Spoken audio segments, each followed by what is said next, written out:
Good evening, ladies and gentlemen, boys and girls, children of all ages. It is time for the big one. Euro 2020 final, live from the home of football, Wembley Stadium, London, England, United Kingdom. Is football coming home? We have 90 minutes to wait and find out. I'm your host with the most, Mr. Kieran Riley, this evening. Joining me on commentators, we have Mike Harneman and JB. We'll also have Russ and John Kane joining us throughout the evening as well. It's the big one, boys. How are we all feeling? Starting with you, Russ. Are you excited? Are you happy? Nervous? Are you bitten all your nails off yet? Oh no, yeah, Kieran. I'm all excited. It's coming home, my friend. I've said it from day one. I said it on the podcast before the tournament started. England were going to win the tournament. I'm still standing by that prediction right now. It's coming home. And if any Leeds fans out there listening, are you all praying that our man, Calvin Phillips, the Yorkshire Pirlo, nets the winner? I know I am. Come on, Lee. Come on, England. And come on, the Yorkshire Pirlo. Mike, what about you, mate? How are we feeling? You excited?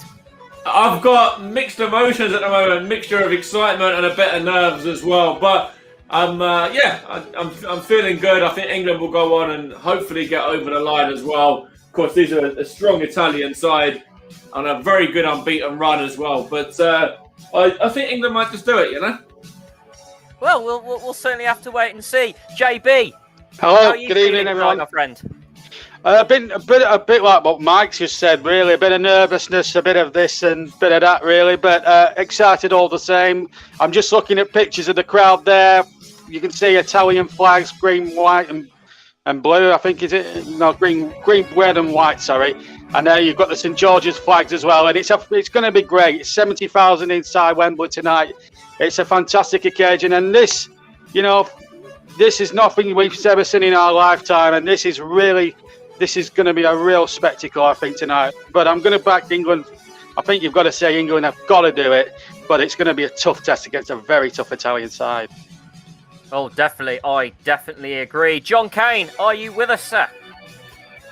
Good evening, everyone. I am indeed. How are we feeling then, John? Because I know you're doing comms on your Arabic channel this evening. That's right. I'll be starting about 5 to 8 on the JDAC Sports Twitter page and YouTube page. I'm very, very much looking forward to it. I think England got, like JB said, this is the first time in our lifetime that we've seen England in a major final, and hope for the win, and I really hope for the win. But if we lose, it's not the end of the day. We've still got the World Cup next year. So here goes.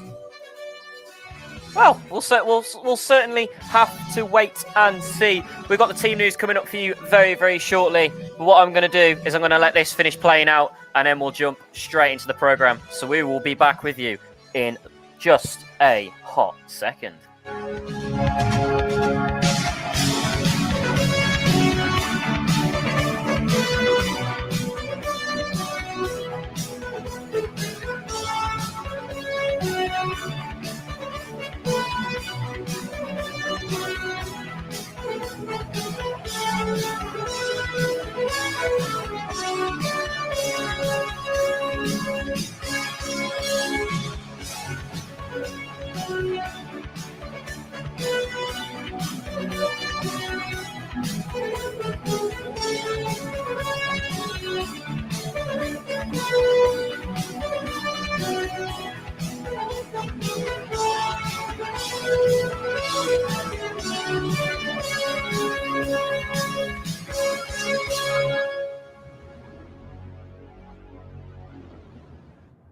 I think that was one of my best intros that I've ever done on this channel. But anyways, hello again, ladies and gentlemen, boys and girls, children of all ages. Welcome to the final of Euro 2020. If you missed that build-up, I am your host with the most tonight, Mr. Kieran Riley. I have Russ joining me at the moment, and half-time and full-time for his verdicts. I've got John Kane with us as well. And we've got your men behind the mic, the commentators, no pun intended there. We have Mr. Mike Harneman and Mr. JB. So I'm now going to hand over to the wonderful Mr. Mike Harneman. He's going to run you through today's teams, and then we're going to dissect Italy's road to the Euro 2020 final, and then we'll have a little short interval and then we'll go through England, and then we'll be back in time for the start of the game. So, Mr. Mike Hardiman, do you want to run us through the two teams for this evening's game?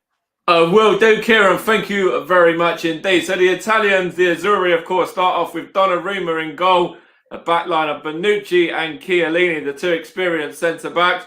Di Lorenzo on the right-hand side, Emerson of Chelsea on the left, Jorginho in the holding role with Barella and Verratti, also playing just ahead of him in midfield. Chiesa, Insigne, and also Immobile as well, the front man leading the line.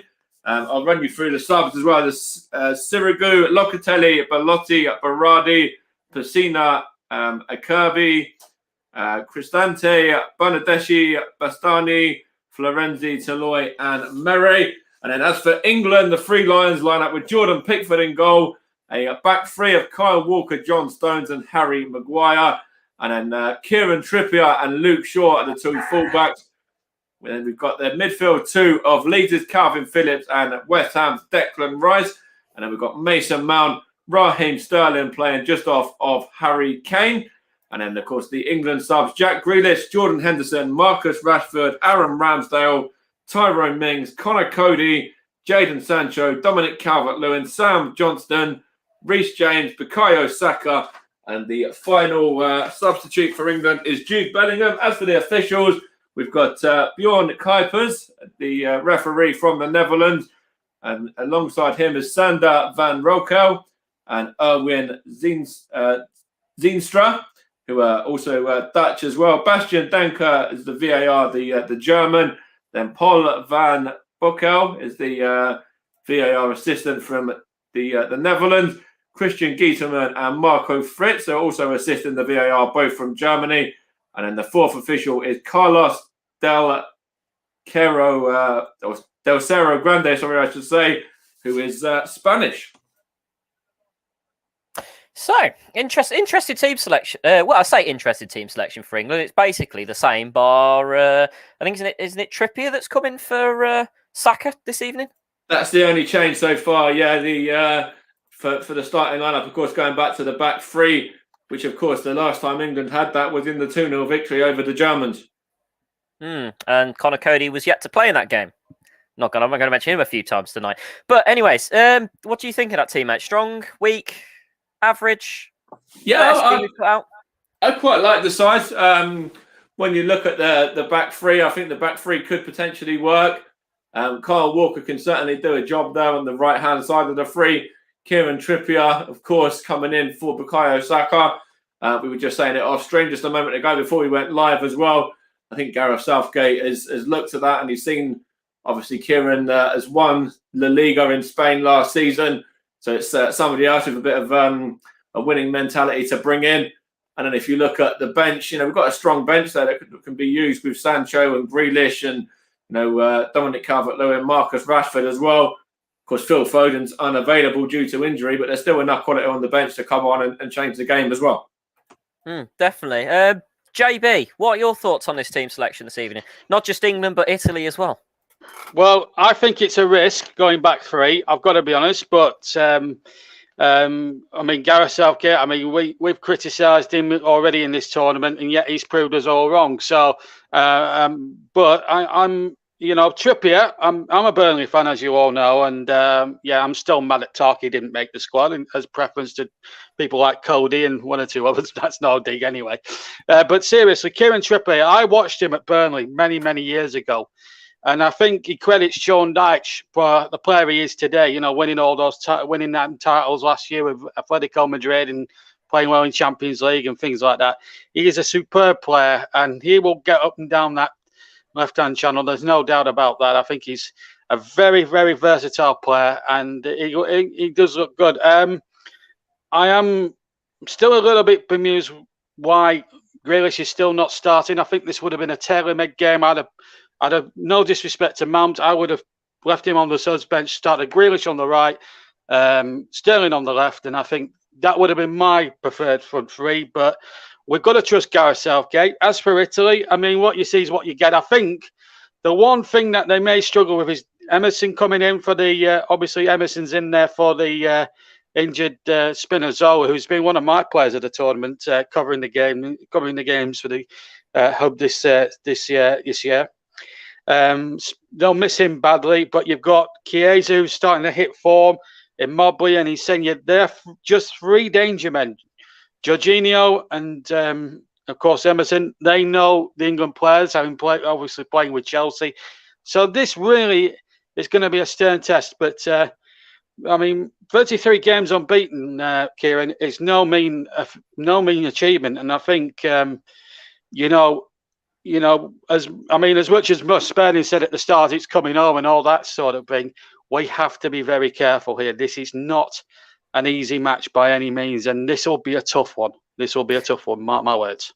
Yeah, it's definitely. I'm not holding out. Obviously, we all hope it's going to be an England win, but it's definitely going to be a very difficult one for us to play. It's going to be a long, nail-biting 90 minutes, I think. Even though I'm just sat here doing the presenting, so I'm coming in at half time, but I'll probably be sat here all night biting my fingernails watching this game. But it's like we said, 90 minutes of football. It's going to be a long 90 minutes, a tough 90 minutes. But if we could do it, It'd be great. But remember last time that England won a major trophy as well. It did actually go to extra time in 1966 as well. So don't count out the fact that we could have an extra 30 minutes and potentially a shootout as well to commentate on and to actually see tonight. Yeah, don't mention the P word, please, Mike. Yeah. Don't mention the P word because we usually crumble under that. Anyways, but having said that, though, just before you carry on, we did win our last 2 penalty shootouts, so there has to be a bit of a balance to it. There is, but you never know. You could have a win of 2 and then lose the next one. You never know. But it's will the pressure be too much? We will certainly find out. It's just under half an hour to go till we kick off at Wembley. JK, John Kane, what's your digression on the team news for this evening? I think what JB said is absolutely spot on. Is the Italians is what you see, what you get. Most of the players actually carried Italy throughout the tournament. They're all playing. They've got a 2 danger man who's going to cause England problems in Sagna and Chiesa. And the England team, I think Gareth Southgate going for the back 3 and Trippier and Shaw as wing backs is a fantastic decision because the Italians going to bombard us. There's no doubt about that because Jorginho's been having the form of his life and is letting literally all 3 of them, if not even 5 of them, with Verratti and Barella going forward. And they're all knowing that the defensive side of midfield is all been sorted under his command. So England are being cautious and Southgate is being clever to try and stop Insigne and Chiesa especially from hitting the England net. Certainly is. It's definitely a decent team selection, but as we keep saying, the Italians, 33 games unbeaten. It's going to be a tough nut to crack this evening. So I literally don't want to jinx this at all because I'm usually a massive jinx. Russ, come to you. Hello, Kieran. What do you think about this evening's selections? I heard about the lineup earlier, and I was a bit sceptical on England with Mount on the right. He's never played there before, but you've got to trust Gareth Southgate because every team selection Southgate has picked, it has worked. Whether he's gone with a back 5, gone with 4 at the back, which he gone with back 5 now for the majority of the matches, it has worked. Like JB and John Kane said, is what you see is what you get with Italy. 33 games unbeaten. It will be tough, but I still think he's going to come home tonight. And just want to give a big shout out to a former England player who was part of the squad back in 1966, Jack Charlton, who also played for Leeds United. On this day last year, it was announced that Jack Charlton had passed away, so our condolences go out to his family and friends on this sad day, which a year on from his passing. Obviously, he'll be up there watching down on England, hoping they do it. And with speaking of Big Jack, news in as well, Calvin Phillips has broken Jack Charlton's record in becoming the first Leeds player to start 7 games at a major tournament for England. Well, that's incredible. That's an incredible stat. I wish we could get more Wolves. Well, I say more Wolves players. I wish we could get the only Wolves player in the England squad doing a lot more starts. But just before we move on as well, I do want to pay tribute to Paul Mariner, former Ipswich and England striker, former Arsenal striker as well. Was part of the 1982 England squad. Of course, he sadly passed away yesterday. So, of course, condolences from all of us at the Commentary Hub and JB Sport go out to Paul's family and friends. Yeah. And can I add on that? He also won 2 major honours with Ipswich, of course. The 1978 FA Cup final, Roger Osborne scoring against Arsenal. Sorry, Mike. And in the 1981 UEFA Cup final when they beat AZ Alkmaar in a cracking match over 2 legs, apparently 5-4. If you haven't watched the game, if you haven't watched the both legs on YouTube, they are worth a watch because they are some of the most dramatic things. Also went on to play for Arsenal, as you said. He's manager at Plymouth, and he was actually born in Lancashire. But a great player, legend of the game. He will be sorely missed. Yeah, our condolences go out to his family at this difficult time. What a shame. But moving on, coming up, we're going to go through Italy's and England's road to 2020 Euro 2020 final to see, did they have an easy run? Did Italy have an easy run? Did England have an easy run? But we'll find out. But we're going to leave you for just 2 minutes with The Final Word, which was a poem released which was released yesterday. Apologies, meet my mic too early there. Which was released yesterday by England and the poet H.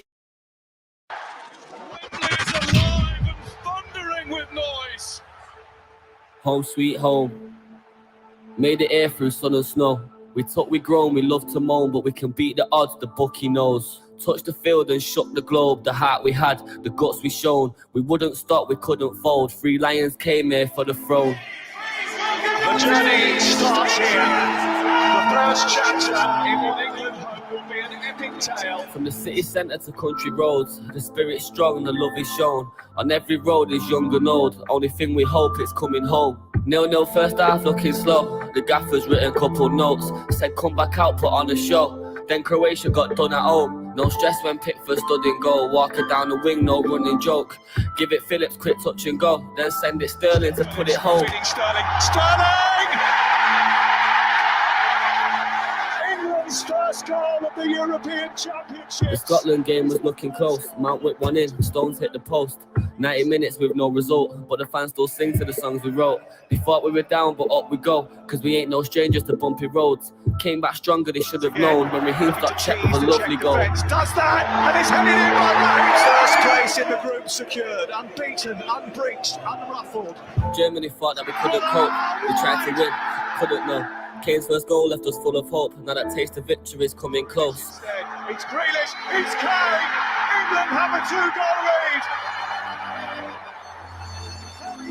Quarter-finals we got took to Rome, trying to bring good news when we come back home. Had a problem we couldn't leave unresolved. Saturday Ukraine got a Sunday roast. The first half Denmark had us on our toes. Now we're 1-0 down, need a couple goals. The lads came through when it mattered most. Got the win for the fans that been stuck at home. Harry Kane. Saved back in. Yes. How many millions of people after such a difficult year at home can have that enjoyment that I know we'd have given them today is very special. Through Sunday League right up to pros, using jumpers as footy post. The concrete pitch to muddy souls, it belongs to us, it was put in stone. We graphed for years, it took its toll. The attack was fierce, got stuck in loads. No man we fear, we took an oath to stand and cheer for what we love the most.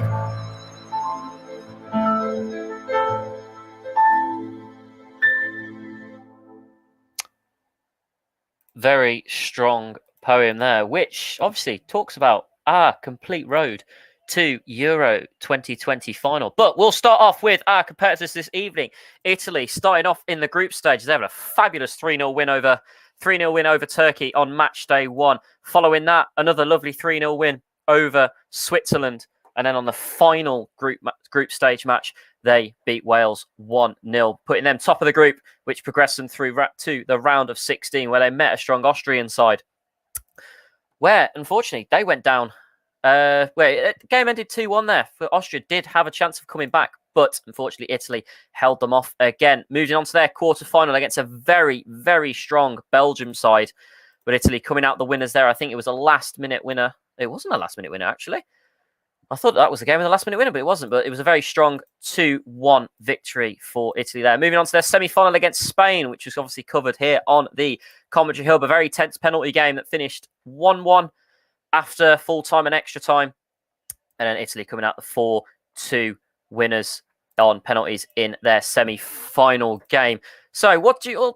We'll go through that quickly. Russ, do you think Italy had an easy road to the Euro 2020 final, or do you think it's been a tough contest for them?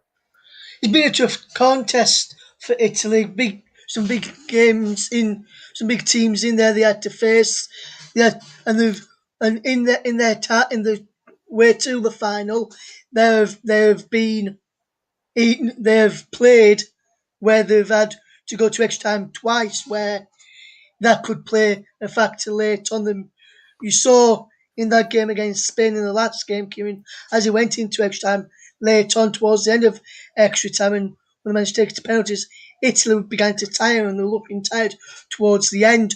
So I think that could play a factor that they've gone into the final, gone into extra time twice in this tournament already, and they've been looking tired. I don't think they had an easy run. It's been an odd run, and if England was on that side of the draw, I don't think we would have seen England in this final, if I'm honest.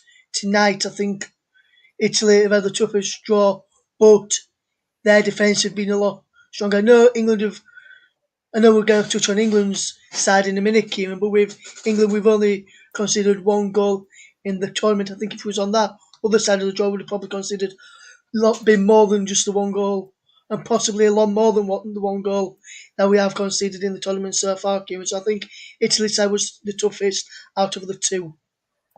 Definitely. Mike, what was your thoughts on Italy's road to the Euro 2020 final? Yeah, so after the group stages, of course, they progressed through that without conceding a single goal, scoring 7 as well. And, that was a fantastic route into the last 16 for them. But, the last 16, the quarterfinal and also the semis, they've struggled to get over the line a little bit, especially the semi-final against the Spanish. And, we were talking about it just a few days ago on the podcast about how Spain could have actually gone on and won that game. They were a bit unfortunate, I thought, and they played some good football, and the Italians were quite fortunate to kind of scrape over the line, really. And yes, they got on and they won that one. They also beat the Belgians as well, and also the Austrians. But they are there to be got out. There is an aging back line there.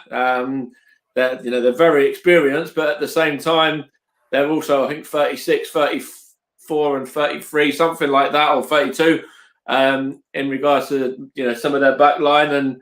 And potentially the youth of England might be able to exploit that. But, I think that they were group winners, and I expected them to be so as well. But in regards to, some of the other sort of last 16 onwards, I thought they were going to get knocked out by Belgium. So they, sort of surprised me to beat them. And the Spain game, Russ mentioned it before. It went to extra time. It went to penalties, and maybe that will come in, into England's favour. The fact that, of course, England's game went to extra time, but England, went 1-0 down and was still able to show that there's that little bit of fight about England, even conceding the first goal in the tournament and still going on and getting over the line and getting into the final itself. Yeah, definitely. John Kane, what do you reckon about Italy's run to the final? I think no team gets to the final in an easy run, because you always have to in the big competitions anyway.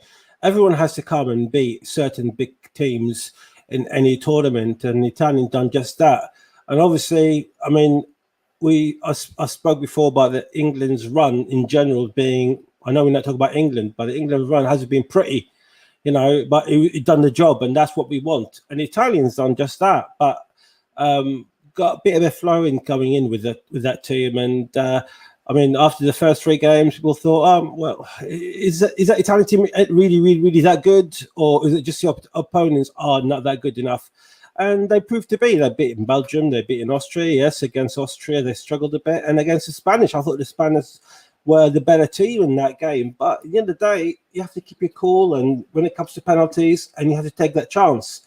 The only probably thing I'll say about the Italians' run is that the Italians, like Ross said and Mike said, they in 2 games they did have to go through extra time, and one of them into penalties. So the one good thing about it is the Italians will think, well, we won in penalties, and we won in extra time, and we won in normal time, so we can do it in any way, shape, or form it come to us. So, but let's hope that England can actually close and stop that Italian march today. Definitely. JB, we'll come to you next quickly before we have a quick run through England. What was your thoughts on Italy's road to Euro 2020 final? Well, let's look at the big picture. They're 33 games unbeaten, and they're 33 games unbeaten for a reason. They've got a team togetherness, they've got spirit, they've got determination.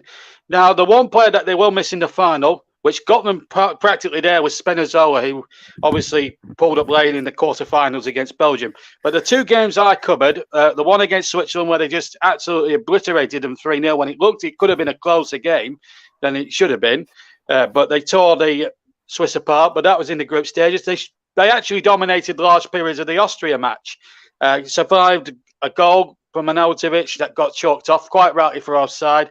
And I took a lot of flack away from here on my own personal Facebook by saying the Italians deserved to win, which I thought they did, because people were complaining that Austria deserved to go through, but they had conceded something like 40 odd fouls throughout the entire 90 minutes of that match. So they weren't exactly going out there to play football, the Austrians. The Belgians, that was an impressive result considering where they are in the world at the moment in the FIFA rankings. Of course, it went to extra time, that one. And I do think, like the guys said before, like the others said before, Russ, Mike, and JK, I think maybe having to play extra time twice compared to England's once might just be a deciding factor in this, but never write off the Italians. We cannot underestimate them under any circumstances, but they are a very good side, and that's one of the reasons, well, several reasons, why they're 33 games unbeaten for a reason. Definitely. So it is obviously, as I keep repeating, it's definitely going to be a tough contest tonight. But let's have a quick run through of England before we're going to have to hand over to our commentary team for the build up to the start of the match. We're going through England's now. Obviously, and up until the semi-final, we had not conceded a single goal for the whole tournament. So that was 5 games without conceding a goal. We start off with the group stage. Group stage as the Red Arrows fly over the top of Wembley. England beat Croatia 1-0 in a pretty all-round boring England game. Then we drew 0-0 with Scotland, another typical boring England game. Then moving on to the Czech Republic, Raheem Sterling scoring again in, to be honest, what I could only say was probably one of the most boringest group stages I have ever seen England play, apart from when we got knocked out of, I think it was the 2016 World Cup in the group stages. Then things got interesting when we hit the round of 16. Our old rivals, Germany, obviously all the way back to the 1966 World Cup. We wanted a bit of payback. So, I say we wanted a bit of payback. We always like to get payback on the Germans. And apology, it wasn't the World Cup, it was the Euros. But we absolutely annihilated them 2-0, which was an absolutely fantastic game to watch. Moving on to the quarter-final, the best game of the tournament I think I've seen us play, where we absolutely smashed 4 goals past Ukraine and gave them, as the poem said, a Sunday roast on a Saturday in Rome. And then moving on to our semi-final game, the only game where we conceded a goal, and we conceded first as well. But to be honest, I think the only reason why we fought back from that so well was because of the Denmark own goal, which equalised everything. That game could have gone, a completely different way. But obviously us winning 2-1 in that game, thanks to a last-minute penalty from Harry Kane, which in my personal opinion was not a penalty, but that's a discussion for another day. So, Russ is currently off comms at the moment. So, Mike, England's run. I think, to be fair, the group stages were boring as hell. It only got interesting when we hit the round of 16.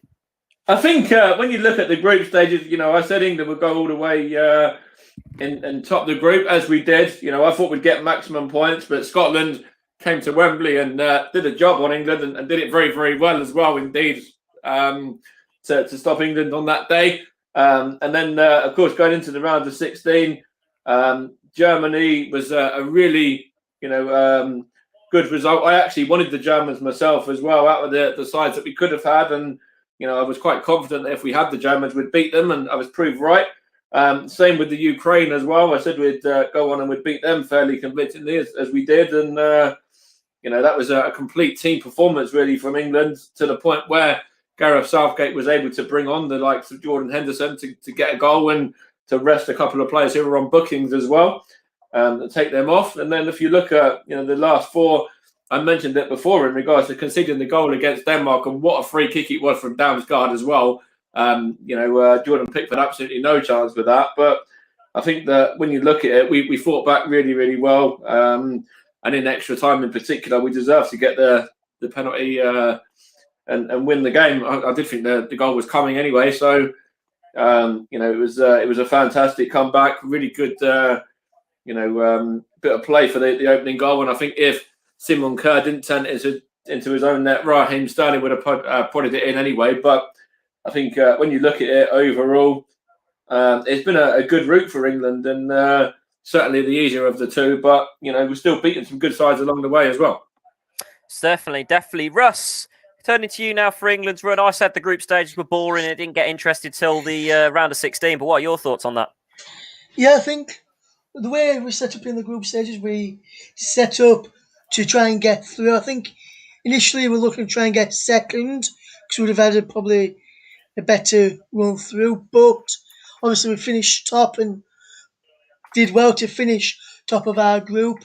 And then in the knockouts, we did well going forward in the knockouts as well.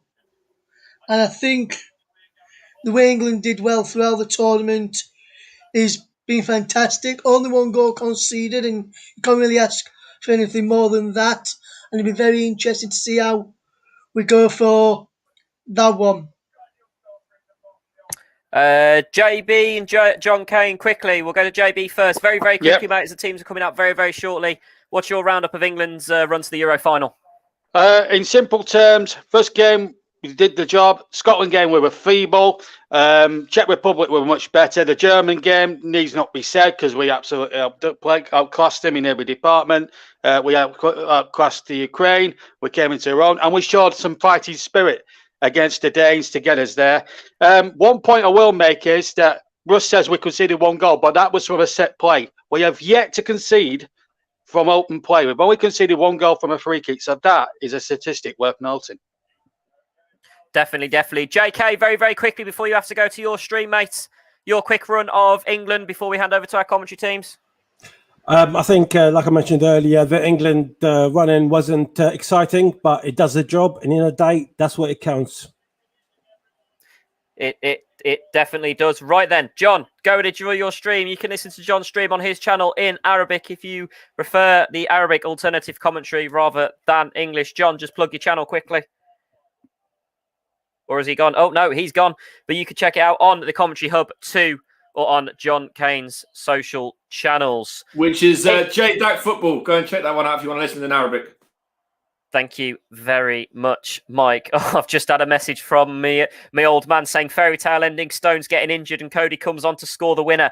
We'll have to dirtily wait and see, but it is time for the big one. It is your Euro 2020 final, live from the home of football, Wembley. It's Italy against England. I'm now going to hand you over to your commentary team. I will see you at half-time. Mike, JB, take it away. Thank you very much, Kieran. And, of course, we'll be having the two national anthems for you shortly as well to get the proper build-up for this massive game. Of course, England's last big trophy win, of course, was the 1966 final. The Italians were winners in 1968, I believe, in the or no, in fact it was 1980 something. I'll have to have a look in a moment because the two sides are coming out now, so it's kind of thrown me off track a bit, but I know it was some time. Anyway, I'll confirm that in a moment as the two sides are just coming out right now. So we will be having the national anthems in a second. For both nations. Of course, what I will say is England have only won 2 from the last 14 in all competitions against the Italians. That was in 1997 and in 2001. Both friendlies as well that England have won. And Italy have never lost to England in a major tournament. That includes 1980, 1990, 2014 and 2012, where the Italians were victorious on all of those occasions, with the 2012 one, of course, being after penalty shootout. Of course, this is the 10th major tournament for the Italians, with only the Germans appearing in more, which is 14. And, of course, Mancini can become the only the second manager, I should say, to have won the English top flight and take charge at a Euro Championship after Alf Ramsey, who did that before with Ipswich and England. As the two anthems are being said now. Now I should say, let me just bang on the Italian one for a moment.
That was, of course, the two national anthems there, finishing off with the England anthem there, of course, God Save the Queen. Before that, we had the Italian national anthem as well. And just to correct something I did say, it was 1968 where the Italians won the Euros. They beat Yugoslavia in the European final 2-0 after a replay, where the original fixture was 1-1. So that's just to correct something I mentioned earlier. In regards to England, England have won just 2 from 14, as I mentioned, which are both friendlies. And in regards to Italy, the Azzurri have had 12 shots and scored 3 goals as a result of a high turnover in open play, which is 40 metres or less from the opponent's goal line, which is more than anyone else in the tournament. And also in regards to England, as JB mentioned before, the England are yet to concede from open play. Of course, with the goal against Denmark being a free kick. The Three Lions are the 13th different nation to feature in a European Championship final, and only 3 from the last 12 have lost their first final in this competition. England have won 15 from their last 17 matches at Wembley in all competitions, drawing 1, which of course was the draw with Scotland, and losing 1 as well, scoring, I think it's 46 goals and conceding just 5 within that time. Of course, the English were semi-final in the World Cup, and of course knocked out by Croatia. And the semi-final of this tournament was the Three Lions' 8th win in the major tournament under gaffer Gareth Southgate as well, and that moved them level with, of course, Sir Alf Ramsey for the most competitive manager in terms of victories across the two competitions. The Italians are just about to get us underway. We're in blue, black, blue, and the English are in white. So we're just going to get ready for kickoff right now, and it is the Italians to kick off. And I think it's Immobile, I believe, who is going to be taking the kickoff for the Azzurri. Both nations are taking the knee first of all, and in fact, it wasn't Immobile. I think it might have been Insigne, in fact. But anyway, it's the Italians now, and actually, trying to see it, it's the Italians anyway. They've kicked off now, and it is with Di Lorenzo, the right fullback, in to Chiellini from Bonucci there, and just playing it around at the back. Bonucci's got it back now as well, and it's now with the goalkeeper Donnarumma. And we are, if you want to sync up with us, we're just 22 seconds into the game, and there's an early throw in here, which England are going to be taking with Kieran Trippier on the right-hand side. And he's going to just throw it into Kyle Walker now. As you can hear, possibly even the street around me. Everyone seems to be very up for this one. It's now Jordan Pickford, the England goalkeeper. Of course, Everton shot stopper as well. Going to play it out to Harry Maguire. Of course, came in after missing the first few games of the tournament and has been an ever-present since then. And it's Harry Maguire. They try to play it back to Jordan Pickford, and it's actually a bit of a nervous back pass there, and it's gone out of play for an early corner for the Azzurri.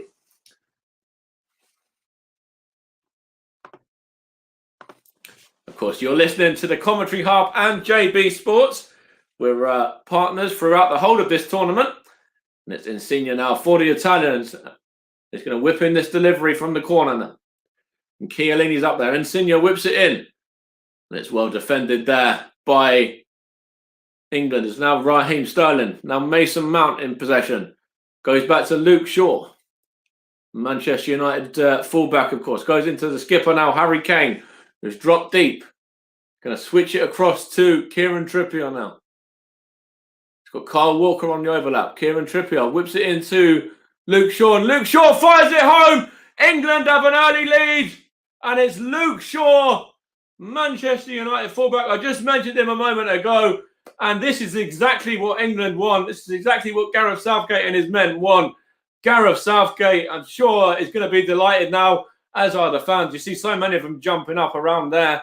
But Luke Shaw fires home within 2 minutes, I believe, of this game. And the skipper had a big part to play there. Kieran Trippier as well. And Luke Shaw fires it past Donnarumma. And that is the perfect start for Gareth Southgate and his men. Just having a look here. It started with Luke Shaw, then into Harry Kane. Harry Kane played it out to Kieran Trippier. And Kyle Walker was on the overlap. Didn't use him. He whipped the ball in over the head of Harry Kane and Mason Mount, I believe it was. And then Luke Shaw come in round the back, unmarked, and just smashes that one into the back of the net. And England have the perfect start at Wembley. You see Luke Shaw there just jumping up and down, punching the air in sheer delight. And Roberto Mancini there is frustrated. Gareth Southgate delighted. The England fans delighted as well, as the number 11 for Italy. I think it was Immobile, actually, number 17, just tries to play the ball there, but it's given away. And Kieran Trippier is looking for Raheem Sterling now, and Chiellini does well to head that one onto Emerson Verratti now as well. And then it's Jorginho, and now back to Bonucci. Frantic start, but England have the lead at Wembley. Luke Shaw's goal. It's with Jorginho now on to, I think that was, trying to see who that was. It might have been Barella trying to feed the ball through, but it's now with Mason Mount up against Jorginho and the two Chelsea men there battling it out. And it's the England man who wins the free kick.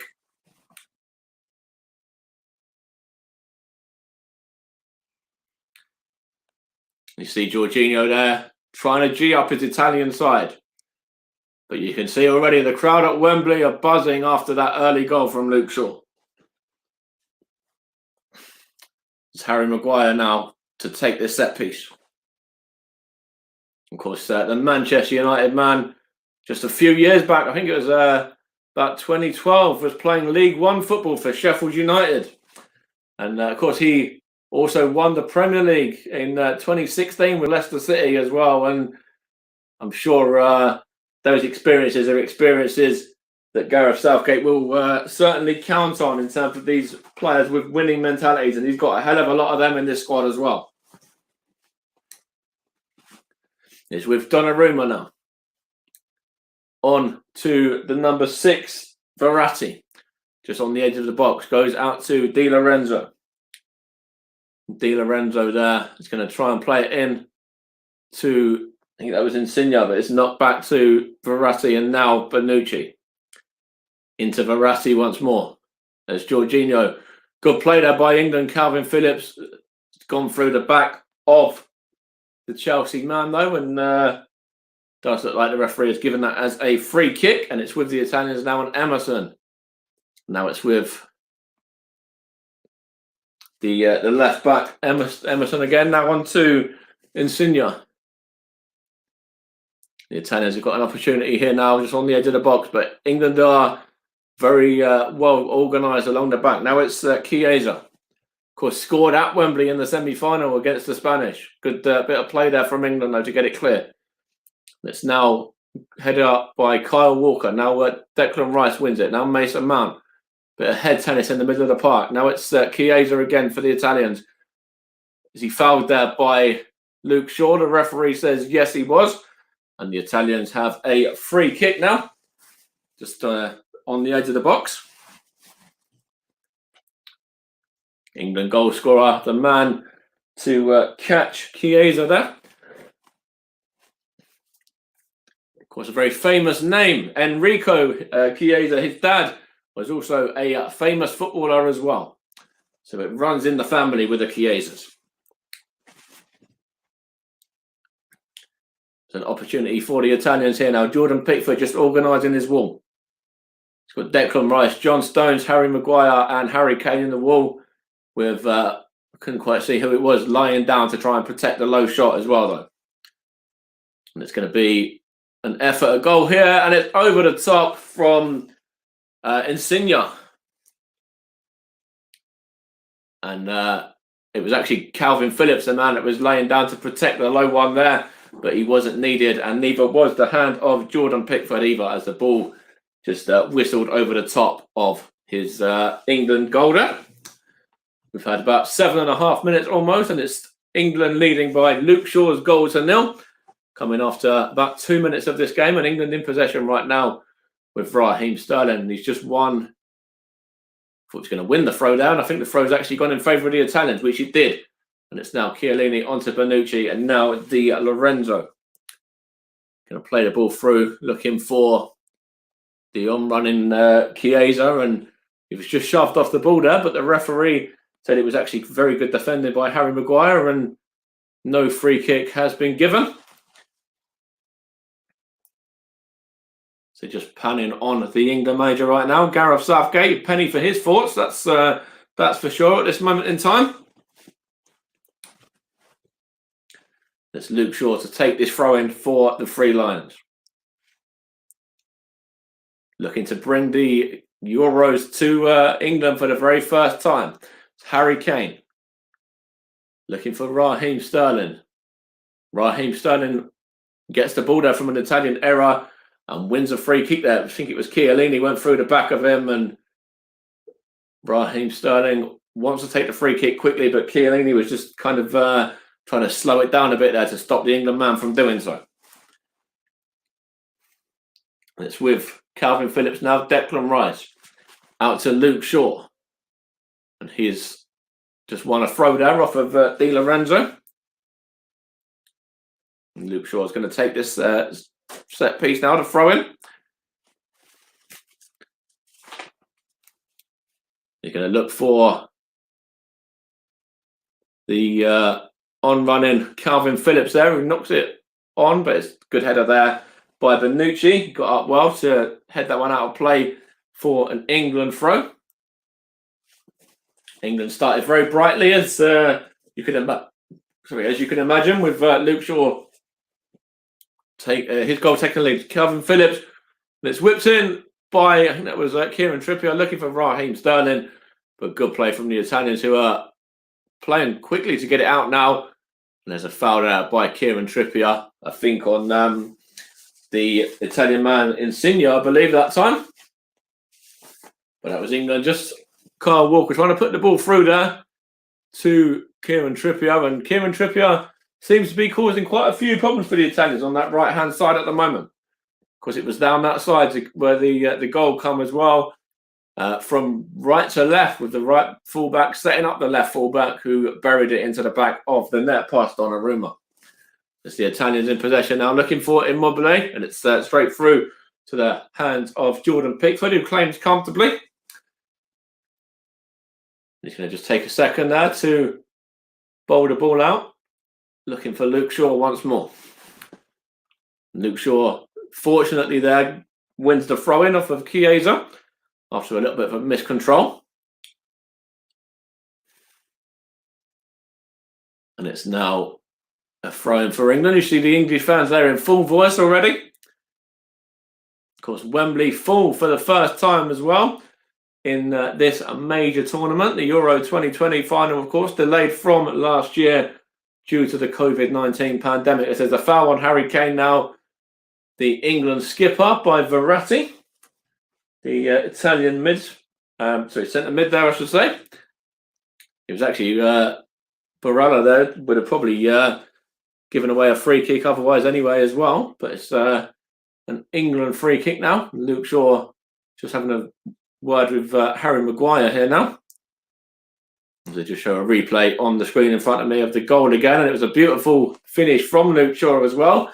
The man that I mentioned on the podcast, in fact, on Thursday, who Gareth Southgate will be looking at as one of the first names on the team sheet for the Three Lions, and certainly that has paid off for him so far in the opening 11, almost 12 minutes of this game. It's Harry Kane now. Out to Kieran Trippier once more. Whips it into looking for Raheem Sterling. And it's come off of Di Lorenzo and behind for an England corner. It's a good play again from England, and yet again coming down looking for the right-hand side there and trying to use Kieran Trippier as much as possibly that they can. As much as they possibly can as well. And that was Di Lorenzo there. Just took a touch and a little bit too casually, just knocks it behind for an England corner. England looking for the second. Coming up to the 13th minute of this game now. It's whipped in and straight into the hands of Donnarumma there. It was a poor delivery. And he's able to just bowl it out to, I think that's a foul there. But the referee says no, in fact. And England are able to just knock it back to Jordan Pickford. I think it was actually a foul on Barella possibly. But the referee didn't agree with me there. So England have got possession now in their own half. Here's Raheem Sterling on the run. Surrounded by a few Italian bodies. Out to Kieran Trippier. Back to Sterling once more. Of course, known as the boy from Brent. Here's Calvin Phillips now. On to Declan Rice. Had a fantastic season for club at West Ham. He's got it back from Mason Mount now. On to Calvin Phillips of Leeds United. Another one who had a great season as well. Now it's Luke Shaw. It's a chance here for Mason Mount now. Into the box, as you know, he's going to win a corner there as Mason Mount off of Jorginho. The two Chelsea men battling there, and it's the England man who's come out on top, winning his side a set piece. Of course, Jorginho, the hero last time out for the Italians, scoring the winning penalty against the Spanish in the shootout. There's a chance for England to double their lead now from this corner.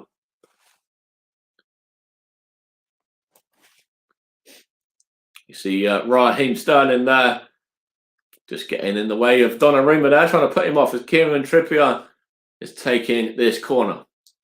Of course, scored in the World Cup semi-final. Whips it in. It's well defended by the Italians. But now back with Luke Shaw. On to Kieran Trippier once more. Now it's Mason Mount. Whips it in. Straight through to Donnarumma there, who was comfortably able to claim that. The goalkeeper, who of course is the new Italian number 1. Of course, everyone was very familiar with Buffon, but longer the days since he was in goal for the Italians now. And Donnarumma, the new man between the Italian sticks. It's Jorginho in possession. Now it's Bonucci. Out wide left to Emerson. And now it's back with Bonucci once more. The Italians just trying to keep possession for a minute. Here's Jorginho. He's going to look to go to the right to Di Lorenzo now. Back into the Chelsea man, Jorginho again. Now it's with Verratti. On to Immobile, and Declan Rice is able to just clear that one forward. Straight through to Donnarumma. It's now Chiellini back to Bonucci, centre-back partner. And now Di Lorenzo. He's giving the ball away to Declan Rice now. Declan Rice on a marauding run there, but I think the ball's gone out of play for an Italian throw. In fact, it has indeed. Di Lorenzo is going to be taking this for the Italians. Luke Shaw's first goal in 6 matches there for the Three Lions. And of course, remember, he wasn't always going to be England's first choice left back as well. Ben Chilwell had to self-isolate due to coming in contact with Billy Gilmore, of Scotland in match day 2. Same as Mason Mount as well. And Ben Chilwell hasn't been seen since then. Of course, Chilwell again misses out today, not even on the substitutes bench. So the Italians are in now with, that was Insigne was that, and it's an offside flag anyway against the Italian man there, and it's good defended by Luke Shaw, in fact, as well. In fact, it was actually Kieran Trippier, on the right side. As they just show a couple of the Italian subs there now. And some of the officials, etc. as well, as Jordan Pickford's getting ready to take this goal kick. Coming up to 17 minutes. I will be handing over to JB shortly for the second half of the first, just the second part of the first half commentary as well, I should say. He'll bring you all the way through to half time. Here's Luke Shaw now trying to look for Mason Mount. And it's gone behind for a goal kick. England still lead by Luke Shaw's early goal. And it's settled down a bit since then as well. As it's with Bonucci now, back to Donnarumma, the Italian goalkeeper, once more, and he's going to take a few touches and kind of invite Harry Kane on, but then give the ball to Bonucci, who knocks it forward, and Declan Rice wins his header. And now it's with Jorginho up against Calvin Phillips, and he's done well there as the Chelsea man as well. Now it's with Bonucci. Switches it out to the left to Insigne. He's looking for Immobile, and good header there by John Stones to get it clear. And Calvin Phillips gives it away though, and it's gone behind for a throw-in. Emerson lets that one just roll behind there. Now it's with the Italians once more, and with Bonucci. And now it's Di Lorenzo. And his ball is astray and out of play for a England throw-in. So just have a look there at Gareth Southgate and Roberto Mancini. Of course, as we mentioned in the pre-show, the Italians 33 games unbeaten since Mancini took charge back in 2018. I think he's only had 35 games in charge as well, I believe, and 33 of those he's been unbeaten in. So some record for the Italian coach there. And it's a throw in here for the Italians now, just knocking it around, and it's with Bonucci at the moment. He's bringing it out from defence. He's going to go out to the left-hand side. It was actually well played there by Raheem Sterling. And now it's with Declan Rice onto Mason Mount. Forced backwards to Luke Shaw. It's gone behind off of the Italian right back there, Di Lorenzo, for an England throw.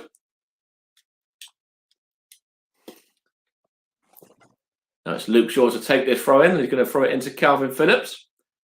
And Calvin Phillips goes back to Declan Rice, who goes back into central defence to John Stones into Raheem Sterling now. Raheem Sterling done well to weave his way past Jorginho down into John Stones. Here's Kyle Walker and now Kieran Trippier. Onto Harry Kane, the Tottenham Hotspur striker.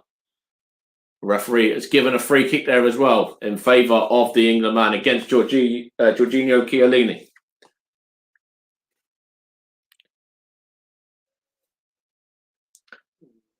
There's a bit of a tussle there with Chiellini and Kane, and the England man comes out on top and wins the set piece.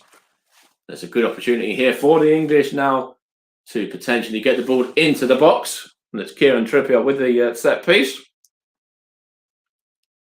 He's going to whip it long over to the left-hand side where you find Luke Shaw. Luke Shaw's delivery is a poor one. And it's hoof clear in the end by the Italian fullback Emerson, and behind for England throw. With Kyle Walker going to take this. Of course, if you're joining us late, it was Luke Shaw who gave England the lead on the 2nd minute, coming in on the left-hand side unmarked to get on the end of Kieran Trippier's delivery. And England have done very well to control it since that. It's Declan Rice to Harry Maguire, and now here is Luke Shaw in possession. Back to Maguire again. Of course, signed just a few seasons ago for Man United for a big chunk of money as well, 80 million. That the former Leicester man signed at Old Trafford for. It's through ball out there, and there's an Italian injury. I think it's Jorginho down, who's looked like he's just pulled a muscle there, the Chelsea man. He does look in a bit of pain as well. He looks like he's certainly in agony there. It's just giving us a moment to get the physios on, and while the physios are on, I will run you through a few more stats as well. Of course, Harry Kane has been directly involved in 28 goals in his last 27 matches for the Three Lions, and 19 goals and 9 assists in that time, with one more taking him past Gary Lineker and becoming the Three Lions' highest goal scorer at major tournaments. Of course, Harry Kane did score in the semi-final after his original penalty was saved by, of course, Kasper Schmeichel, but he was able to put the rebound into the back of the net. And, of course, we're just looking here in regards to the two managers as well. Roberto Mancini, the Italian, played centre forward in his time for Bologna, Sampdoria, Lazio, and he also had a spell in England at Leicester City as well, with, the Italian under-21 and also the seniors as well. We had caps for both. I'll get ready to hand over to JB in about 30 seconds from now as well. And he also managed Fiorentina, Lazio, Inter, Man City, Galatasaray, Inter again, Zenit, and then the Italians. And Gareth Southgate played at Palace, at Villa, at Middlesbrough, and with England senior, and managed Middlesbrough, the England under-21s, and the England seniors as well. In his time, as Jorginho just heads off now to be treated by the physios, and got Kieran Trippier there looking for Harry Kane, and it's through to Donnarumma, and it's gone behind for what looks to be an Italian goal kick, and Jorginho is just being treated. So JB, over to you to take us through to half-time, my friend. Yes, Mike, and Oba, I just want to, while we're on the subject of statistics, before we continue commentary, folks, is the fact that England's opening goal by Shaw, and what a volley it was too, by the way. That goal from Shaw really did come as the earliest ever goal in a European Championships final. The quickest goal. I've watched the thing back on Facebook whilst I was off the air, and I believe we've got it at 1 minute 57 seconds. It's interesting to think now as England have possession as Pickford hits long left-footed up towards halfway. But I should also warn you, folks, here's Sterling in possession now for England. Runs past one man towards the area, and it's Sterling trying to get past the big defender there, Leo Bonucci, and then the ball back to Donnarumma. Donnarumma kicks along up towards Walker, who went down. No foul there, and Italy have possession here. And it's Insigne now for the Italians, who trail by a goal to nil. Ball played in there towards Immobile, the big man for Lazio. But I should also give you a word of caution, folks. The ball out of play will be an England goal kick. But I should also, I think it's a goal kick anyway. I should give you a word of warning, folks. England won up, of course, but they were in that same position against Croatia 3 years ago in the World Cup semis and went on to lose after extra time. I hope that's not a bad omen, folks. But I've got to try and be a little bit unbiased tonight. But it's good so far. What a volley that is. The quickest goal ever in European Championship history. And here is Jordan Pickford, who hasn't conceded a goal yet in open play. They have conceded from a free kick, but I can now confirm it. 1 minute 57 seconds when Shaw fired his left-footed volley into the back of the Italian net to give England the most dreamiest of starts. And Robbie Mancini, the manager, Roberto Mancini, knows he's up against it, but he's been in tough positions before in his time at Manchester City. Remember, 2012 on the final day of the Premier League, they were losing 2-1 against QPR and they came back. So he's got a little bit of expert of coming back with it. Shaw now the goal scorer on the left-hand side. Back to Harry Maguire. Maguire to Walker. So far, the England back three, touch wood, have been pretty untroubled so far. Offside against Kieran Trippier. He's made 1 or 2 terrific darts down that right-hand channel and has looked absolutely superb. Italy 0, England 1, and I just feel that with no Spinazzola in that Italian side now due to that injury that he ruled him out of the tournament in the quarterfinals a week ago against Belgium. I just wonder that could be the factor. And of course, we were alluding to, as myself, Mike, and Russ were alluding to earlier on with Kieran Riley, our presenter tonight. We'll be handing over to him for halftime analysis. I just wondered whether those 2 periods of extra time. Remember, Italy needed extra time to beat Belgium. They needed penalties on Tuesday night to knock out Spain. Italy in possession at the moment with number 8, Jorginho, of course, who plays his football for Chelsea.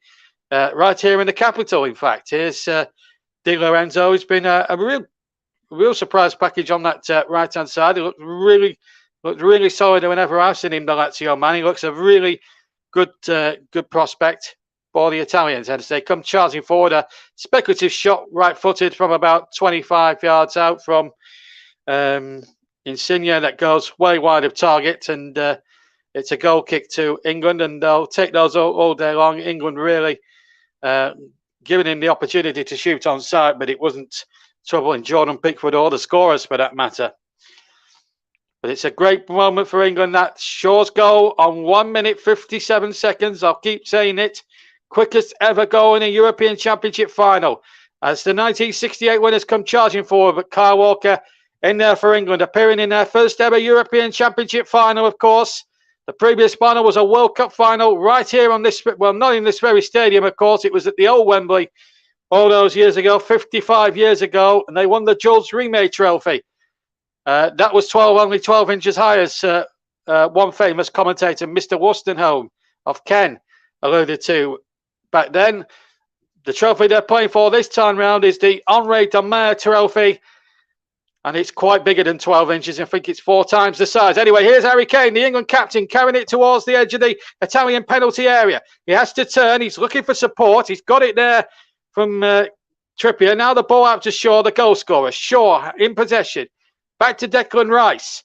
Rice now to Phillips. How good have them two been, by the way? The two holding midfielders, Shaw, Phillips rather than Rice. They've really complemented each other really well throughout this tournament.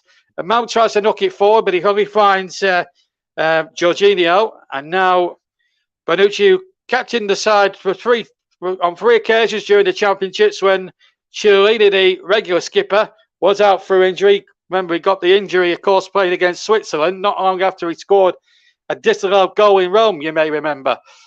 And I was there that night with Russ Vernon, who was enjoying the match at the moment. You'll hear from him at half-time, along with Kieran Riley, our alternative presenter this evening. Here come Italy, live on the commentary hub, JB Sports, Periscope, Twitch, Twitter, and of course, if you want to listen to the commentary in Arabic, John Kay's got that over on his own YouTube channel, and the commentary hub too. So if you want to listen in Arabic, you can do that. That's an option for you. But if you want to listen to the English commentary, stay right here, right now on the commentary hub, JB Sports, Periscope, Twitch, and Twitter. Meanwhile, England have won a free kick just shy of halfway. A foul there by Di Lorenzo and Mason Mount. And England now have a chance for a little bit of respite. It's about 15 yards, actually, inside the England half. We've played half an hour dead.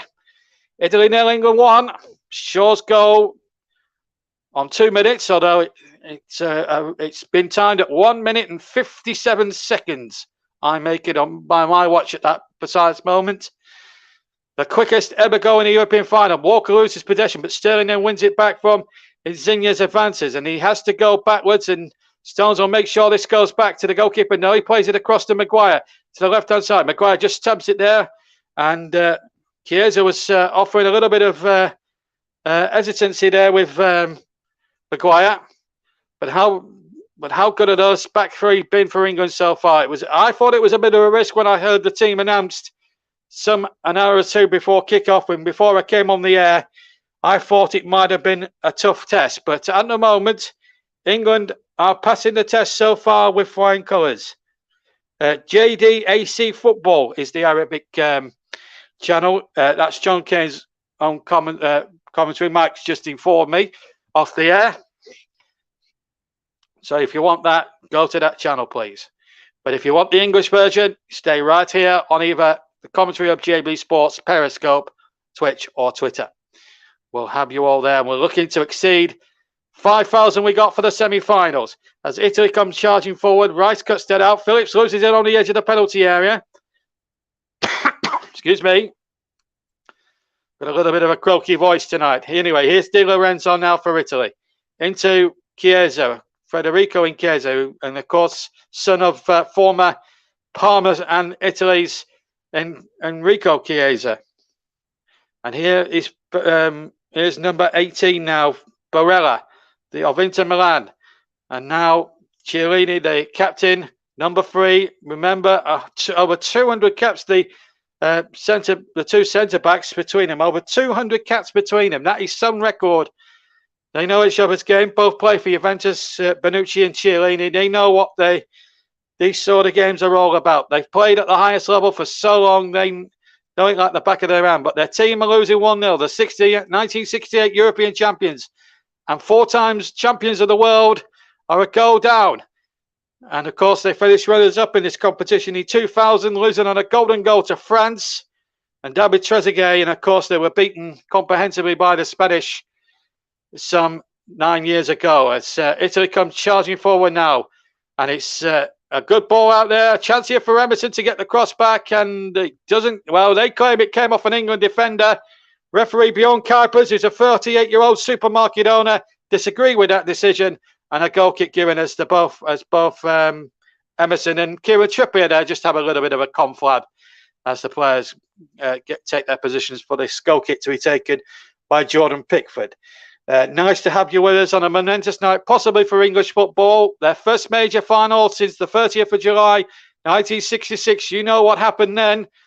Even if you didn't know, even if you weren't there or born or thought of at the time, you certainly know about it. I'm sure your dads and your granddads have told you every chapter and verse until you're sick of it.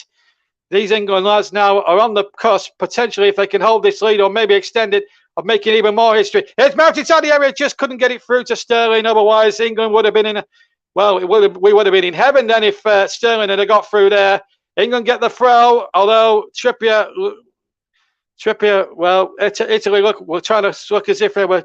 Trippier pushed one of the Italians down, but Mount played a lovely ball, and he just needed to play it a little bit further forward, I felt, to into Sterling's path, but it wasn't to be.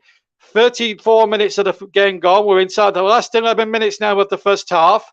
Live and exclusive alternative commentary of the 2020 European Championship final. Being delayed from last year to 2021. We've got a full house at Wembley tonight. Not a spare seat in the house. Tickets have been like gold dust. We've got dignitaries in. We've got the Duke of Cambridge, of course.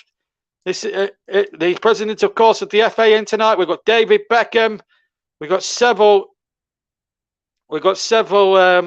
dignitaries, of course, Italy are being represented as well. Here's Chiesa now running towards the edge of the area. Chiesa shoots off! My goodness, that was dangerous moments there for Italy. And Chiesa is really the man in form in terms of Italy's strike force. Well, he hit this shot. He gets the ball here on the right-hand flank and uses his strength superbly. Gets away from Rice. And it must have been, 20 yards out, hits it left-footed and just goes past, and it must have been about a couple of inches past Jordan Pickford's right-hand near post. That was a close shave for England, but they're still leading. But that was a close shave. Here's Maguire carrying it forward. Chiesa, rather Barella putting him under a little bit of pressure. 59% Italy, 41 England. 3 attempts, 3-1 in Italy's favour. On target, 1 for England. And that was the goal on 1 minute 59 seconds from Luke Shaw. Brilliant goal. Here's the ball forward by Maguire. Maguire looking towards Shaw. He's got away down the left-hand side again. The Manchester United man came through the Southampton Academy. He's won the ball back. Shaw plays it in. Oh, and it just needed a touch from Mason Mount.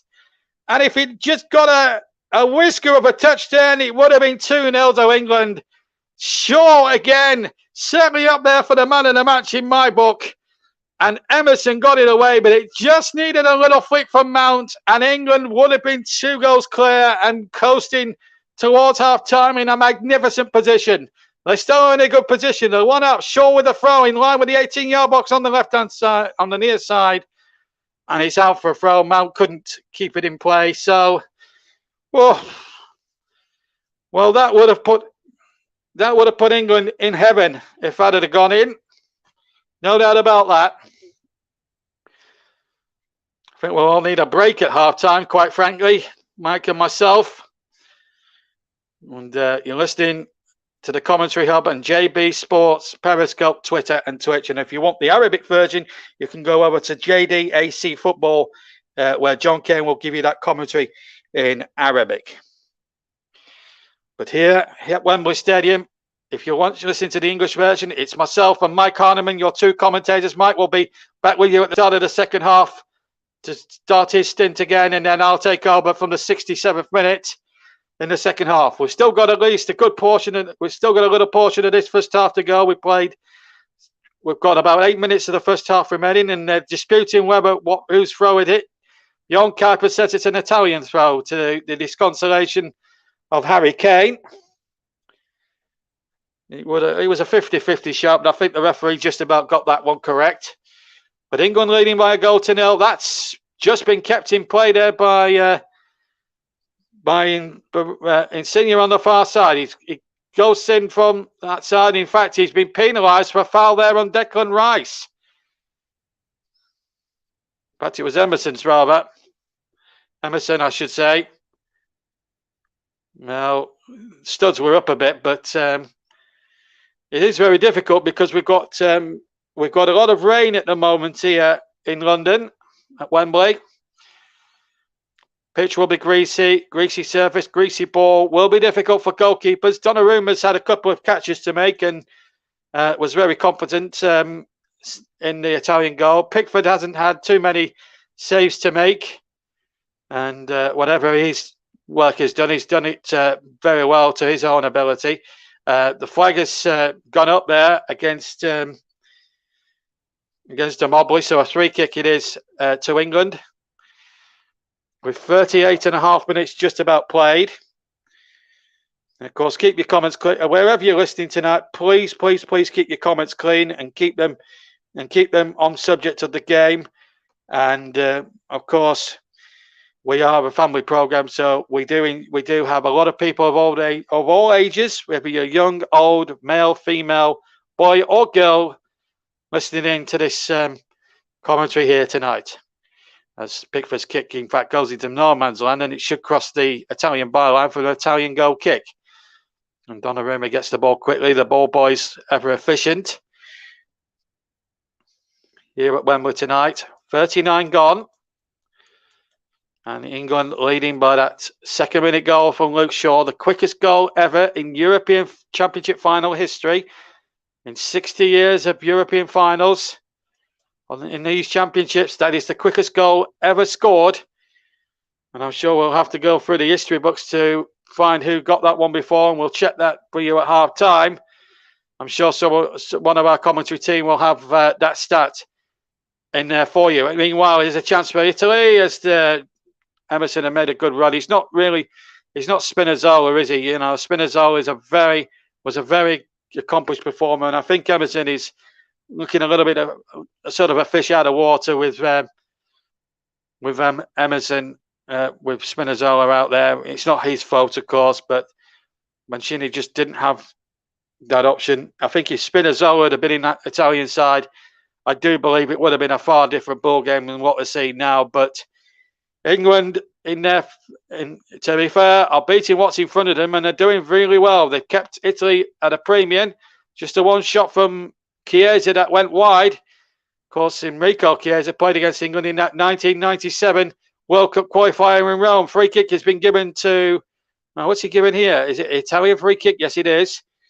Bjorn Kuipers, the 48-year-old supermarket owner from the Netherlands, giving the free kick to Italy. Let me just run through this, remind you of the assistants. They're both from the Netherlands, Sander van Rocco and Erwin Zinstra. Fourth official is Carlos Del Piero Grande of Spain. And we've got a German VAR man, that's Bastian Dankart, should we need him at any point this evening. We've got 4 minutes to half time. Italy have a free kick. Verratti's going to take it, I would think right footed. Plenty of players jostling and pushing position as Verratti sends that free kick in again. Good header away by Maguire. Referee plays on. Still a chance here for Italy if they can work it on that side. Emerson has to play the ball back though. England have got practically every white shirt back. Italy in the blue shirt. England in the all white. Remember when they won the World Cup in '66, they won it in red. They haven't got red on tonight. They do have them on the back of their shirt numbers. So there is an element of red there on the numbers that you're seeing on the back of the shirts. And of course, they have their squad numbers on the front as well. Italy now, the blue shirts come streaming forward. And Emerson has to go back. He's not as daring as running down that flank as Spinazzola was in earlier games. And Emerson now gets the cross. It hits Trippier and goes out for an Italian throw. In line on the far side, on the Italian left of the England 18-yard line. This is some first half here. England still winning by a goal to nil. That second-minute goal from Shaw has given England the advantage. 3 minutes of normal time to go before we all go and have a half-time cup of tea. And above all, the throw-in comes in. It was miscontrolled by Lorenzo Insigne of Napoli, and a goal kick. And there's some glum-looking Italians, although one of them sees himself on TV and on the big screen there. And there's one or two there that are still positive there, you know. But you just wonder now if that extra time, if the extra time those 2 periods of extra time from the Italian point of view may have just caught up with them. They've had a tougher run to the final, admittedly, than England. England's toughest match really was, they had 2 tough matches, to be fair. No foul there. I must admit, it did look a free kick to Italy. But anyway, Kane plays on to Mount. Mount has to turn away from 2 Italians. Kane now on the far side. Looks to find Raheem Sterling. It looked as if it was clearly pumped off there by Di Lorenzo. And Sterling is not happy. And Bjorn Kuipers has given nothing.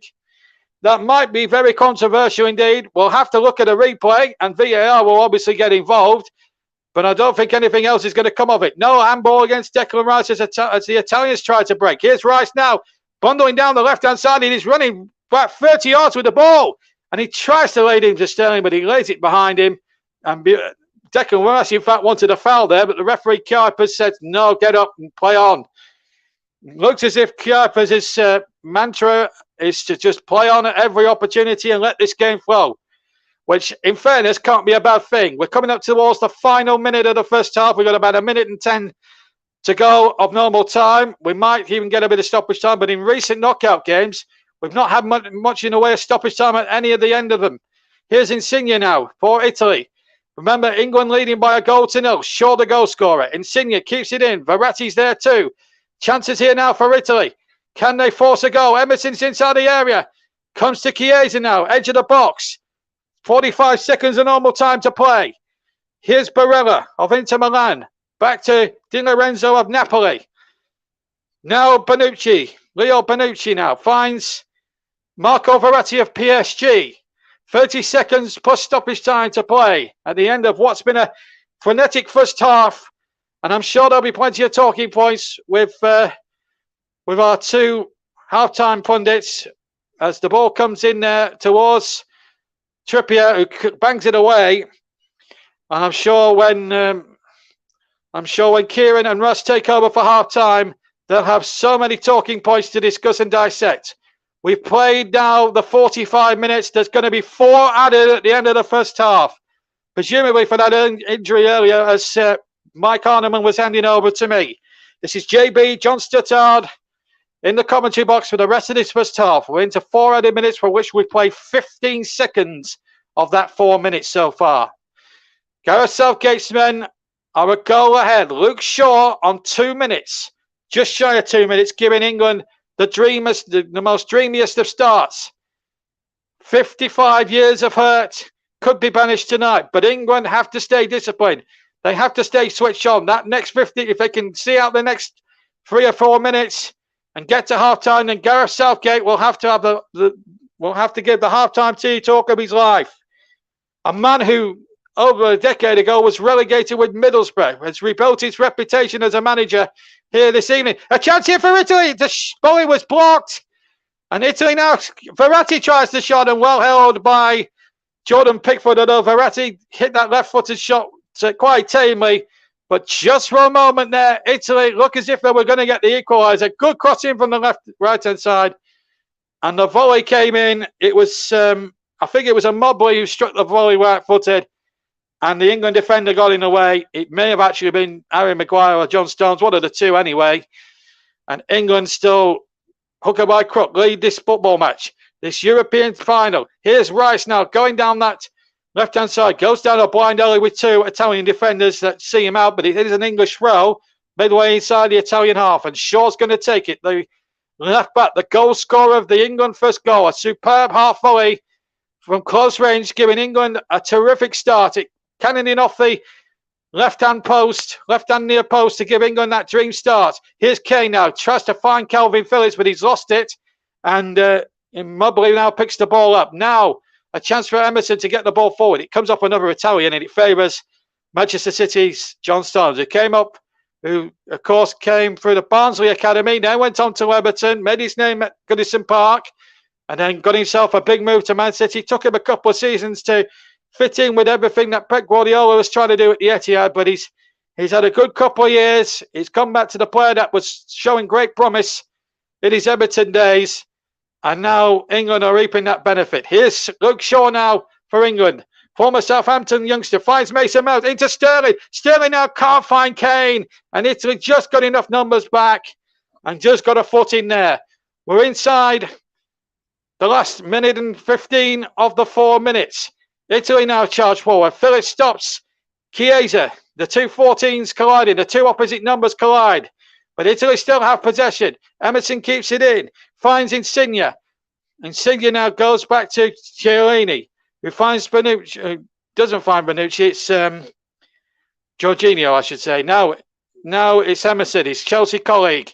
We're inside the final minute of the first half of stoppage time.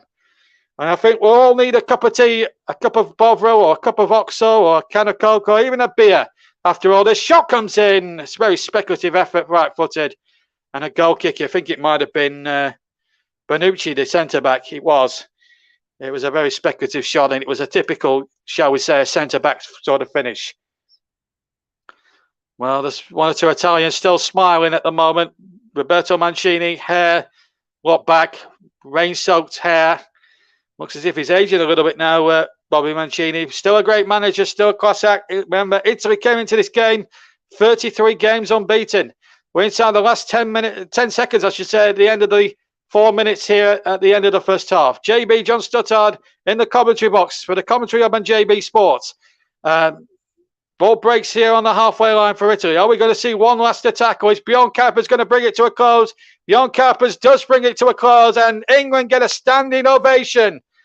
There's a replica of the Henri de Meyer trophy in the crowd there. Someone's holding aloft. That's a bit premature, but England are halfway there. That's the important news. Luke Shaw's goal on 2 minutes. Could football, if England just stay disciplined, keep their heads, Could it be coming home after 90 minutes tonight? Who knows? But it's a terrific 45 minutes, and the England players getting a standing ovation from this vast Wembley crowd. I think we all need to take a break. I need to take a break. I'll join you later on in the second half. But the news is good at half-time, as I am back to Kieran Riley and Russ Burden. It's England 1, Italy 0. Kieran. What a first half. I'm not going to lie. 1 minute, 59 seconds for the first goal to go in. Absolutely fantastically well worked. We should have Nick Jones and John Kane joining us very, very shortly. What a first half that was for England. I am in shock and awe that we've still got a long way to go. 45 minutes to go. Russ, dare we dream? Yes, Kieran, absolutely fantastic defending from England in that first half. Italy pounded on the pressure towards the end of that first half. Superb defending, stood up well, and England took the goal well. And if you go back to that goal from Luke Shaw early on as well here, you see Kane pick the ball up here. Calvin Phillips, as you'll just see now, tells Kane where to play that ball out wide, and he played it out wide brilliantly. And then Trippier did very, very well to pull the cross in, but take nothing away from Kyle Walker. If you just watch this here, guys, as we see the ball play out wide, see Kyle Walker goes on the overlap, which takes Emerson away from closing down Trippier, which then gives Trippier the time and space to pick out a beautiful cross for Luke Shaw to hit home and beat Donnarumma at his near post for his first ever England goal. And what a time to get it in the European Championship final, Euro 2020 final. What a time to get England the first goal. And Kieran, what a goal he was as well, my friend. Superb finish, wasn't it? It certainly was. I've ran out of drink before we even kicked off the first half, and I've been wanting to get a drink, but after the first goal went in, I could not leave my seat. It is definitely edge of the seat stuff. I will have to go fill up at the start of the second half, though, but if we score again, I'm going to miss it, which is going to be a dreadful shame. But what a start. Like, as JB was saying, it's the quickest goal ever scored in a cup final. So we're setting records again. This is mad. This is Nick. What's your take on the first half, mate? All right. Good evening, Kieran. That was an explosive start to the first half for England. Luke Shaw getting it in a couple of minutes, like you say, a cup record. But Italy, they never gave up. I mean, Chiesa came really close to making it level. Had he actually managed to do so, there was no way Pickford would have been able to save it. So it was fortunate for them that the ball just went wide, and also that free kick by Verratti never quite worked out the way the Italians wanted. So England very lucky to hold on. Definitely is, but I'm still proud that we are currently 1-0 up in our first final in 55 years. I can't believe we're in a cup final in my lifetime. I never thought that was ever going to happen, but we're there. It's I can hardly talk right now. Do we get one more? Will the Italians claw back in the second half and make us go to extra time? What is going to happen? What do you think's going to happen, Russ? Well, I was speaking to my dad downstairs, Kieran, while we were watching this game, my friend, and my dad said, imagine we do what we did to Ukraine. Get a second goal early on in the second half, then get a quick fire third straight after that, and then late on get a fourth goal and secure the trophy back and fetch it back home to England where it belongs. The trophy's coming home. It's already at Wembley anyway, but this is where we'll be staying. Italy, yes, we're good going forward, but like I said before the show, we've only conceded one goal all tournament, and like JB alluded to as well before the start, it was from a free kick as well. And it was a fantastic first half from England defensively, and we stopped Italy from creating. We made a few times of going down, but we've mainly stopped Italy from creating. And we mentioned on the podcast yesterday, and I know you're here, Mike, and I know Nicholas is here as well, and you'll remember, Nicholas, I said if we can stop Jorginho, Verratti, and the other midfielder in that side create everything very, very well, we have stopped them creating, and we have stopped them from playing at times. They've been forced a few times to go long, to try and get behind us that way. And England, yeah, we can. I know one of the times we tried force in the past, but more often than not, when we do play football and play good football, we're managing to get in behind our wide, and it's superb to see England playing the way that we are doing in this final. And like you, Kieran, I never thought I'd see England in a final. Yeah, it's definitely a really fun one. Mike Hardiman, obviously you had the first 26 minutes of the first half. Obviously you commentated on the lovely goal. Obviously I got a premature celebration because obviously I'm slightly ahead of your feed. As you probably saw from the camera, I was going absolutely mental. But what was your take on the first half, mate? Brilliant from England. Really, really great start. Russ summed it up perfectly in regards to, getting the ball out to Kieran Trippier. Kieran Trippier has been fantastic in that first half, as has Luke Shaw, bombing down either side. I think they've both been exceptional. I think that Declan Rice, you can see he's really up for this game, and just showing there, he's just battling with, I think it was, might have been Chiesa, and he just wouldn't stop. He's a midfield engine, and you can see that in him from the first half there as well, the way that he's trying to get the ball ticking and get England playing in midfield. Calvin Phillips as well. Really, really good first half. And, Harry Maguire, John Stones getting blocks on the line when they need to. But, really great time to get the goal. And then, it was mad after that. It was bouncing after that. Let's see if we can hold on. And as I said before, this is probably going to come back and bite me, but I'm going to say it. I've said this game will end 1-0 to England. So, let's hope and pray that I'm right. Certainly. We'll have to wait and see. There's still obviously a long 45 minutes to go before someone is crowned the winners. But JB, if you're back with us now, what was your thoughts on the first half? If he's with us. JB, you with us? No, I don't think he's with us. Okay, moving on then. So, predictions then, boys. What do we think is going to happen? Will Italy bounce back? Or will we hold them out? Or maybe score a few more? Nick, what do you reckon? I reckon that Italy will have probably wised up to England by now. So certainly, it'll be interesting to find out what Roberto Mancini might have said to them at half time. But I reckon Italy might equalise. But if they do, then England will maybe pull one further ahead. So I predict it as 2-1. A 2-1. Okay, Russ, your prediction, mate, and you've got a question for Mike, I believe, as well.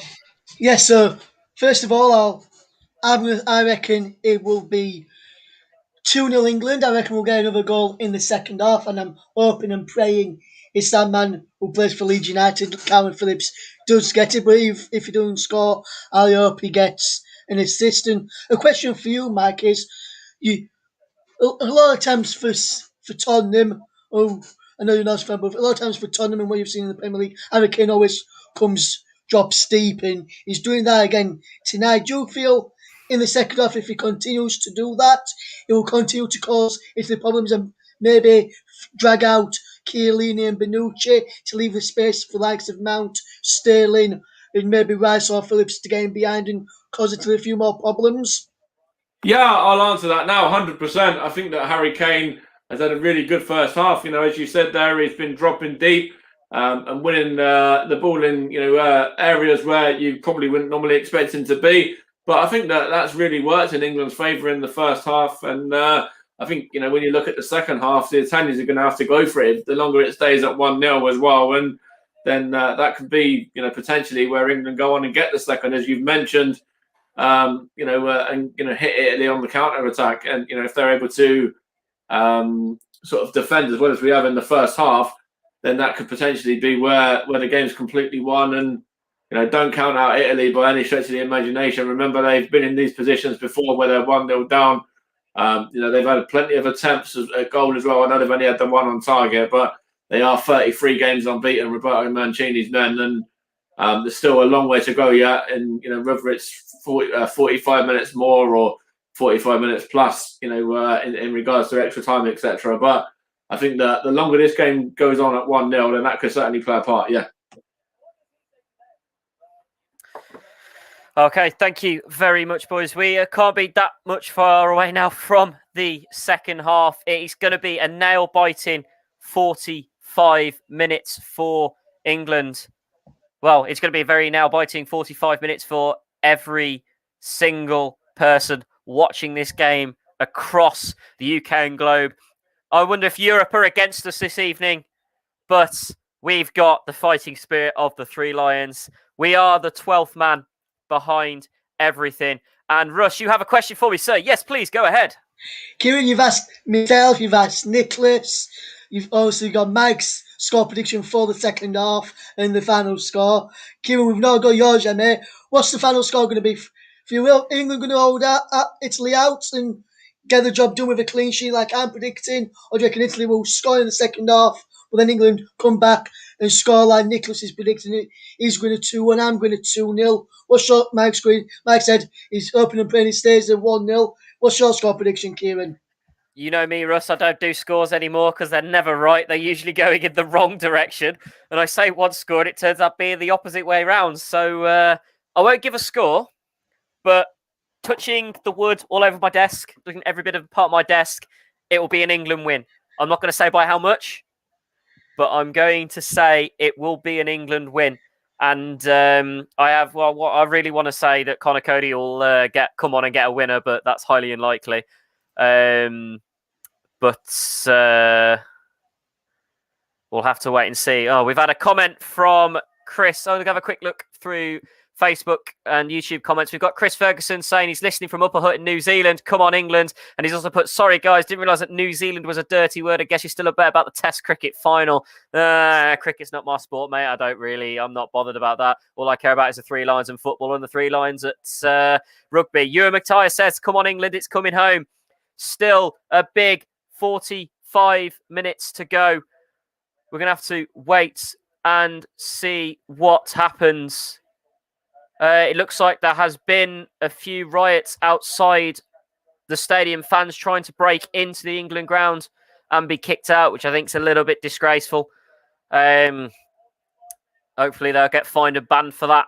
But on my feed, I can see the teams coming out. But obviously I know Mike and JB are slightly behind us. Russ is now leaving me to go back downstairs.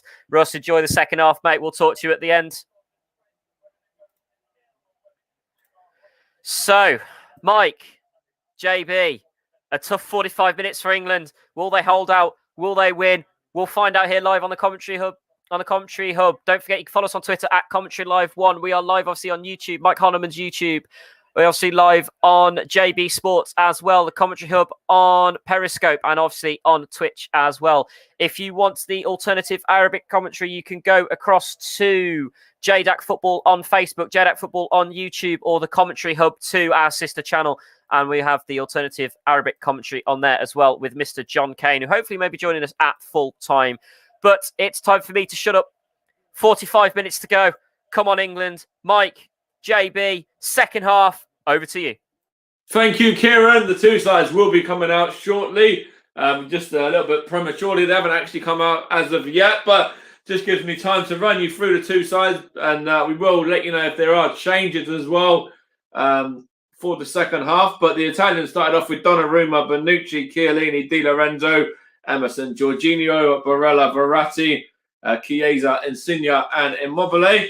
And then England started off with Pickford, Walker, Stones, Maguire, Kieran Trippier, Shaw, Phillips, Rice, Mount, Sterling, and of course the skipper, Harry Kane. And we will let you know if there are going to be any half-time substitutions. Of course, the subs can play a crucial part in this as well.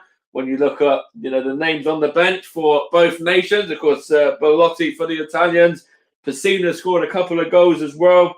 Of course, you look at Locatelli as well, another name that has played a part and has been linked with moved to a couple of English clubs in the last few weeks, including Arsenal, in fact. And there's a few others on the Italian bench as well, the likes of Berardi as well, and also Bernardeschi as well, that they could come on and make a difference. And as for England, the main names are Jack Grealish, Jordan Henderson, Marcus Rashford, Jadon Sancho, Dominic Calvert-Lewin, and Bukayo Saka.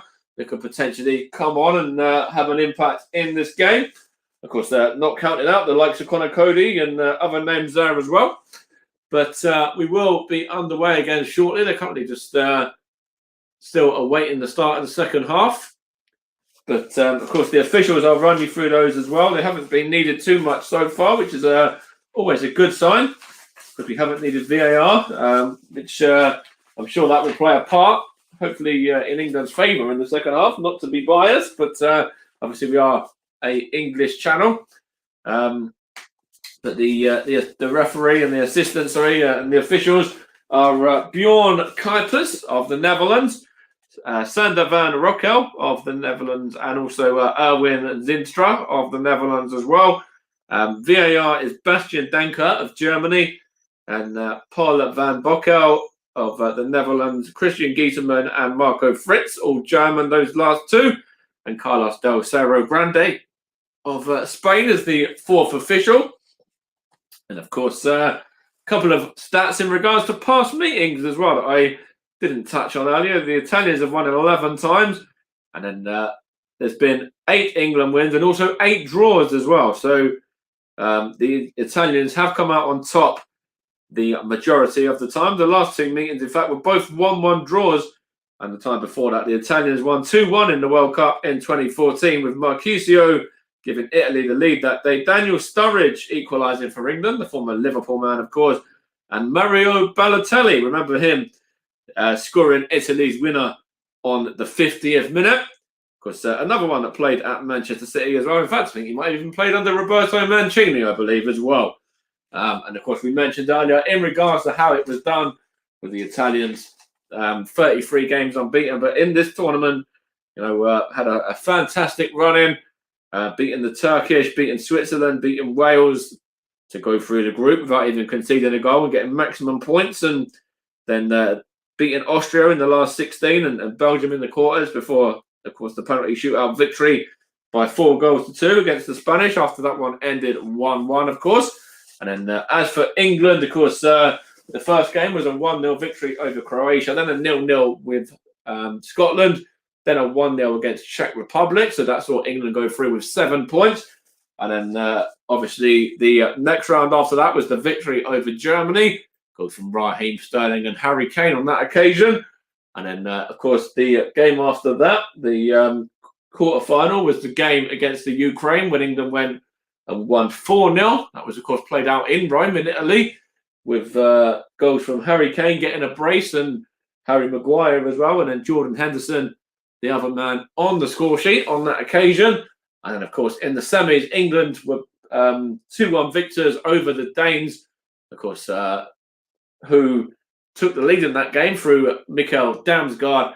And then Simon Kerr's own goal was levelled it up before going to extra time. Harry Kane's penalty was originally saved by Kasper Schmeichel, but he was able to put the rebound in and send England through to this final, where, of course, if you are joining us late, it's 1-0 to England as well, going into the second half with, of course, Luke Shaw, the man who has the goal after about, I believe, 3 minutes. And I think I might have actually lost feed there for a moment or two of the second half. So I will jump in because I think the second half, I'm sure it would have started by now, certainly.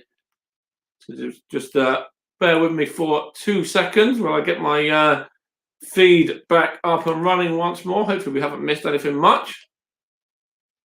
I'll have to just jump back into this once more now. And currently it's has got underway, in fact, and there's just an effort over the top there for the Italians. Jordan Pickford, who just had that one under control and clears it long to Harry Kane now. Apologies about that, everybody. I did have a few technical issues there, and we're 5 minutes in, and I'll keep it here for now. And this means I'll probably be about a minute ahead of JB, but at least I do have the coverage. And for anyone that has just joined us, it is still England leading by 1-0 with, of course, Luke Shaw scoring there. I'll try and be as swift with the transition to JB as I can in the 67th minute. So just means that I might be a minute out, if that's okay with you, JB. But it's an Italian throw-in at this moment in time. And it's going to be taken by Di Lorenzo. And it's given to... and Calvin Phillips wins that. And now Declan Rice now. On to the skipper, Harry Kane. It's a good tackle there by Jorginho. And I think it's Insigne, is that one? No, sorry, is it Chiesa, in fact, in possession now for the Italians. Going to whip it across to Insigne. And Kyle Walker heads it back to Jordan Pickford now. That's a good play there by the England acting right-sided centre-back. There's going to be a substitution for the Italians now as well. It looks like the number 16 is going to be coming on, and also the number 11 as well. So that's Berardi being one of those. And the number 16 is, I believe, that is Cristante, also going to be coming on shortly as well. Chiellini in possession now on to...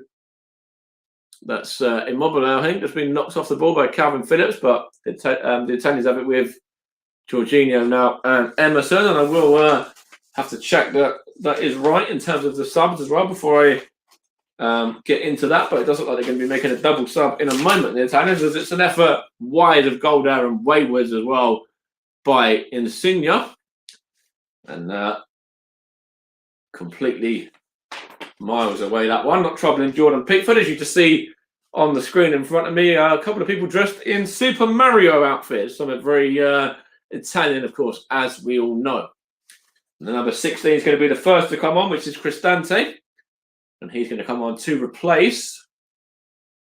This is going to be, let's have a look here. In fact, it's going to be taken after this goal kick. So Jordan Pickford smashes it towards Harry Kane, and it's one in midfield there by Declan Rice, and Calvin Phillips battling in with Barella, and now it's on with Declan Rice once more.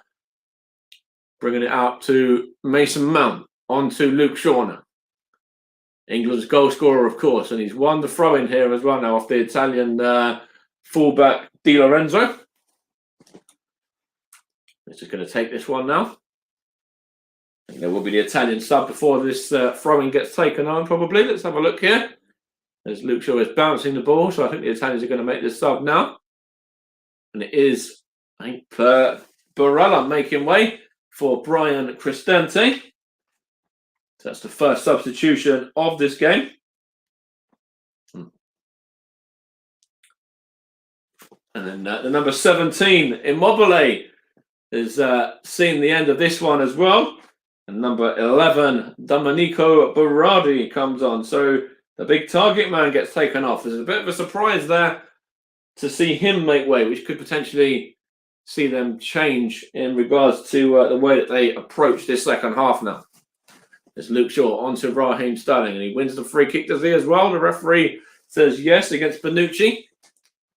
As Raheem Sterling still down on the floor and with a little bit of a injury there, but there's the first yellow card gone to Leonardo Bonucci there, the man who plies his trade at Juventus.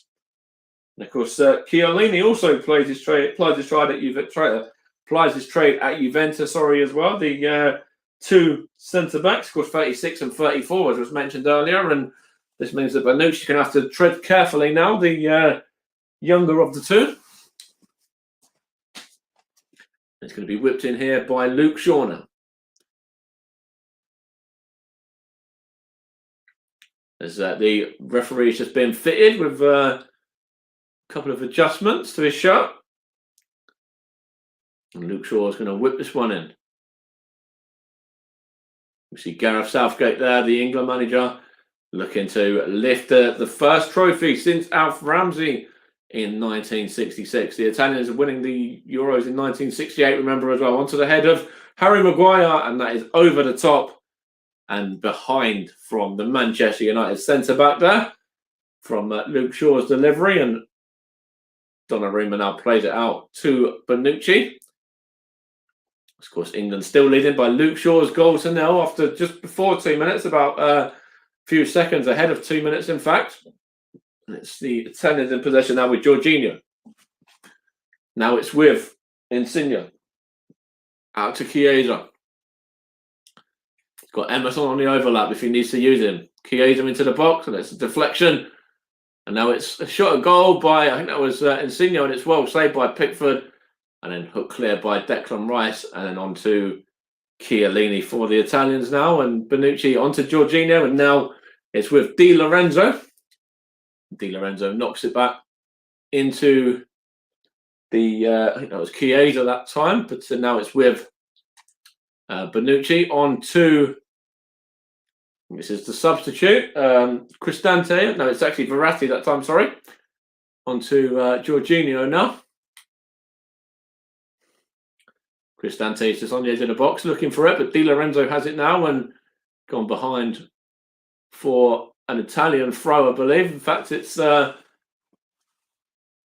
having a look here. It was Kieran Trippier that got the block on Chiesa's effort, and Insigne's one was blocked by a mixture of Declan Rice and Jordan Pickford. Jordan Pickford doing what he needed to do in terms of parrying it away. And the Italians have possession now with Emerson into Verratti. Now it's Jorginho. Back to Marco Verratti once more. Verratti is going to play it into, that was Cristante, I think, but it's given away there, and it's now back with the Italians. Jorginho on to Bonucci, and now Giorgio Chiellini, to Juventus men, and now it's Cristante once more. In fact, it was Insigne who dropped back there, sorry, my apologies. Now it's a poor ball out there, was it? And was that kept in play by the Di Lorenzo? In fact, it was, but then not on the second time there, trying to feed the ball through to the Italian Berardi. He couldn't do anything with that. He couldn't keep it in play. As England are able to just settle down now as they've won the throw-in. Coming up to 59 minutes almost on the clock, and England still leading by a goal to nil. Scored just before the second minute. And Harry Maguire in possession. Has it on to, sorry, it's John Stones, sorry, on to Harry Maguire, and Harry Maguire hooks it behind for a throw. And England have to be a little bit careful now. There's a little bit of nerves going into the English game there. The Italians in possession at the moment. It's with Bonucci. Now Chiellini. Now Jorginho. Here's Chiellini once more. Back to Jorginho. The man, sorry, it's Verratti, in fact. And Jorginho. Now it's Emerson. In for Spinazzola, remember. The Italian fullback, who of course is injured and misses out in this tournament now. Here's Chiesa. Scored in the semi-final on this ground, remember. Now it's Verratti once more. Insigne. Now it's Jorginho. Scored the penalty that won it for the Italians in the last round. Now Di Lorenzo. It's Insigne. It's Verratti. And there's an offside in there against the Italian number 14, Chiesa. And England and their fans and defenders can breathe again. Actually, it's a handball, I believe. I think it come off his chest and off his hand there, Chiesa. And England are, and sorry, it was Emerson, in fact, sorry. He went off the handoff. And you see the England fans trying to G up the Three Lions and trying to get them over the line. Of course, still plenty of time to go in this game. It's John Stones plays it down the line to Kyle Walker. Now on to Kieran Trippier, looking for Harry Kane. And Chiellini wins that one. Now it's Trippier once more, looking for Sterling. Is he fouled there? Referee says no. Now it's Mason Mount. Calvin Phillips of Leeds. On to Declan Rice of West Ham. Tries to find Raheem Sterling, but it goes through to Donnarumma. Of course, the goalkeeper, who is the AC Milan shot stopper, making his 33rd appearance for his nation. So in fact, I believe he's probably kept a clean sheet in all of them. I think he's his first one was the game that they became unbeaten almost. So sorry, so not clean sheet. Sorry, but in terms of unbeaten run, sorry, I should say. I think he's been involved in all of them. I should say. It's now with Chiellini on to. That's Verratti now. Now, Jorginho out to Di Lorenzo. Gives the ball there to Insigne, was that? And it's gone through to Jordan Pickford, takes a touch and then whacks it into the Italian half. And actually behind, no, not behind, I thought it was going through to out of play there, but it didn't. It's now Verratti from Bonucci's pass. Here's Chiesa. Chiesa for the Italians up against Kyle Walker. Shot a goal. Great save there from Jordan Pickford. Got down well there, the Everton shot stopper. And he's able to parry that one away from danger. Good effort there from Federico Chiesa. Jordan Pickford had to be alert, and he was. Now it's Verratti. Now it's with Insigne. Looking for the number 11, the substitute, Berardi, gone through to Pickford.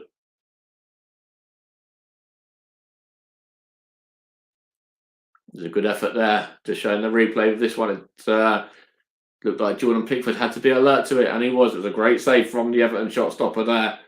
Got down well to parry it away from danger. Good strong hand on that one. Here's Calvin Phillips now. Now Declan Rice back to Harry Maguire. Out left to Luke Shaw. Down to Mason Mount now. Gone behind off an Italian man, Di Lorenzo for an England corner. Potentially a good opportunity here for the Three Lions to get a second goal now. Of course, they'll probably send up John Stones and Harry Maguire from the back alongside the likes of Calvin Phillips and Declan Rice, who'll be in there as well. Harry Kane, of course, now played himself into form, getting a couple of goals in the last few games. Remember, Raheem Sterling on form as well. Just you see a four-man England line now having a conversation with each other about what to do here. The Italians have got one on the post, Jorginho, I believe. It's whips in. Looking for the head of John Stones, and it's over the top there. Donnarumma had to get a hand to that one and parry it over. Good save there from the AC Milan shot stopper, and John Stones there got not a clear connection on it, in fact, and it was able to just be parried over the top from Donnarumma. Almost 64 played. It's whipped in by Calvin Phillips again. And it's headed clear by Bonucci on a yellow card, remember. Now it's Luke Shaw, the England goal scorer. Goes back to Jordan Pickford. Jordan Pickford goes long, looking for Luke Shaw again. It's come off of an Italian man there. And behind, it was off of Di Lorenzo, I believe.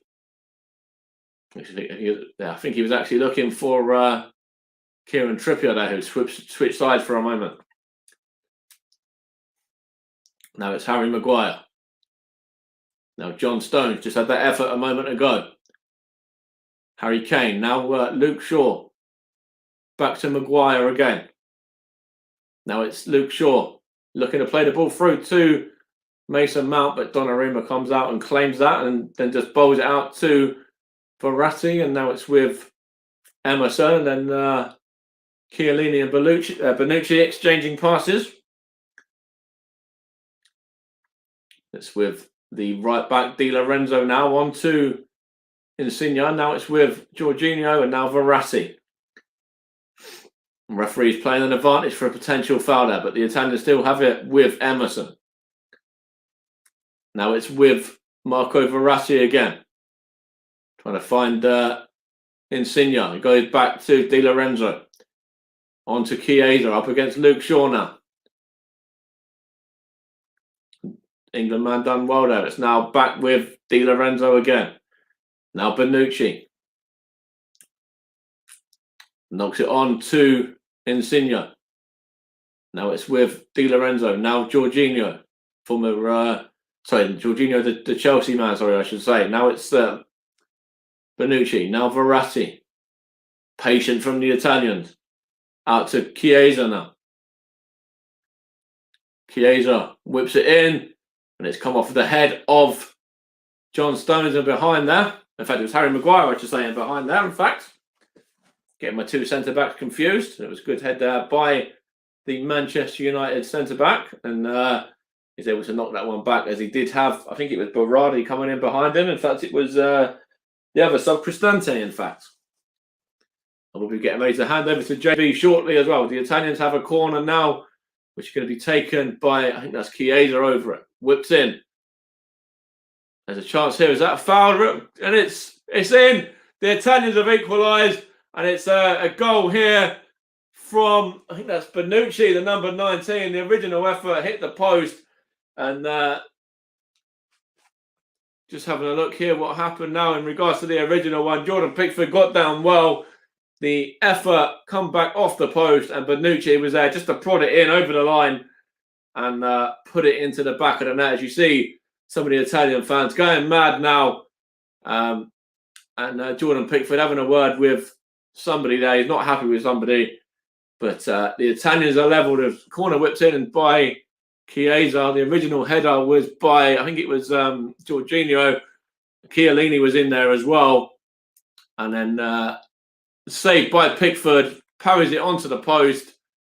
And then there at the right time to put it into the back of the net was Bonucci ahead of Harry Kane, and Roberto Mancini's men are level at 1-1. I'll be ready to hand over to JB in around about 10 to 15 seconds from now as well. Maybe for a little bit in regards to the final 22 and a bit minutes plus stoppage time, but it's now Italy 1, England 1. Bonucci cancelling out the goal there from Luke Shaw earlier on. England just trying to play it forward, looking for Raheem Sterling, and it's now headed on by Chiellini back to Donnarumma.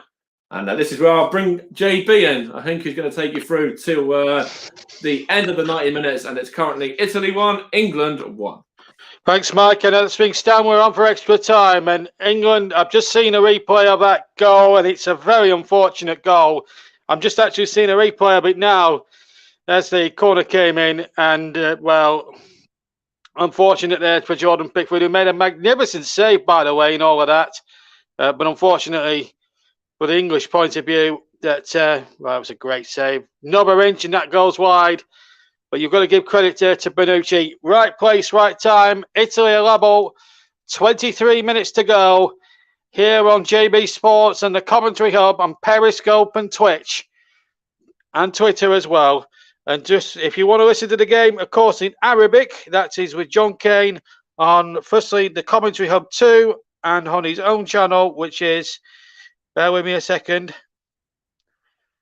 JDAC Football. Okay, that's the Arabic commentary. If you want to stay with English commentary, stick with us here on JB Sports and Commentary Hub.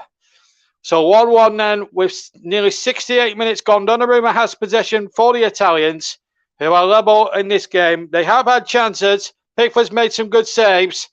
But Italy, you've got to say, you can't argue with the equaliser. However, unfortunately, it may well be. Anyway, here come Italy now with Emerson. Emerson finds Insigne. Insigne now finds Chiesa. Maybe Grealish might be. You would think now at this point, Grealish has got to come on now for England.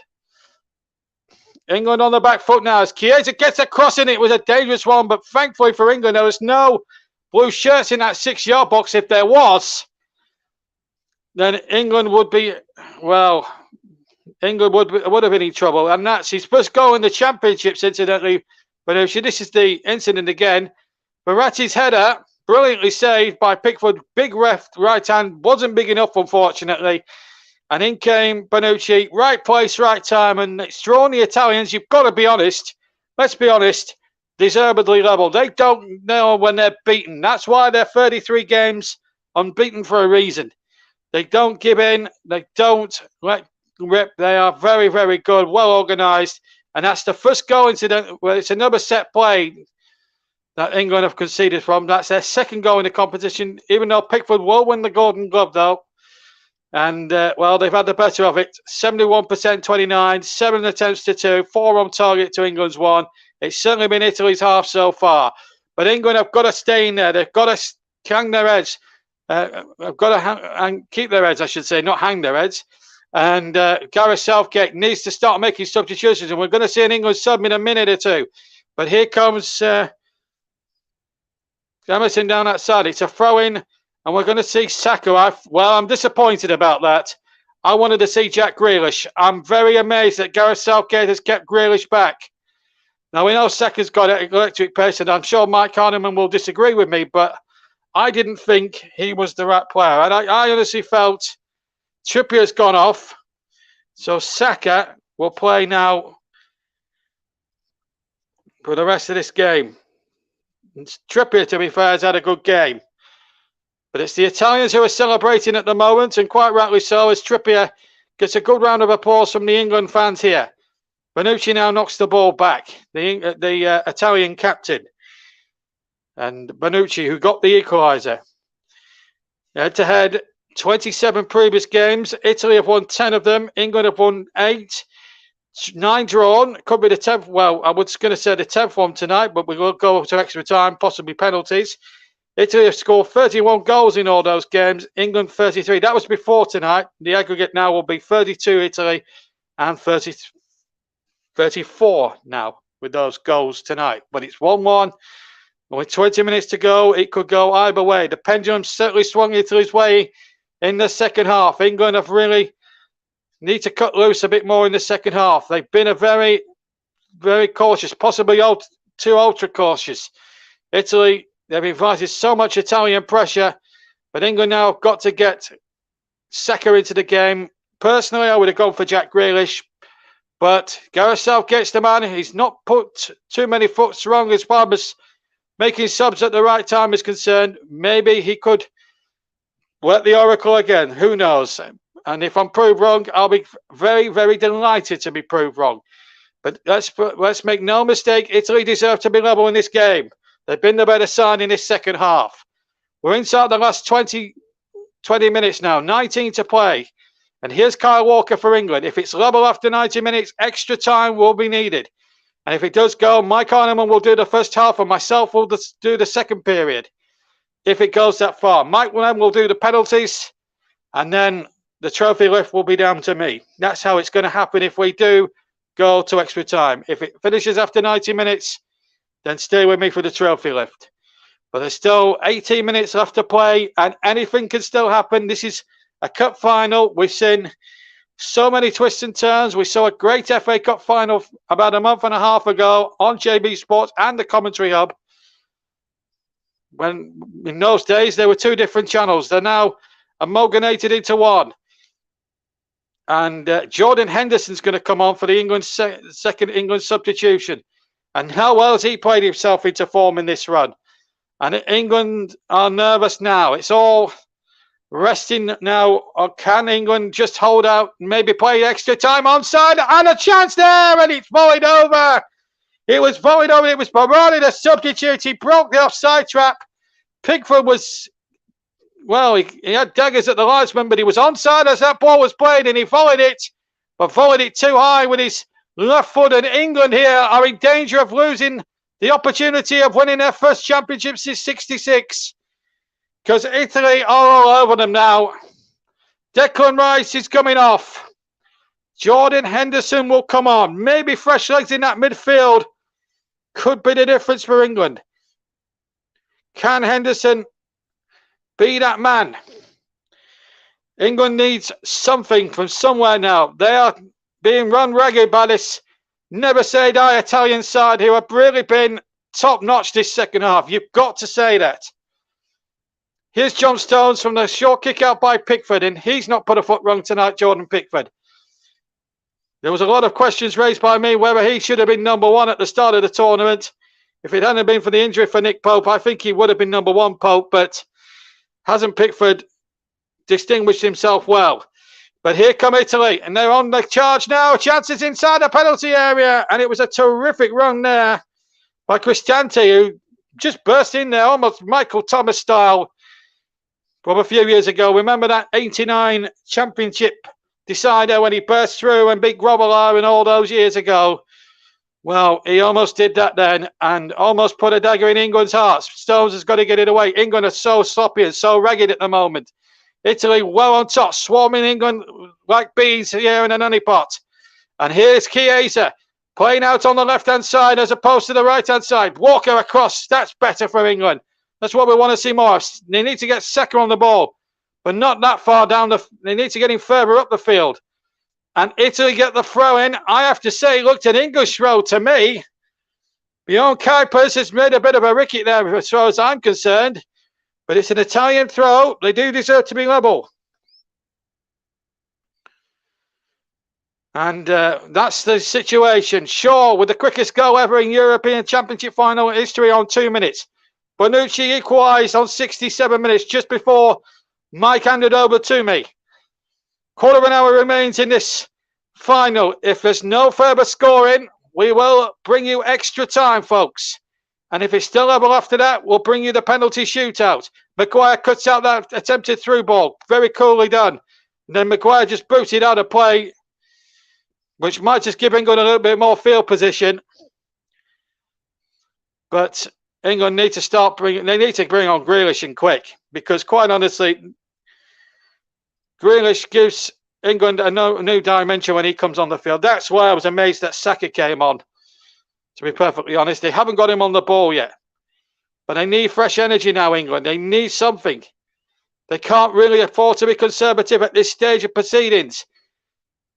14 minutes left to play. We've played 76 minutes of this Euro 2020 final. Italy 1, England 1. That is the scoreline at the moment. As things stand, football is not coming home just yet. But Italy have been the better side second half. Let's make no ifs or buts about it. Bonucci got the equaliser in possession inside the centre circle. Finds Chiellini, plays it on his turn to Verratti. Verratti back to number 8 now. Jorginho, the Chelsea man. And England on the back foot. Italy doing all the attacking, all the pressing at the moment. England needs something. They need a moment of genius from somebody, a moment of pure genius from somebody here in a white shirt tonight. England so near, but as usual, running every Englishman, woman and child, boy and girl through the mill, as always. It's been like that for the last 50 years. Phillips intercepts, finds Kane, who's far too deep for my liking. Henderson flicks it on, can't find his fellow substitute, Saka. And Maguire goes down. No foul. Looks a foul to me. It is a foul. England have got the decision. Verratti doesn't like it. But beyond Kuipers, woof, there was a few hearts in mouths there. Because for 1 second, he was very indecisive. It's definitely a foul. But for one moment, I thought he was playing on. And then it took what seemed like it was a 2-second pause, but it seemed like 5 hours. And in the end, he made the decision. But Christ almighty. Talk about putting hearts in mouths. Here's Maguire now for England on halfway. He's been chopped down and the referee says free kick, I think. Yes. And a few England fans offering prayers, and this is tense. It's going to be tight. It's going to be this and that now. There's a young woman with red fingernails on now, praying. I'm surprised she hasn't bitten them, although they are looking as if they're false nails. Anyway, Saka on the ball, free kick to England.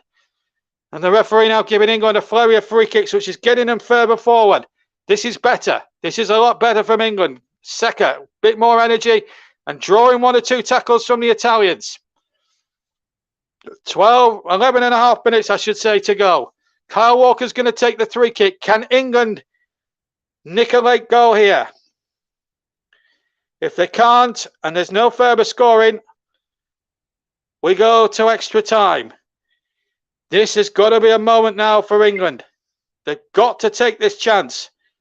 They've worked so hard to get to this final. They've been so superb in the knockout rounds, beating the Germans, beating the Ukraine along the way. Shaw tips the ball into Maguire. Can't be found there on that far right hand post. Saka intercepts, but he's lost it to Chiesa, who goes down the left-hand side. Walker's got a track with him. Saka's helping him out, but Chiesa's away. but Walker's pace and strength bails England out. There was no foul there. Walker used his strength superbly, and Saka draws another free kick. And Chiesa is prostrate on the ground, and I'm sorry to say that was a fair tackle. I'm sorry, but if Kyle Walker there did terrific. Used his strength superbly. Nothing wrong with that tackle whatsoever. Nothing wrong at all with that. It was a good run by Chiesa. But in fact, Walker did well, used his strength. And Kelvin Phillips got the ball cleanly, in my opinion. I think Chiesa is genuinely hurt. Let's be fair. And I'm not sure I don't think he's making a meal of this. And there we go. And Mike, of course, making the point that England need to get at Bonucci. Of course, he's carrying a yellow card, but it's his goal that's leveled the count here for the Italians. Just seen a replay here. There could have easily been a foul there on Chiellini in the build-up there from John Stones, to be honest. But it mattered not as far as the Italians were concerned. And Bonucci, let's give him credit. Right place, right time. And we're at 1-1 with 10 minutes of the game to play. And Harry Kane calling for calm at that precise moment. But England have not been anything but calm. Anything but calm at the moment. They just need one moment of genius, one moment of light. And maybe, just maybe, football could come on. But it's a long way to go yet. Remember, we're about 10 minutes away. There's going to be quite a number of... Yeah, he is genuinely injured. There's no play acting going on, quite clearly. But it was a fair tackle, to be fair. 9 to go, but we've had about 3 minutes that will be added on. Walker and Sterling, the two Manchester City colleagues. Sir Geoff Hurst, who scored the hat-trick on that famous day on the 30th of July, 1966. Well, he looks on. Sir Geoff Hurst, of course, he got a knighthood. And, of course, Gareth Southgate did him to become the first England manager since the late great Sir Alf Ramsey to win a major tournament since that famous day on the 30th of July, 1966. But at the moment, Italy and England are deadlocked at 1-1. And we've got a substitution, I think. Yeah, Bernard Skecchi is going to come on. Bernard Skecchi is going to come on. And it looks as if it's Chiesa that's going off. I think his night is over. And he is limping, and that is actually quite a bad injury, to be fair. That's a huge blow for the Italians. There was a stretcher there if needs be, but Chiesa, I think that's his race run now. He's going to try and play on, but Bernard Skecchi is going to come on. They're not ready yet to bring him on. So Italy temporarily now down to 10 men. We're back underway with about 7.5 minutes, but there's going to be a huge chunk of stoppage time at the end of this second half because it took at least 2.5 to 3 minutes for Chiesa to receive any treatment. Now Stones plays it to Walker. Can England sup up some more stamina and some more durability and some courage in the next 7 or 8 minutes plus stoppage time to have a go now? Mount has it on the far side. Mount is faced by Bonucci and Di Lorenzo here. Has to go back to Shaw, whose goal after 2 minutes had put England ahead. And now he's got Mount in behind. Mount to the byline. Pulls it back. Saka's there, but his first touch was poor. And it just couldn't find Kane. I think he tried to control it with his chest and he took too heavy a touch. But here's Kyle Walker from Kelvin Phillips. Now back to Phillips. Right-hand side. He goes in field. Finds John Stones, who came close earlier on it before the Italians equalised with a super header that was tipped over brilliantly by Donnarumma. England need a break here. Maguire finds Stones in the centre circle inside the Italian half. Henderson now for England. Finds Kyle Walker. Walker now. Finds Saka. Saka will have a run at them. No, he's going back to Phillips. And Phillips has drawn the foul. Free kick to England. Just prior midway, another yellow card comes out. And it's Insigne, the Napoli man, who's complaining. Let's have a look in the replay. I'm just seeing the replay. Phillips gets there first. Definite foul. I'm not sure if it's a yellow card offence, but it's definitely a free kick. Not sure. I think a yellow card was probably a little harsh, but nevertheless, 6 minutes to go plus stoppage time. England have a free kick in a very good position. It's just midway inside. It's halfway inside the Italian half, so it's past the halfway mark. England have got plenty forward. 4 on the edge of the area, 5 if you include Maguire in a line on the edge of the area. Declan Rice, this has to be the best free kick of your life, son. Rice now brings the ball into the back post, looking to Stones, headed away. It'll come to Sterling, leaves it for Shaw, who strikes it left-footed, but it's not troubling the scorers, and he won't be getting his second goal of the evening. And really, you could say that was a chance wasted for England, because they could have had a good position if he'd just played it out to Sterling on the left-hand side. And as predicted, Chiesa will be replaced by Bernard Skecki. So there we go. So Bernard Skecki now will come on. And he's getting a good reception there from the Italian fans. No goal tonight. He's had a good run now. He's going off almost in tears, the poor lad. He's had a good tournament though, Chiesa, son of Federico Chiesa of Juventus. But Bernard Skecki is a terrific talent as well. And he's one that England will have to watch like hawks. We've had a streaker on as well, Kieran reports. I must admit the cameras didn't spot it, and I didn't spot it. But there's going to be a good chunk of stoppage time as well. So England are level, and they've been forced level, and it's a frustrating second half for England. But a good one for the Italians, but they have lost one of their talisman now. Chiesa has been substituted for injury. That's a sad sight to see a player of his quality taken off like that. But thankfully he was up and on his feet, but he's gingerly walking away. Ball played forward from Italy, but it's going to go on to Jordan Pickford. So 4 minutes for stoppage time to go in this 90, as we come towards the 90th minute in the Euro 2020 final. We'll hold back for man of the match just in case any goals are scored late on in this game. And we've got a streaker arm on the field. There is the streaker. This is not what we need, quite frankly. I knew something like this might happen at some point tonight. It's not going to help the players. It's not going to help anybody here. Gareth Southgate, it's the last thing he needs in the England side. Just when they think they might be building some momentum here. Maguire looks ashen-faced. It's not what we need right now. It's the European Championships final. We're playing for high stakes, and somebody does a foolish thing like that. It's not acceptable. UEFA have just fined England for misdemeanors in the crowd from the semi-final with the laser pen. I think the streak has been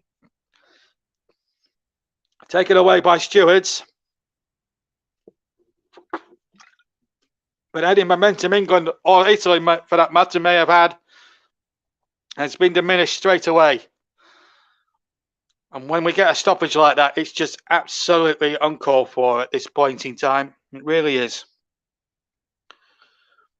And I am disgusted to see it.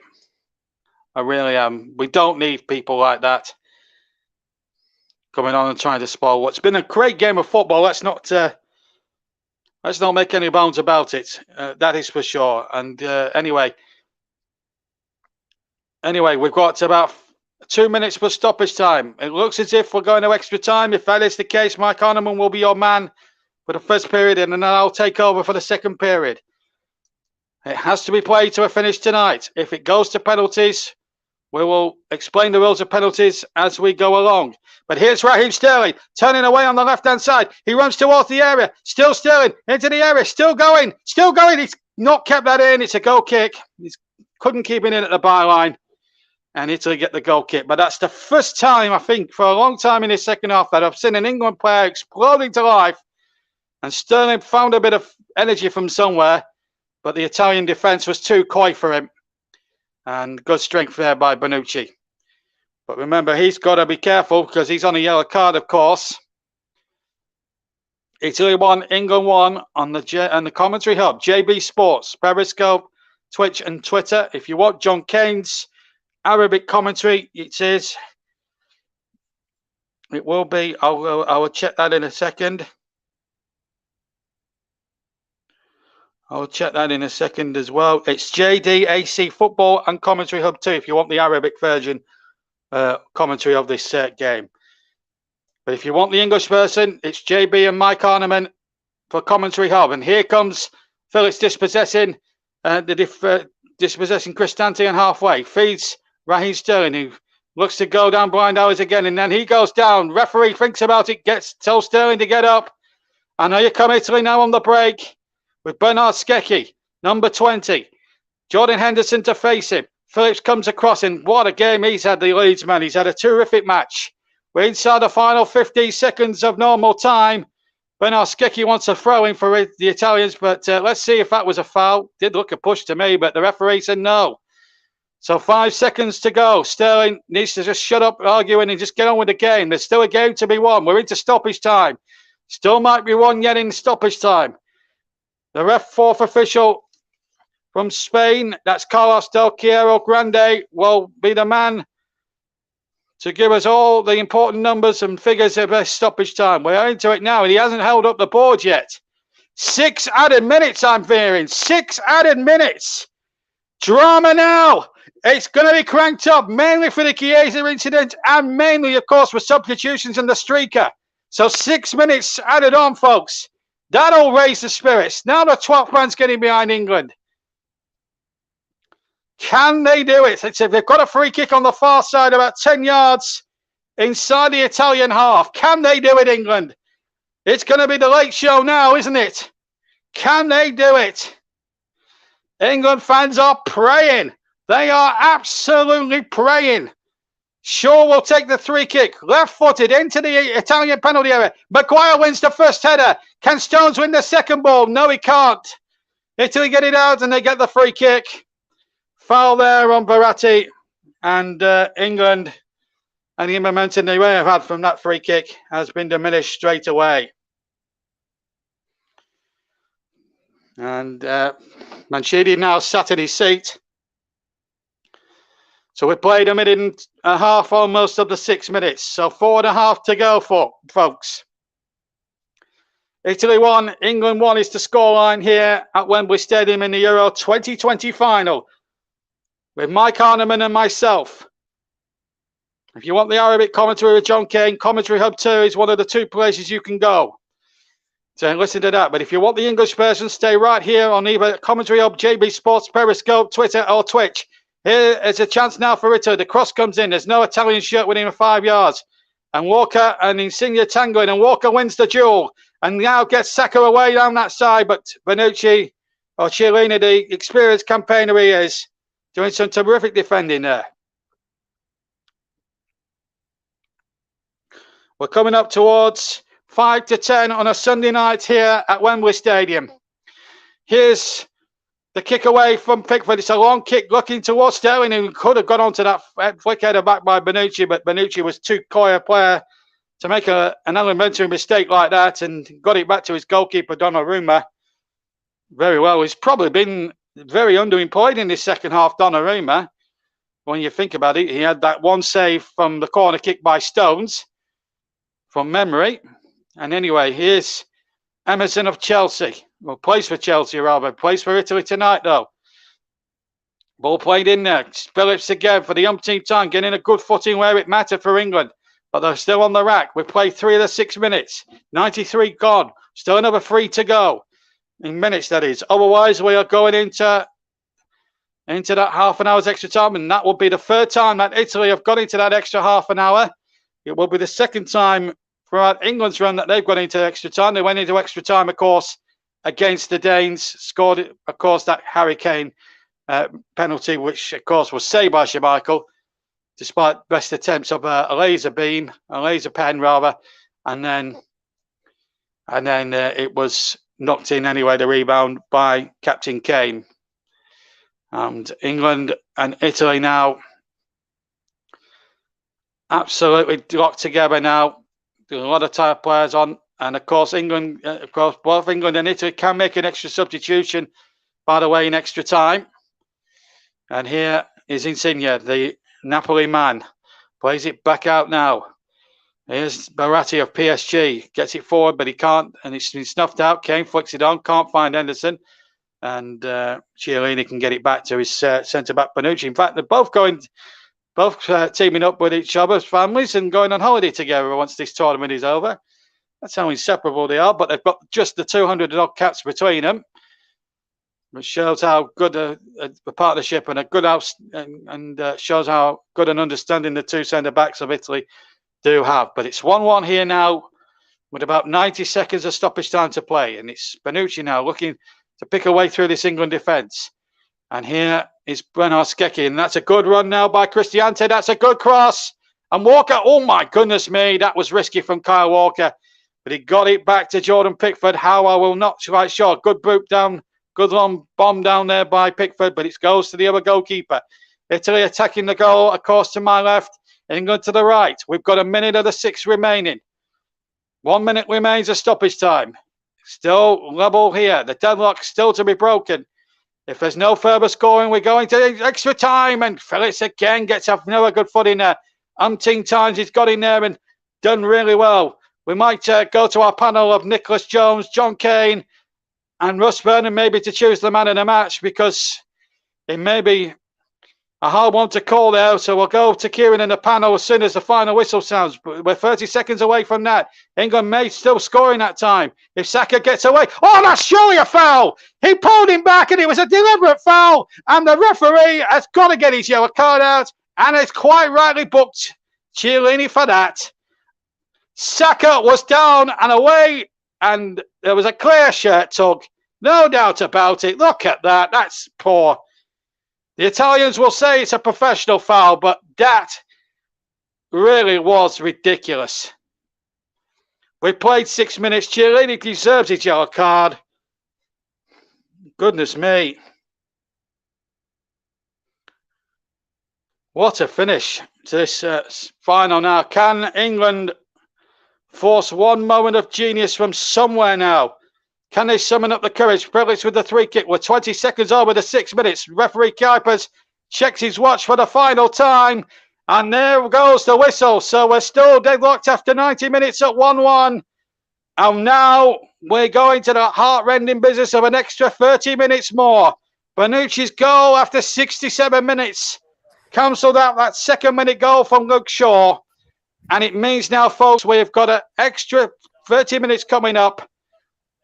Mike Arneman will be your commentator for the first period of extra time. Then I'll take over for the second period. But at the moment, it's going nowhere. It's not going home. And it's not coming home, and it's not coming home. We've got 30 minutes more to come, folks. I'm going to hand you back to Kieran Riley now with the scoreline at the end of 90 minutes with extra time to come. Italy 1, England 1. Kieran Riley. Wow. What a final this has been. Bit of a sloppy goal. Kane should have got to that, but it is never. It's a shame. We were doing so well, but Italy came out attacking. Well, we got this quick break. Russ, thoughts on the second half before you have to go back, mate. We're going to extra time. What do you think? Yes, Italy were the better side in the second half. Italy kept pushing us back. Towards the end of the second half, we began to get back on top, began to pile on a few pressures towards the end. And Chiellini, at the end there, should have been sent off. And I've got to agree with what Mike just said in the private chat here with us tonight. Got to get Grealish on. Get Grealish on. Get Grealish to one of Bonucci and Chiellini and get one of them sent off. If we can get one of those two centre-offs sent off, we've got a really good chance of winning this. I think we're going to nick it. We're going to win it 1-0 in extra time. 2-1 overall. Come on, England. It's coming home. We'll certainly have to wait and see, won't we, Russ? Nick, your take on the second half quickly, please, mate. I felt England was starting to run out of steam. They were beginning. They started strong, but then they sort of faded back, and that gave Italy the chance to equalise. Yeah, it's certainly one of those difficult. What about that foul right at the end? I think that was a straight red card because he nearly bloody choked him as he pulled him down. I don't know what you and Russ thought about that, but I certainly thought that was worthy of the red card. I initially thought it was worthy of a red at first, but I felt that it would have been if he'd been a bit more forceful. What about you, Russ?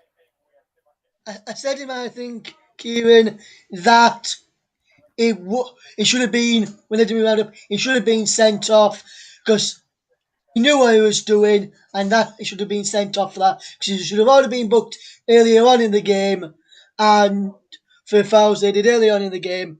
That should have been his second yellow. He should be off now, Chiellini. Okay, thank you very much. Mike Hardiman, your take on the second half, quick please, mate. Yeah, so I think when you look at that, Bukayo Saka was away. Do I think it's a red card? It probably would be if it was further up the pitch, but the fact it was on the the halfway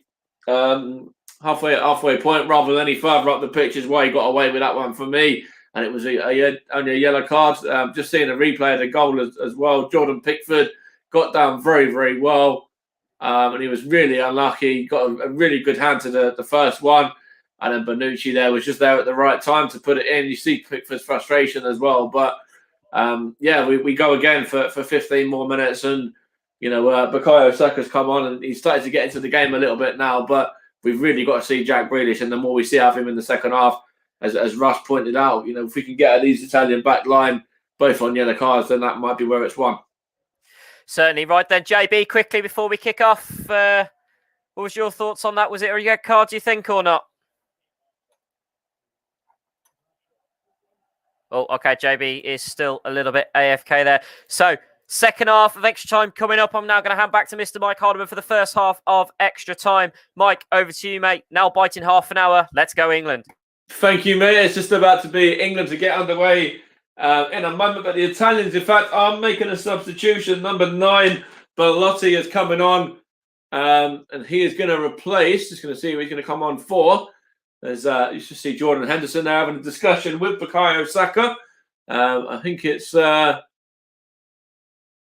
number 10, Insigne, coming off for Belotti. So another of the Italian talismen are making way, because he was on a yellow card as well. Remember, the Italian number 10 there has been replaced by Belotti. Means they're probably going to go for this one a bit more and get 2 up front now, and it's Harry Maguire in possession with John Stones as well. John Stones gets it back from Jordan Henderson now, and it's gone off of the number 6 there, Verratti, and behind for a throw-in for England. Just the start of the extra period, of course. Italy 1, England 1 is the score at this moment in time. Will football be going home or will it be going to Rome? We don't know yet. No clearer at all as to where it's going to be heading at this moment in time. Italy have a free kick just inside the England half, though. Verratti's over it. He's going to take it there because it's Chiellini. Back to Verratti now. There's Bonucci. Both, as I mentioned a minute ago, on yellow cards. So they've got to be careful throughout this extra 30 minutes. Of course, I'm sure they will be, though. The experience that they've got between them. As JB mentioned, over 200 appearances for them, for their country. Plenty more if you include club football as well. Here's Bernardeschi now, up against Jordan Henderson. And there's a foul there by, it was an elbow maybe, by Emerson towards the face of Jordan Henderson there. Let's have a look at this one again. Jordan Henderson went down. No, it was okay. It wasn't an elbow there. It did look like it went to be an elbow for a moment, but actually Emerson just kind of went across him with his body rather than actually his elbow, which is why he's getting away with that. Even a yellow card there, the Chelsea man. Still, Italy 1, England 1. Coming up to the second minute of extra time. Of course, 30 to play, 15 either way. For those that don't know, not big football fans, but of course the Euros are keeping everybody on their toes. So we will keep you informed of how it all works. Here's Belotti now for the Italians. It's whipped in by Di Lorenzo towards, I think that was Berardi. And it's well headed there by Harry Maguire, put behind for a Italy throw. Done very well there, did the Manchester United man. Got his head to that one and was just able to knock it behind. Got a bit of a whack to the head there as well. Jordan Pickford's over this free kick now. Still yet to concede from open play, remember, as well. Both goals been from set pieces, a free kick and from a corner, respectively. Here's Bukayo Saka now, the Arsenal man. Now it's with Kyle Walker. Now John Stones. Cross the back to Harry Maguire, his centre-back partner. Goes forward now, looking for Mason Mount of Chelsea. Luke Shaw's on the overlap. Gave England the early lead, remember, after 1 minute and 57 or 56 seconds, which seems so long ago right now. It's Luke Shaw with the throw. Looks like the Italians are going to bring on Manuel Locatelli in a moment as well, which will be their final, their fourth or fifth sub, I believe. Let's have a look now. But I know that they've certainly made at least 3 subs. I think this is actually probably be their 5th sub, in fact. Of course, they do have an extra one for extra time as well, remember, as Raheem Sterling just fouled his man there, and it was Jorginho. And it looked like there was a few expletives towards the England man there from the Chelsea centre mid as well. It's Di Lorenzo threw it to Jorginho, and Jorginho was fouled there, shoved off the ball by Raheem Sterling, and he certainly took a exemption to that, did the Italian number 8. Now it's Donnarumma to Chiellini. Now Bonucci. Chiellini once more. We'll see this Italian sub shortly as well. Of course, England still yet to use Jack Grealish, still yet to use Dominic Calvert-Lewin, Jadon Sancho. There is options on the bench for Gareth Southgate as well as for Roberto Mancini to win the game for their respective nations. Here's Chiellini from Verratta's pass now, out to Emerson. Chiellini once more, on to Bonucci. 4 and a bit minutes of extra time gone. Bonucci's long ball looking for the number 11, Berardi, but Jordan Pickford comes out and does really well there to comfortably claim that. And he's going to take a touch here and then throw it out to John Stones as well. Now it's Calvin Phillips of Leeds United. Here's John Stones once more. Back into Calvin Phillips in the midfield again. Plays it out wide left to Luke Shaw now. Now it's with Mason Mount. It's a chance here. Jordan Henderson looking for Raheem Sterling. He's got Harry Kane in support. Raheem Sterling tries to get it across, and it goes behind off of Giorgio Chiellini. And it's gone behind, I think, for an England corner. I will confirm, though. I think they take a deflection off the England man, but it was a bit of good play there from England, and it actually did come off of Chiellini last, and I think it is going to be an England corner now. You see the 2 centre-backs fist pumping each other. They're certainly good mates as well, and Verratti is the man to make way for Locatelli, the Italian substitute. Been linked with Arsenal, of course. He's also been linked with a move to Juventus as well, the Sassuolo centre mid, who's just entered the fray now. Of course, has a part to play in this tournament. He's only a young man, 23. Luke Shaw's corner. His headed to clear there, but only as far as Calvin Phillips, and he shoots a goal. And Phillips fires just wide there. That's not too far away from the Leeds United man. That would have been lovely if he was to score for England.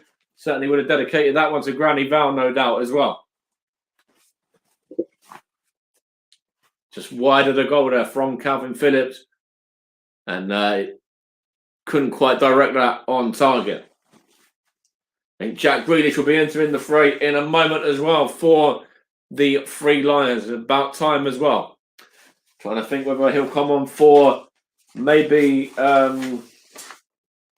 Mason Mount. Sorry, will probably be the man I'll take off. I'm not too sure what Gareth Southgate will do, but we shall wait and see if it is Mount that makes way.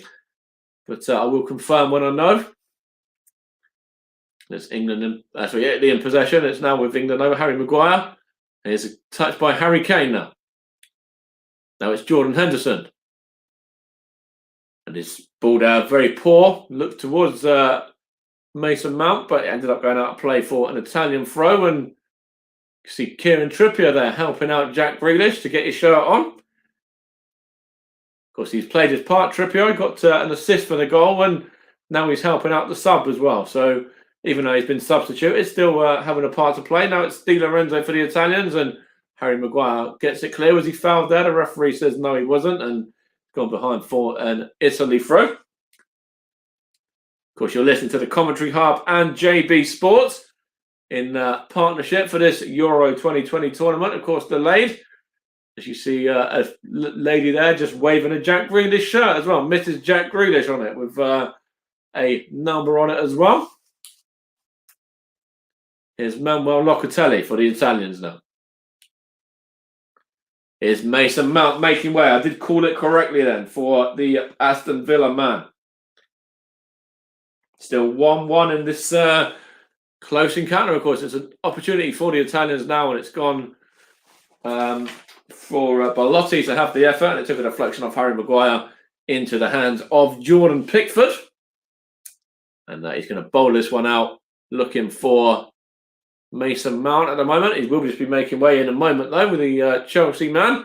He's just won a free kick, though, and he's taken that quickly. And in fact, the referee is going to say to him, it's your time up, and he's going to be replaced now to be replaced by Jack Grealish. And let's see whether Jack Grealish can have an impact now off the substitutes bench for Gareth Southgate's Three Lions. Whether that will be something to talk about come around about 11 o'clock, the impact that Jack Grealish has had on this game. We're about 6 minutes away from the end of the first period of extra time. Remember, Italy and England both were in extra time in the last round, the semi-final. The Italians going all the way to penalties after their 1-1 draw with Spain, where they were victorious by 4-2 in the end, with Jorginho scoring the winner. And England, of course, winning the game in extra time because of Harry Kane's goal after the penalty was originally saved, and he was able to put in the rebound. Here's Calvin Phillips now. Bukayo Saka for England into the box, is it? No. Calvin Phillips is down on the edge of the area, but Luke Shaw. It's Belotti smashes it clear now for the Italians, but only as far as Harry Maguire, and he goes back to Jordan Pickford now. 5 minutes remaining of the first 15. Here's Harry Maguire once more. It's now Calvin Phillips again. Up against Cristante. Now it's Kyle Walker, the right back. Gets it back from Sterling. Has to go backwards to John Stones, though. John Stones is giving it to Jordan Pickford. See Kieran there on the camera waving them forward. Now it's Harry Kane in possession. It's given away. It's Bonucci, though. It's the Italians there with Belotti just caught offside. Still Italy 1, England 1. Roberto Mancini and Gareth Southgate still locked in a stalemate. So we're not too sure. Here's Jack Grealish now for England. Not too sure where football's heading at the moment. Here's Grealish for England. Into the box he goes. Jack Grealish gives it to Saka. Oh, he was unlucky there. Jack Grealish, right idea, but Bukayo Saka just couldn't get onto the end of it, the Arsenal man. It's good play by Jack Grealish. Lovely little back heel. And I think the touch by Di Lorenzo, in fact, also helped the Italians there in terms of the defending. It was very good defending from the right fullback. Here's Bonucci now. Gets it to Chiellini. Looked like he was going to trip over his own 2 feet there, but he was able to keep steady and play it out to Emerson. And Emerson was fouled by Kyle Walker. The referee says no, England throw-in. Here's the skipper, Harry Kane. In fact, the free kick has been given, I believe. Gareth Southgate. In fact, it might have been an Italian throw. Let's have a look here now. Either that or he wasn't happy. It was an Italian ball there. Thrown in by Emerson. Looking for... That's Bernardeschi, I believe. It's now the Italian striker, Berardi. Now it's with Grealish. Now Harry Maguire. Going to play it down the line, looking for Raheem Sterling, but that one's just wayward and out of play. And you just see very raw passion from the England fans at Wembley right now. And of course, you see the first time this has been a full Wembley Stadium as well, remember. And great to have a full capacity back in Wembley Stadium after a rough 18 months or so.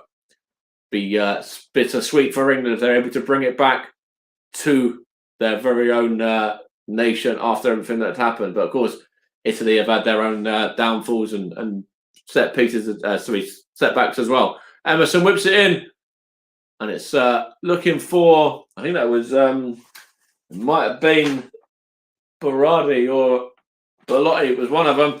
And Jordan Pickford there, it was actually towards, I think it was, let's have a look here, Locatelli was in there, was towards the substitute Berardi, I believe. We'll have a look in a moment. It was a good delivery from Emerson.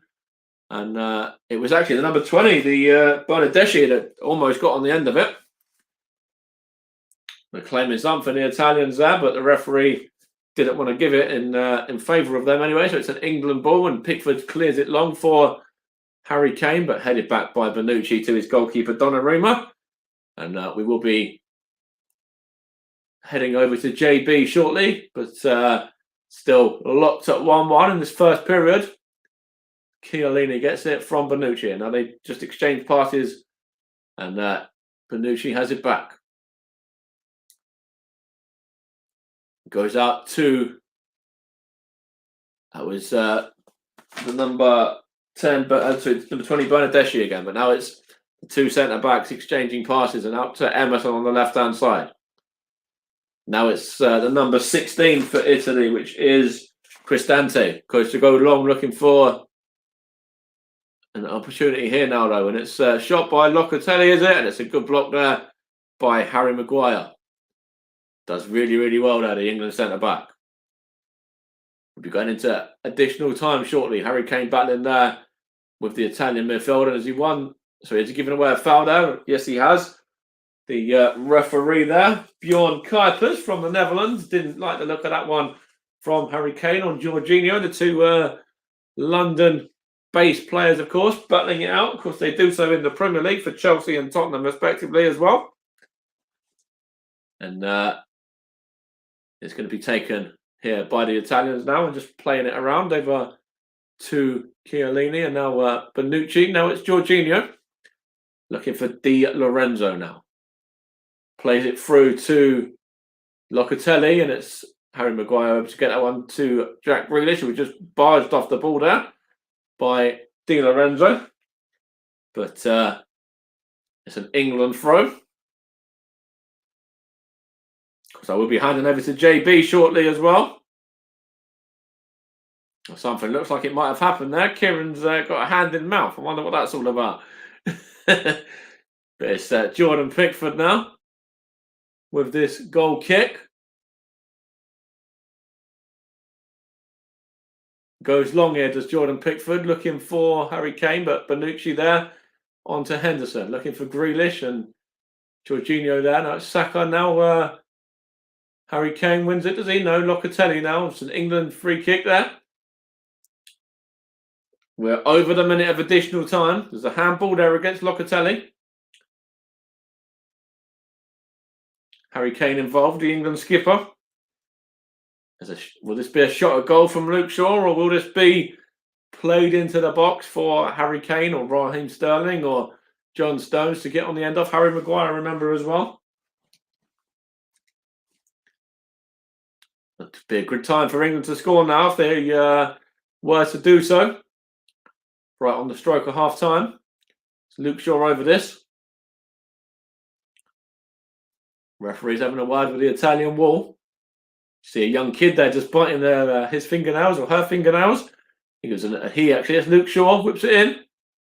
There's a few Italian bodies there fouled as I think it was the striker Berardi that went down in the end, and there was a header over from Jordan Henderson, but the free kick had already been given, and that sees the end of the first half. That brings that to a conclusion, and we'll hand it back over to Kieran for a moment while the two sides have a chat with their respective managers. But we're still deadlocked. Italy won, England won, and JB, the second half is all yours, mate, and it's going to be a cracker as well. Just mark my words.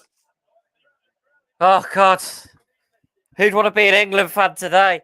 Oh, my God. It's another nail-biting extra time. Obviously, by this point last time, we were 1 goal up and already winning after the Harry Kane penalty in the Denmark game. But this is definitely going to be a nail-biting 15 minutes. Can someone break the deadlock? Will it be England? Will Italy break the hopes and dreams of every England fan across the country and around the world by netting one? Who's going to win? We don't know. Could this go to penalties? If it goes to penalties, I don't think I can watch. It's going to be another tough 50 minutes. But look, I could see Rashford is getting ready to come on. So it looks like Marcus Rashford, the United striker, is getting ready to come on. It's going to be a very interesting second half. JB, last 15 minutes, mate. It's all you. Take it away, sir. Thank you, Kieran Riley. Welcome back. And the whole joint at Wembley, as I talk to you now, is absolutely jumping. And also the Italians are adding their flavour to it all. It's very tense. It's going to be close. 15 minutes more to decide it. Otherwise, we've got that heart-rending business, as Kieran Riley has just alluded to, of a penalty shootout. We'll hear from Russ Burning and Nicholas Jones at the conclusion of this game. And John Kane, if you want the commentary in Arabic, John Kane's channel has got it. Plus, it'll be on Commentary Hub 2 as well. But here on JB Sports, the Commentary Hub YouTube channel, Periscope, Twitch and Twitter, this really is the final countdown. 50 more minutes to find a winning goal. Otherwise, that heart-rending business for the Henri Demay Trophy will go to a penalty shootout. I can see a Burnley St George's flag there. Well, at least Burnley are represented in the crowd. Marcus Rashford, as Kieran Riley alluded to just a few moments ago, is ready to come on for the second period of extra time. I assume it will be for Raheem Sterling. I would assume that, but I could be wrong. As we see the Italians now in good voice and in good spirits, so too are the English fans. 90,000 here. It's a full house. And it's the only one and only time we'll see a full house in this championship, of course, because this will be the final match, of course, of the championship. And Mike is now going to take a bit of a break now. And Italy will get us away in the second period of extra time. Now, I'm just wondering, Sterling is still on the field. And I think he will be coming on in a little while. But as far as I can make out, Rashford is not on yet. But away we go now in the second period of extra time. So 15 more minutes to find a winning goal here as England and Italy battle it out for the Henri Demay Trophy. Won by Italy 1968. It was known as the European Nations Cup in those days. And they were winning it, as Mike alluded to, after a replay. Meanwhile, in the real world, Maguire's going to get a yellow card in the present. I think that's the first yellow card England have had. And it's a foul there on number 9 for Italy, which is Belotti. I'm just trying to think who he replaced as well. Because obviously I was running in and out as well earlier on. So I'm obviously trying to... I'm obviously trying to keep up with everything at the moment. So Belotti is definitely on. We're still waiting to get the Rashford substitution as I talk to you here. But it is a 3 kick to England and this to Italy rather. And this is danger. Massive, massive danger. Can England hold on in there? Pickford will have to be wary here. It's about 30 yards from goal. There's a 3-man England wall. We've had 90 seconds of the second half of extra time. Can Bernard-Skecki fire a dagger into the heart? It's Bernard-Skecki, and the goalkeeper fumbled and got it at the second attempt as Jorginho came flying in there trying to mop up any pieces on the rebound.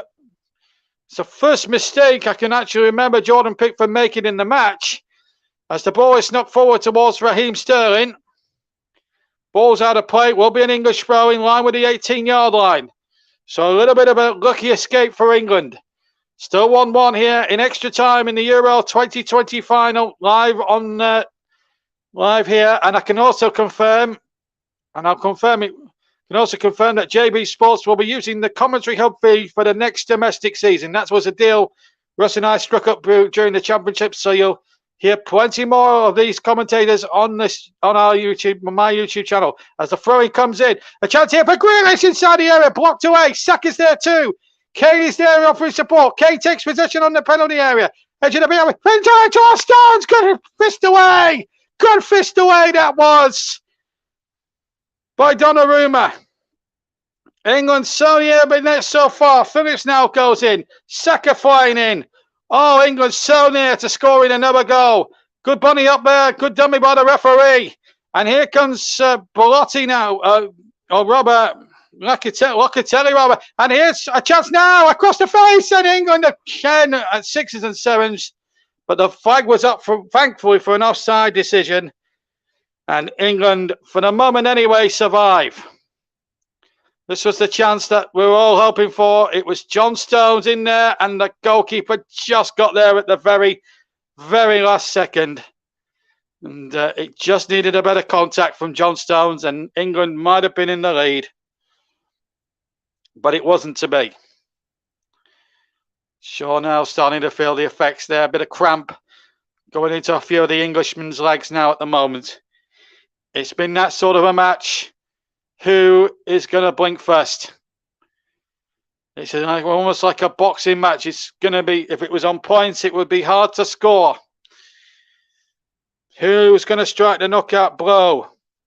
I'm just wondering if Rashford has actually come on yet. I'm trying to get confirmation, and I don't honestly know. I thought Rashford was coming on.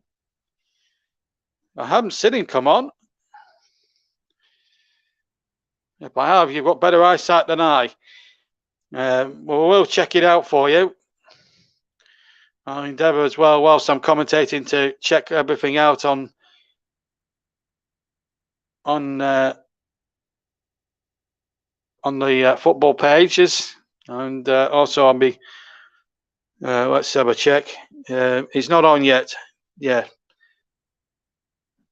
Yeah, no, that confirms it's still deep into extra time. So we've got about 10 and a quarter minutes to go. Otherwise, it's a penalty shootout to decide Euro 2020. Can England win it? Here's Henderson to Walker on the right-hand side. Back inside to Henderson. Henderson now looking for options. He has to go backwards, I'm afraid, to John Stones. Now Stones plays the ball out towards Walker. There's Kane waiting in the centre for a cross. I thought he might have had a go at crossing it in first time. If you can't bear to watch, listen to us on the commentary hub on JB Sports. We're happy to have you with us. Live commentary. And of course, we'll be covering the domestic season. And I'll be one of the contracted commentators for next season, of course, for the commentary hub. But JB Sports will use the commentary hub fee for now all of next season. That's the very good news coming out of that today. Here's a chance now for inside the area for Sterling. And Sterling, Chiellini did well. At the very last second, he got the ball. No doubt about it. A lot of people, our two pundits, Nicholas Jones and Russ Vernon, reckoned it was a red card. You could argue that. But maybe the referee feels inclined to keep 22 full players on the field. It's a showpiece occasion. Here's Grealish now running in from the right-hand side. That's not a good ball from Grealish, although it is actually found Shaw. And then Shaw plays a horrible ball, which went way behind Saka. And England, it's going to be one mistake now from one of these two teams that's going to settle it all. I can't see it being a moment of pure genius, but you never know. Here's Sterling. Rashford not on yet. I thought he might be.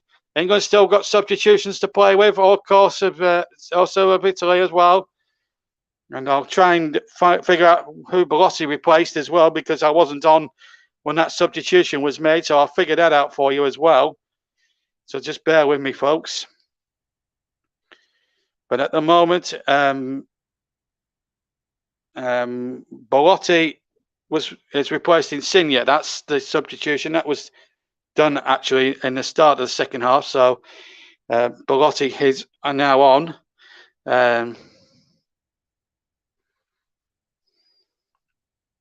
So Belotti in place Insigne. I have to try and keep up because I'm only doing I'm only a part-time commentator tonight. I'm not doing the whole game. Thankfully, I'm not. My voice couldn't stand it for 90 minutes and plus for 120 minutes. So I'm glad Mike is helping me out tonight. Grealish in there. Oh, that looks a bad one on Grealish. And the referee calling the trainers on, the physios, I should say, on. Grealish is desperately hurt. Chiellini says he's play acting. He's not. I don't think he is. That's right. Yes, Insigne did come off for Belotti. And, well, it's getting a bit heated now between England and Italy. It's getting feisty out there. Grealish is certainly one of the players down. I can't tell who the Italian player is. And Chiellini wants more retribution, but I think he should just give it a rest here at this point. No, this is it. Jorginho must have been the other player involved. Grealish comes in there, wins the ball cleanly. There's no doubt about it. And let's see.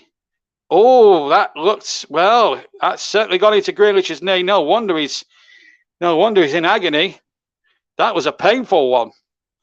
No play acting there, absolutely, definitely, despite Chiellini's best efforts to try and convince the referee that it was play acting. And Jack Grealish is furious. And he's pointing towards the studs there. That could have easily done his knee in. And that could be a huge blow. I'm just seeing the replay of this. Grealish gets the ball clearly. And it's the follow through from Emerson that causes all the problems. The ball's there to be won. Sorry, Jorginho, I should say. But, you know, he gets a yellow card. And no wonder. Sorry, not Emerson, Jorginho, I should say. I'm just getting a little bit excited, folks. Don't worry. But it's a once in a lifetime opportunity, this, and I wouldn't want to see this pass by. We're going to see Florenzi, I think, on, and I can be pleased to tell you that Grealish is okay.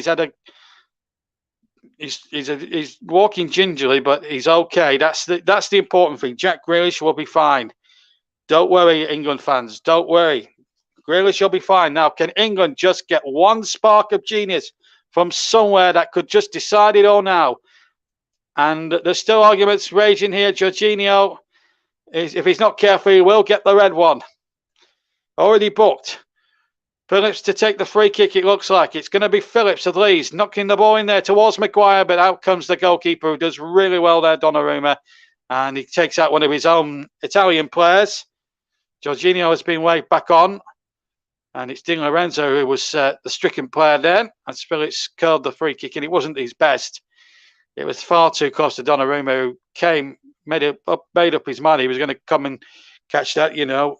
Always difficult for goalkeepers. It's a catch-22 situation.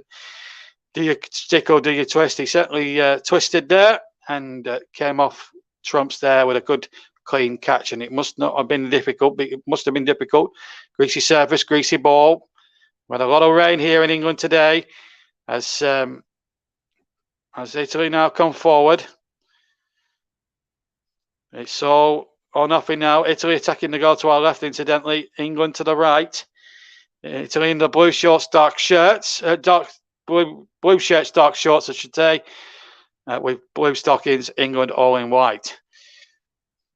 Of course, when they won the 66 World Cup, England, they were in red shirts, white shorts and red stockings.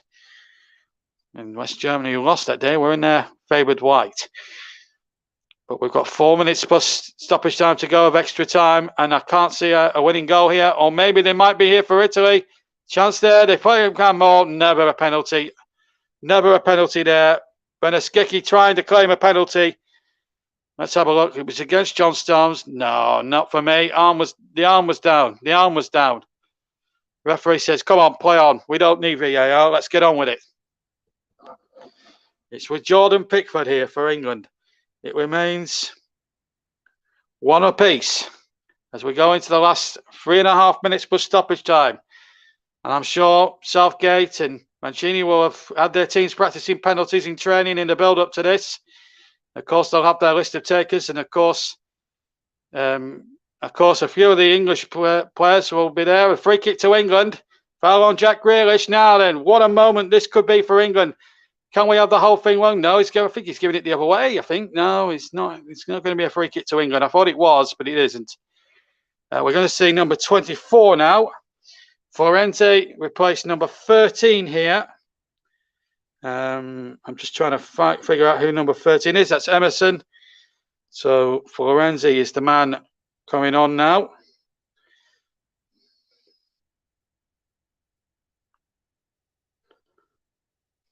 We're going to see 2 substitutions. There's Marcus Rashford, and there is Jadon Sancho of Borussia Dortmund. So we're going to see, well, was a Borussia Dortmund, now going to be Manchester United. They're going to be Manchester United teammates once the tournament is over. Both Sancho and Rashford, and what a team they're going to have next year, Manchester United. Certainly could be up there for title contenders in the Premier League.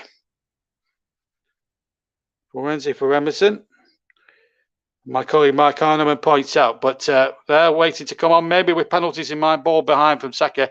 That was frankly feeble, but at least what it does do is allow these substitutions now to take place for England.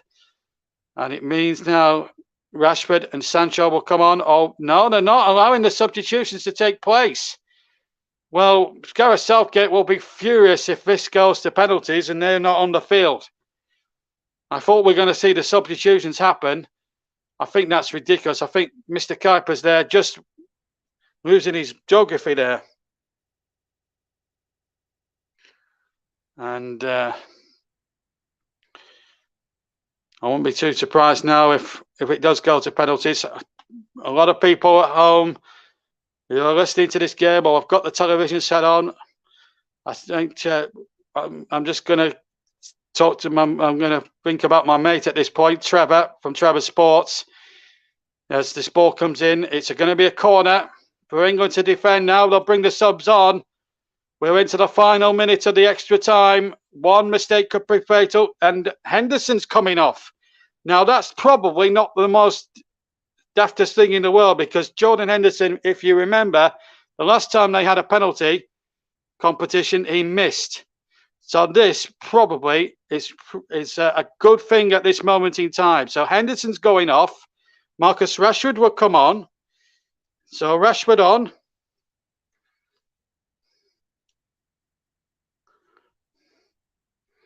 And this will be with penalties in mind. Jadon Sancho will also come on. There's some instructions there, maybe a penalty. I think Kyle Walker's coming off as well. And he will be replaced by Sancho as well. So I think that's what Southgate's trying to do. But they've got to see out this corner. We've played the half an hour, and now it's down to this one set piece from Bernard Skecki. In it goes towards the area. There was a flick on at the near post, and then a wrestling match going on there between Phillips and Chiellini. The Italians have kept the ball in, and it's Belotti now. Belotti deflection. Phillips just banging away, and he does. Phillips bangs it away. We've played 30 seconds of time added on. The referee will. We didn't see the board go up from the fourth official, so it's down to the referee's discretion. It seems like to me. We're into the last few seconds. In fact, we've got 3 added minutes, I should tell you. 3 added minutes. So 3 more minutes. We've had the first of those 3. I didn't see the board go up. I've got to admit, I was keeping my eyes on the match. Still, Italy have the possession. And here comes the number 24. That's Florenzi to Bernard Skecki, and Rashford does really well, and he had a little grip off Rashford's shirt there, and a free kick's been awarded to England. Good decision from the referee. So it looks like we're going to have a penalty shootout to decide the destiny of this European Championships for 2020. Sadly, I haven't had a goal to commentate on, but Mike Arneman's had 2, both the opening goal and the equaliser. But it's been a privilege and a pleasure to even be part of the commentary team, to even cover England in a major final, even if I don't commentate on any goals tonight. It's been a privilege and an honour, and I have to thank the commentary hub, and I'll be part of their commentary team for the next domestic season, and I'm proud to be part of their coverage. And you'll hear all that feed on JB Sports as well next season. Great moments afoot here, and you'll get more commentaries on your subscription if you sign up with JB Sports as well. Don't forget as well, subscribe to the commentary hub and hit a like on any of the videos that we're putting out on YouTube tonight, this live feed. Ball played in, and that's gone out of play. And we've got about 50 seconds now of injury time to go. And, well, it's time for the kick takers list to be compiled. We will cross back to Kieran. We'll cross back to Kieran Riley for the before we go to penalties. Hopefully, get the views of Russ Vernon or Nicholas Jones or John Kane. John Kane will be still busy with his Arabic commentary. You can hear that on Commentary Hub too. 15 seconds of stoppage time to go. Kane wins the header from Pickford's goal kick. And then the ball knocked away. It's looking increasingly like a penalty shootout unless England can force one last chance from this throw-in. The England fans still believe this. We've played the 3 minutes of stoppage time. All eyes on Bjorn Kuipers, who quickly puts his whistle to his mouth, blows up for the end of the 30 minutes. And Euro 2020, the final of that, will now be decided on a penalty shootout. There's been no breakthrough in the last half an hour. So if you are listening to this one, folks, I suggest you hide behind a sofa or grab something just to comfort you with, because this is going to be heart-pounding tension now for the next 10 minutes or so, because we are going to a penalty shootout. Luke Shaw scored the opening goal in the second minute. Seems like a lifetime ago, that does. And then the equaliser came on 67 minutes from Bonucci after England made a mess of trying to clear an Italian corner. It's been both teams have come close, but no cigar then at the end of 120. We're going to head back to Kieran Riley in just a second. But the full-time score after 120 minutes with penalties to come. England 1, Italy 1. Here's Kieran Riley. Well, the sides couldn't be separated after 90 minutes. They couldn't be separated after another 30 minutes. 120 minutes of a Euro final has come down to this. A penalty shootout. This is now going to be the most nail-biting thing for both teams. Who can hold their nerve? Who's going to score the most? Who's going to win? Who's going to lose? There can only be one winner. Who's got the bottle? Who hasn't got the bottle? We are soon to find out. Penalties coming with Mike Hardiman very, very shortly. It's definitely going to be an interesting one. Oh, God. I honestly am currently speechless. I don't know what to say. Bearing in mind, I've got to update the stream whilst these penalties are going in as well, and I'm doing it on two separate streams. This is nail-biting stuff. It's going to be a very interesting penalty shootout. Who's going to win? Who's going to lose? My nerves are shot. I literally am lost for words right now. Looks on my feed, the captains are getting together, ready to decide which side's going to be taken and who's going to go first. I'll cross over to Mike in just a second. I honestly don't know what's going to happen, but Mike, I think it's penalties. Well, it is penalties. You're going to take us through this nail-biting moment. I don't know how you're going to keep your bottle during this, how the England player is going to keep the ball, how the Italian player is going to keep the ball. We're going to find out. Penalty shootout is now. Mike Hardiman, take it away, sir. Thank you, Kieran. How are the nerves, everybody? 1966, remember. The Italians have only won this competition once themselves as well. 1968. Will it be the Azzurri who add to that one victory they've already had in the tournament over the years gone by? Or will it be England? Wait and see on the Commentary Hub and JB Sport. The two keepers there just fist pumping and handshaking each other as well. Donnarumma and Jordan Pickford. Of course, England made a few subs at the end of the game now, I'm sure, with penalties in mind. Jadon Sancho and Marcus Rashford, who will probably be taking them alongside probably Harry Kane, Raheem Sterling, Jack Grealish, maybe Luke Shaw. You don't know for England. If you look at the Italians, they've got the likes of Berardi, Bolotti, Locatelli, Bernardeschi, Jorginho scored the winner in the last round, remember. Chiellini, Bonucci. You know, I don't know. This can go absolutely anyway. It looks like England are up first. In front of the fans as well. This is going to be a lot of pressure. I think it's going to be England in front of the England fans. You see, the referee doesn't know. In fact, it's the Italians up first. It's the number 11 Berardi, one of the substitutes. So Jordan Pickford is the first goalkeeper up. Is he going to be able to get England off to a start that they are dreaming of? Or will Berardi be giving the Italians the opening goal in the shootout? Is Berardi up against Pickford going to be taken any moment now? Stay with us. Try and breathe. Try and remember to breathe.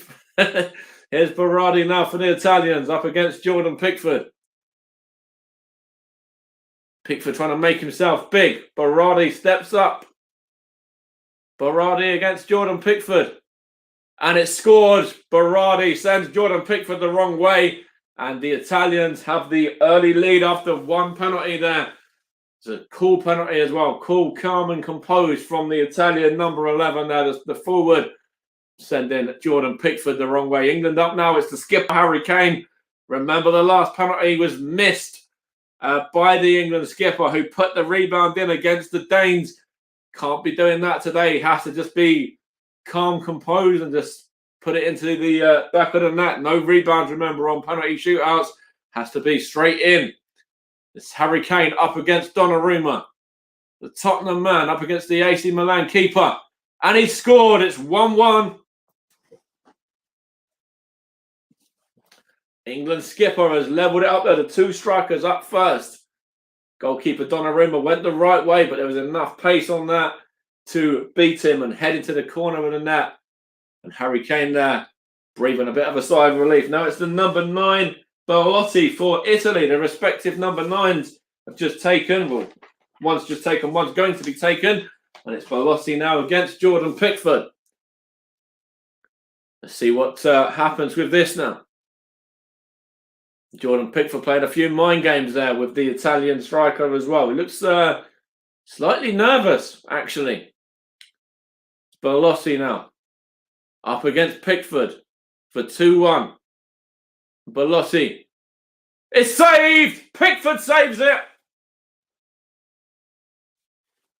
Went down the right way, parried that away. Strong hand on it from the Everton shot stopper. And Jordan Pickford, will he be the hero for England? Great save there to deny Belotti. I did say he looked nervous. Jordan Pickford got down well to parry it away. Up now for England, Harry Maguire. It's a weird one for me. Harry Maguire, the Manchester United centre-back, up second. Of course, remember Gareth Southgate took one himself. Centre-back against Germany back in 1996 semi-finals, and he missed that one. Harry Maguire now to make it 2-1 to England. The number 6, Harry Maguire. And he blasts that into the top corner. What a penalty that is from Harry Maguire. And you can see the sheer delight on his face. That is a sensational penalty. Nowhere near that.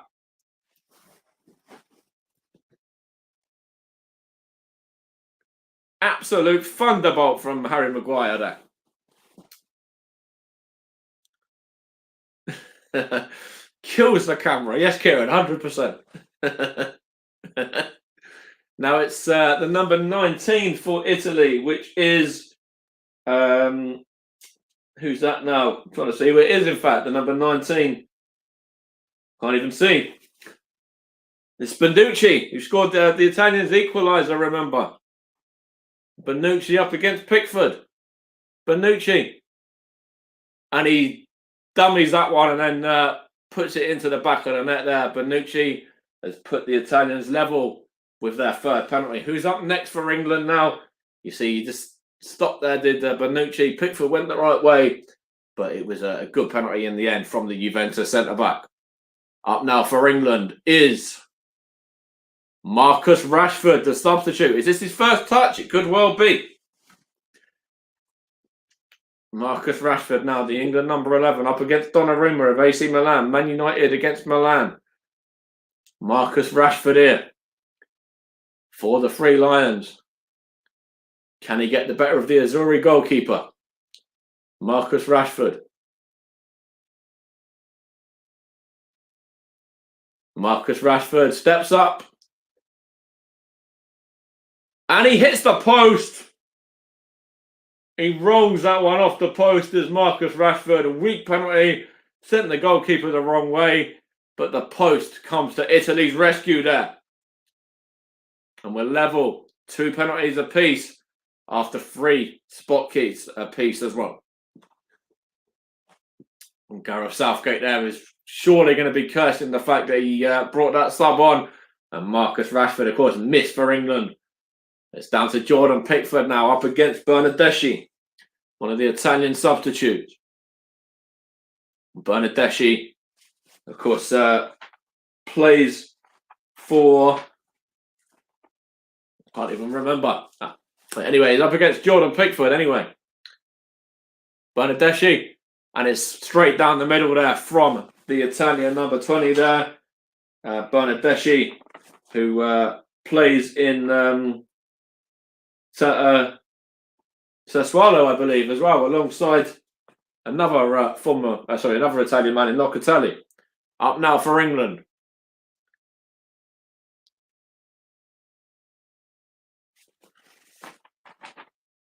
It's going to be Jadon Sancho, the second substitute. In fact, it was Juventus, Bernardeschi, I should correct myself. It's Jadon Sancho now up against Donnarumma. What can he do here? Jadon Sancho. And it's saved!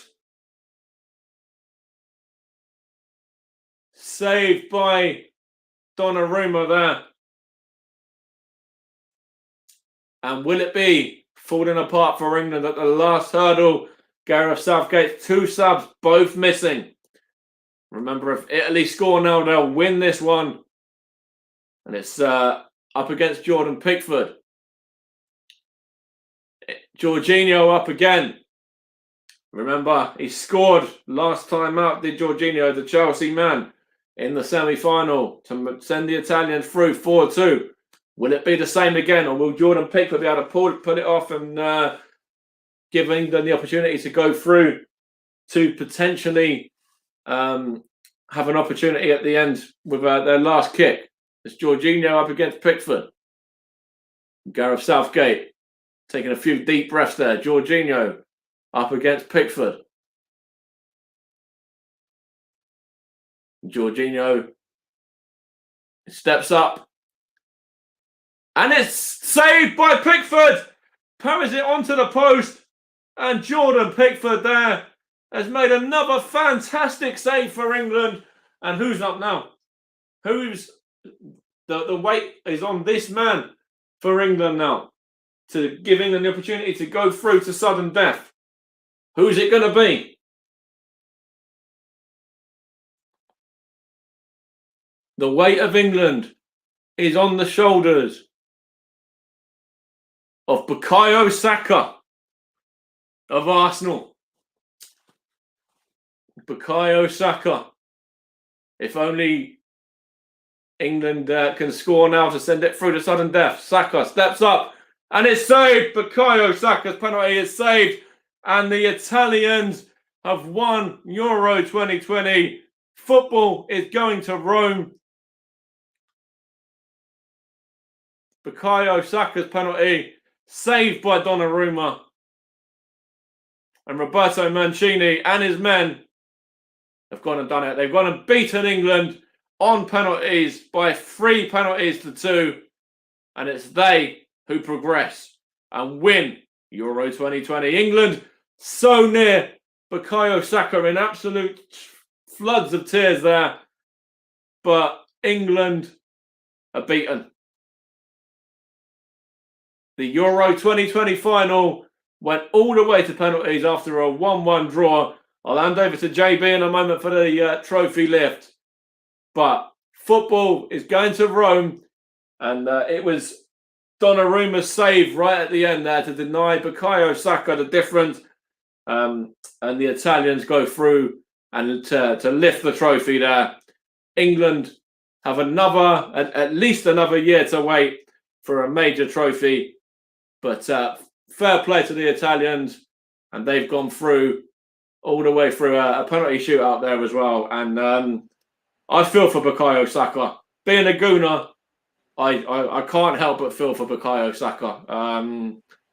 But over to you, Kieran. Italy have won Euro 2020. Gareth Southgate's men beaten on penalties.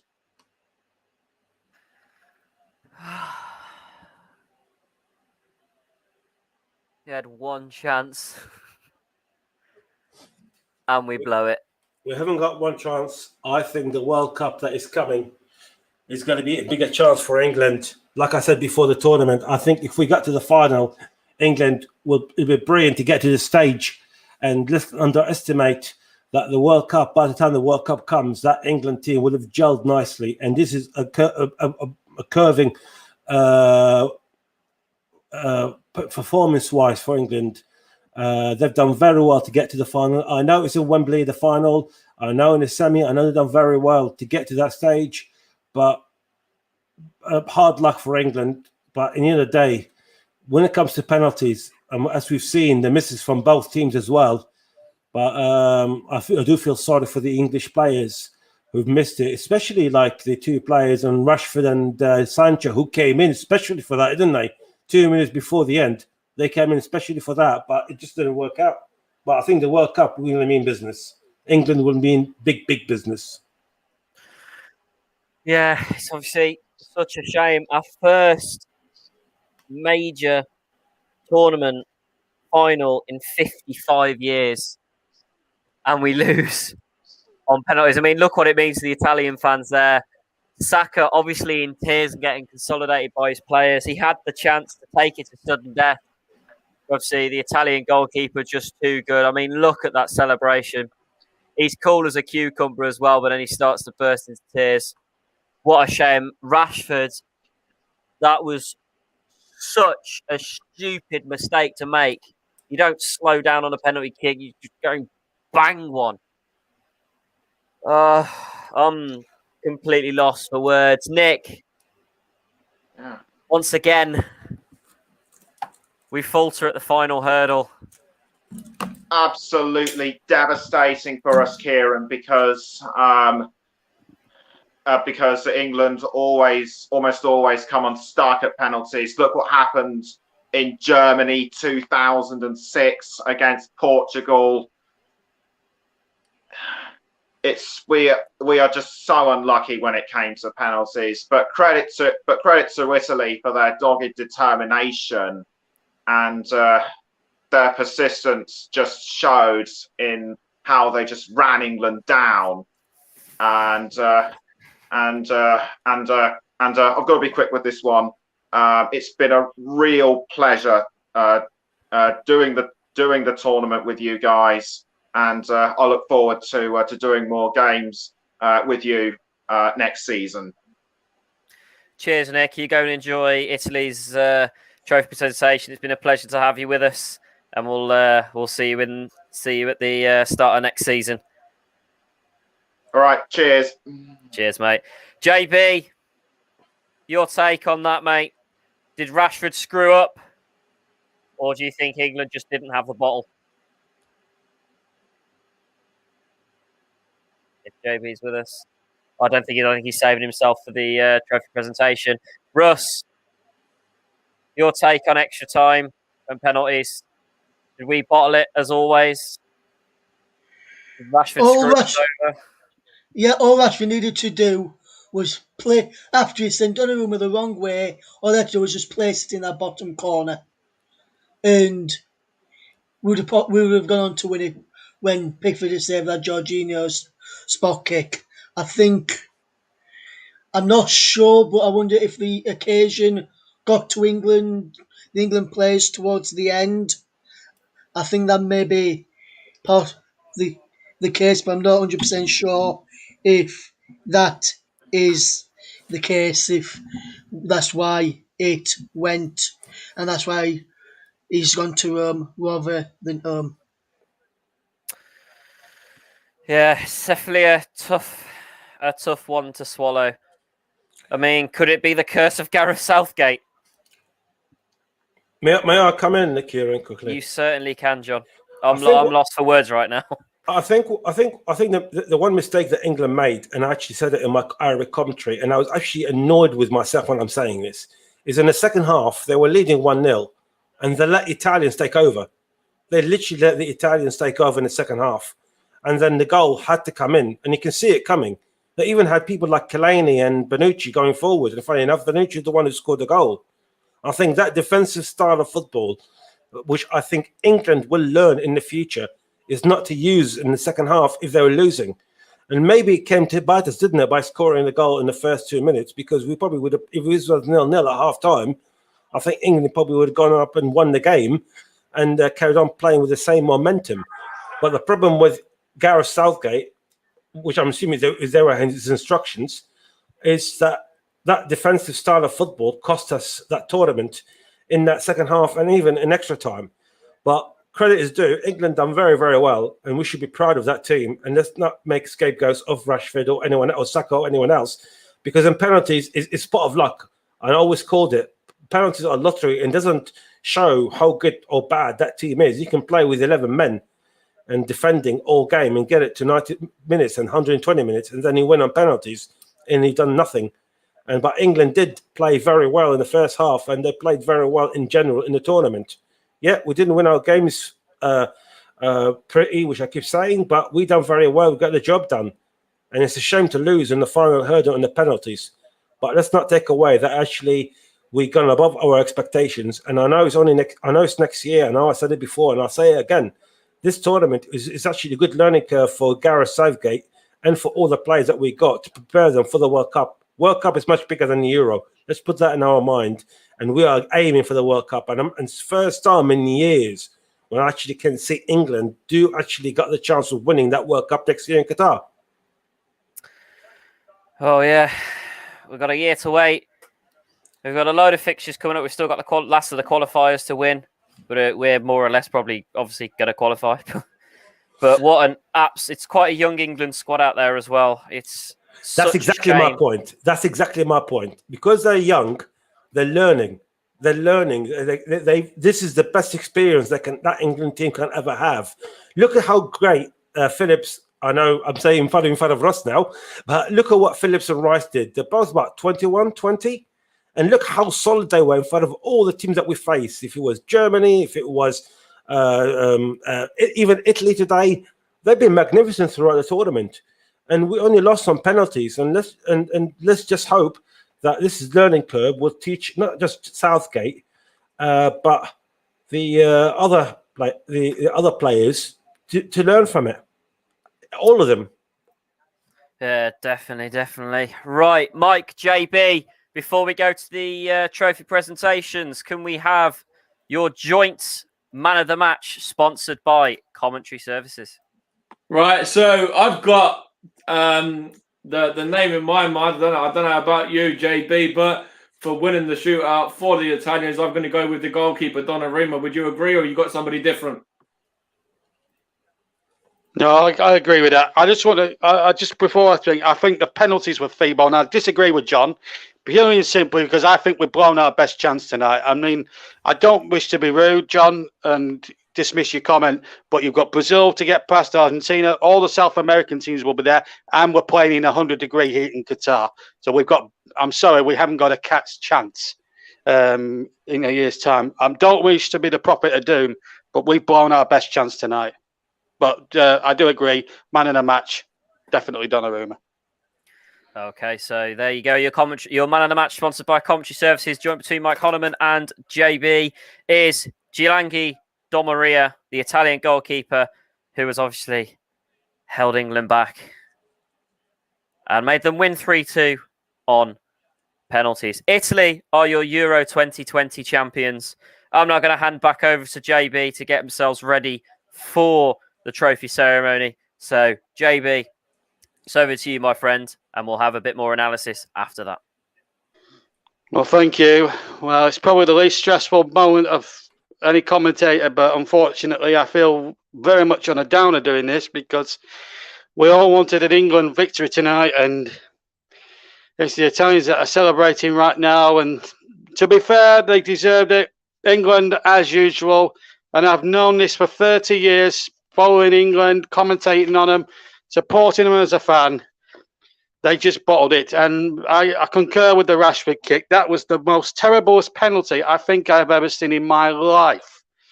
It was the worst penalty ever. And I'm not trying to be unsympathetic, but England bottled it again on penalties. John Cain may turn around and say, yes, we've exceeded expectations and stuff, but this was our best chance in 55 years. We've blown it tonight, I'm afraid. I do have sympathy for Gareth Southgate and for Harry Kane and for all and Jordan Pickford especially. He made 2 magnificent saves in the shootout, but by being too casual and by being too clever, we have lost the shootout, and we should have been lifting that trophy. But credit where credit's due. The Italians, they were superb. They win 3-2 on penalties after a 1-1 draw, but I still believe, part of me thinks that if only they'd have had their time again. I mean, I'm just looking at this replay. Rashford, why does he have to stutter in the run-up and then do a thing like that? I mean, I praise him for all he's done during the lockdown, but he has let the nation down tonight. I don't care if people become unsympathetic. He's bottled it big time. And I'm sorry, but we've blown the biggest chance in 50-odd years to win a trophy. Because let's face it, I disagree with what John Cain said. I know he's trying to be upbeat and things like that, but let's be real. Let's be realistic. We're never going to beat the Brazils or Argentinas of this world. The way they've been playing in the Copa America, whilst all this has been going on, and this penalty from Saka was just feeble, too close to the goalkeeper. Yes, he can cry all he wants, but I've got absolutely no sympathy. If your penalties aren't good enough, then you're not going to win trophies. And that is, I mean, yeah, people will say I'm being unsympathetic, but how many times have I seen England players botch penalties before? It's, yeah, people will say it's a learning curve, but this was the biggest chance in 50 years. And these players have got to realise this. And come on, UEFA, get your presentation sorted out. It's been, in the olden days, it would have been done and dusted within 5 minutes. But he'll have to carry that burden. Rashford, Saka, and Sancho, they just bottled it. Like Manchester United bottled it in the Europa final. Just not good enough. But as John says, I mean, he might be right, I might be wrong, but they've got to take this and going forward. But I can't see them winning the World Cup in 18 months' time. I really can't. Semi-finals maybe at best. Here's the UEFA president there, and of course there's the presentation committee, and it is disappointing, but you've got to give credit where credit's due to the Italians. They were superb. But I have to say, let me just touch on the Italians before we get to the presentation, which could take forever knowing them, but knowing UEFA. But anyway, we'll keep with it. They do take their time at this, and just cut out the handshakes and let's just get on with it. I just want to see the whole thing over with anyway. So England will pick up silver medals, which is not the colour of medals that we would want to see. We wanted to see them win gold medals, and it is sad.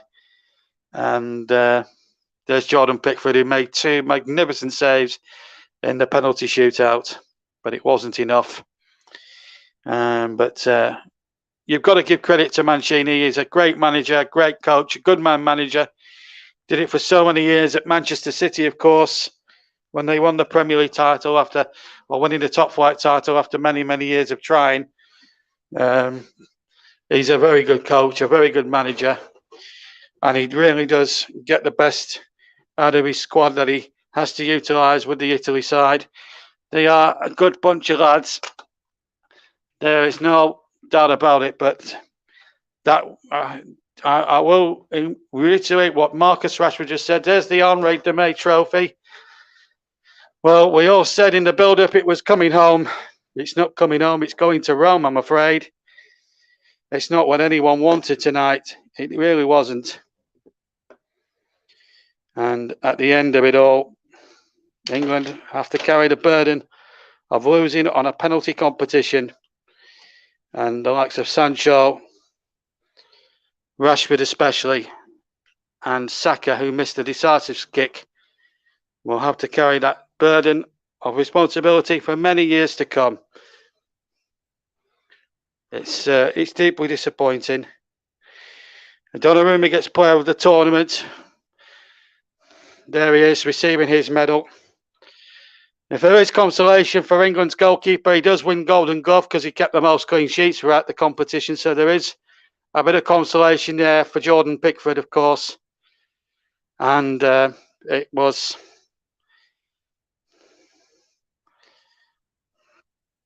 I'm getting criticised because, no, there is...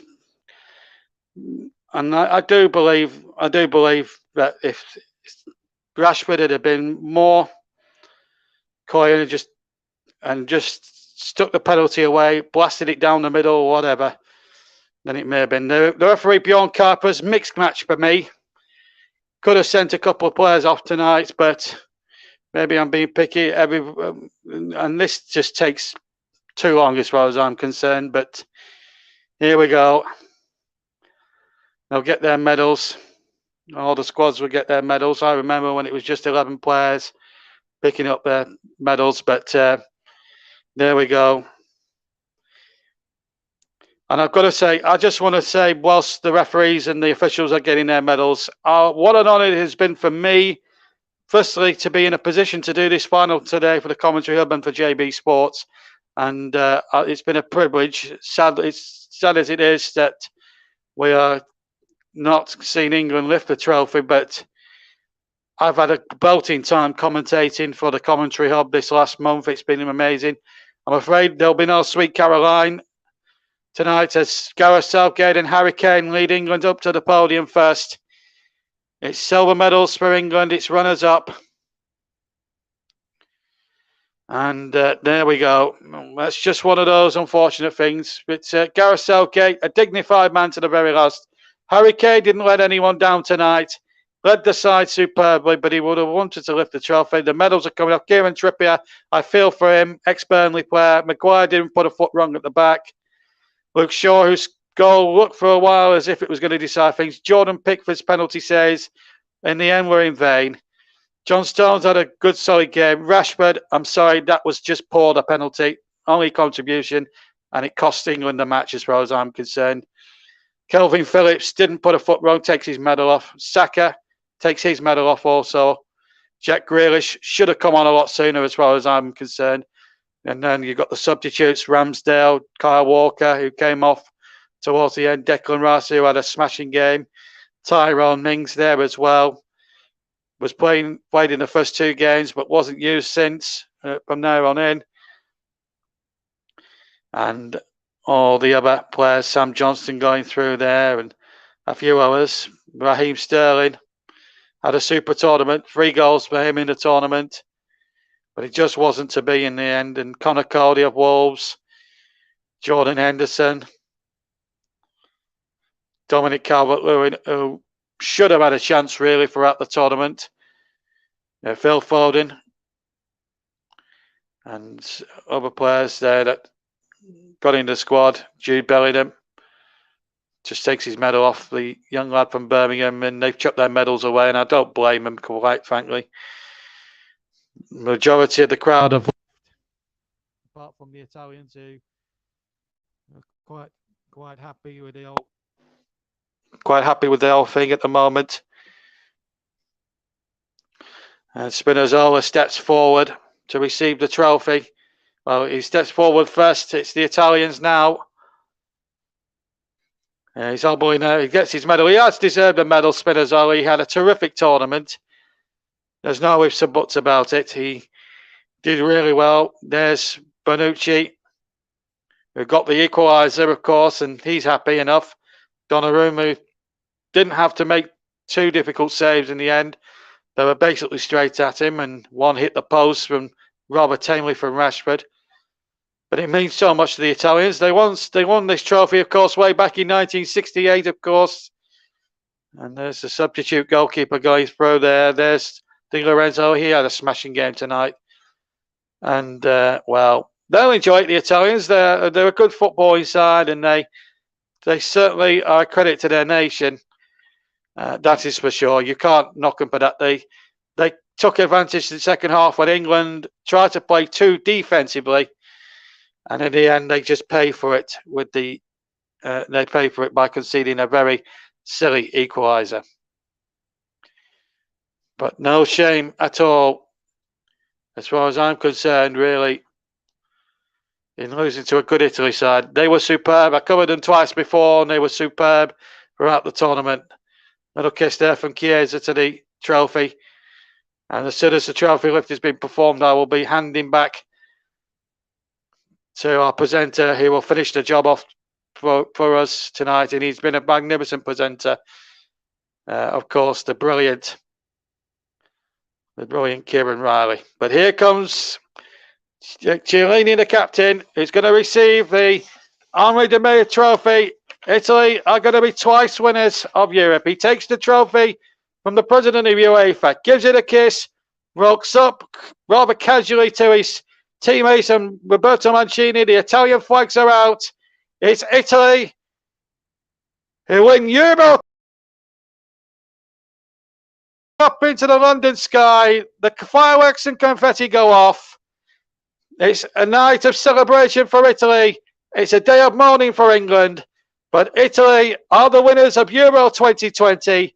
After a 1-1 draw at Wembley tonight, Italy win it 3-2 on penalties and are the champions of Europe for 2020. Kieran, back to you. And that's it from me for the tournament. You'll hear from next, before I end back to Kieran, the next you'll hear from me is during the domestic season, when I'm back on the commentary of next season, and you'll be receiving the feeds on the JB Sports. But for me, until the new season, have a fantastic summer, all of you, and I'll see you all later. But for now, I'm going to hand back to Kieran, who's now going to take you through the rest of the programme. Well, back to you, Kieran. Thanks very much, JB. And see, commiserations to England, but a big congratulations to Italy from everyone at the Commentary Hub on winning Euro 2020. We're just going to get some final thoughts, and then I've got a nice little song to play us out with. So we'll start with Mike Harneman. Your thoughts on the tournament, mate? Who is your England player of the tournament? So I think the tournament has been a really good tournament. You know, seen some good football, some really exciting moments, and I don't know what to say. You know, I'm still a little bit devastated in regards to this game with Bukayo Saka missing the penalty for England right at the end as well. But you know, I think the fact that Christian Eriksen, of course, his life was saved. You know, yes, football's gone to Rome, it's gone to Italy, and fair play to all the Italians, including Giuseppe, my sister's boyfriend as well. Fair play to you, well done, mate. For you know them lifting the trophy, but you know, life was saved at the end of the day when Christian Eriksen pulled through, and that's what with the Italians have won the trophy, but that's what's won the competition overall. To be fair. Very good words there, Mike Harneman. John, your thoughts on the whole tournament and your ideal player of the tournament? I think the tournament went very well. I thought it was one of the most exciting tournaments that I've seen in my lifetime, and I'm 48. So I remember seeing from the 82.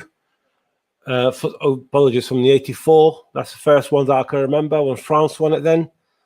And throughout, I think I'll probably say this is probably one of the best tournaments I've seen. It's a shame that England did not win in the end. That would have been the icing on the cake, as they say. But that's football, and there has to be winners, there has to be losers. And I echo exactly what Mike Harneman said about Christian Eriksen. At the end of the day, life's course is more than anything else. Life is life, and it's much more important than football or anything else. But when it comes to football in terms, we've got every right to be disappointed for losing in the final in such a way, especially in penalties. Player of the tournament, I don't know. I'm going to have to give it. I'm going to go with the official one, which is Donnarumma. I thought he's been fantastic throughout the tournament. However, there have been quite a lot of great players, great performances we've seen. Fellaini at his age. I mean, we saw him today in the final. You know, it seemed like he had a body of a 25, didn't he, when he was running, coming forwards and back, defending, going forwards, coming back, defending. I thought, bloody hell, excuse my language, I thought I'm watching a 25-year-old person there. But I've only got one criticism on Gareth Southgate. I thought he'd played his game right, but I think that's what problems when he got lack of management. And Gareth Southgate, that is his first managerial position. Mancini was his, third, fourth, fifth? I can't remember, but he won it 3 leagues with Inter Milan at Italy, and he won one at Man City. And I think that made a difference, because if you watch the second half, I actually hated watching the second half, because just watching, saying like, I can feel it, England going to concede a goal with the way that we're performing, that defensive style, that it does not suit playing a team like someone like Italy in a final. You have to keep going on and on. And I personally do think that the goal that we scored in the first 2 minutes maybe worked against us. But it's quite ironic, isn't it? Because against Germany in '96, and I'm sure you remember this, Mike, we actually scored in the first 2 minutes with Alan Shearer, and it ended 1-0, and it still went to penalties, and we lost that one as well. So it seems like the luck was against us, I'm afraid. So, but like I said, bad luck for England. Many, many congratulations to Italy. But I know what JB said, and I know he disagreed with me on that, and I accept everyone's opinions, and absolutely spot on. That's whole of football is a world of opinions as well. But I stick to my opinion in the way that England have got a good chance next year. Yes, it is in Qatar. Yes, it's hot. Yes, we're going to play Brazil and Argentina. But at the end of the day, I think this team is young and looks good. When you look at teams like Argentina, who won it, who had Messi and 2-3 others who would not be on their full capacity next season. Exactly, yeah.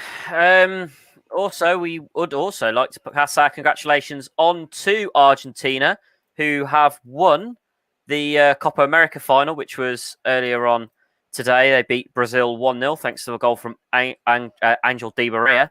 So a big congratulations to Argentina on winning their Copa America tournament. Russ, your thoughts on the overall tournament, your player of the tournament, and your England player of the tournament? Right, Kieran, I thought it was a fantastic tournament from start to finish. It was a fantastic. Before I go on to the rest of what you've asked me, Kieran, I just want to say I was surprised Raheem Sterling didn't take a penalty in the shootout. I was surprised that Sterling didn't take one. Maybe he said he would have gone if he'd gone into sudden death. I think overall, it was been a fantastic tournament. My player of the tournament would not have gone to Donnarumma. It would have gone to Simon Kerr for saving the life of Christian Eriksen. So he would have been my player of the tournament. My England player of the tournament, you may say I'm just picking him because he plays for my team, I support, but I think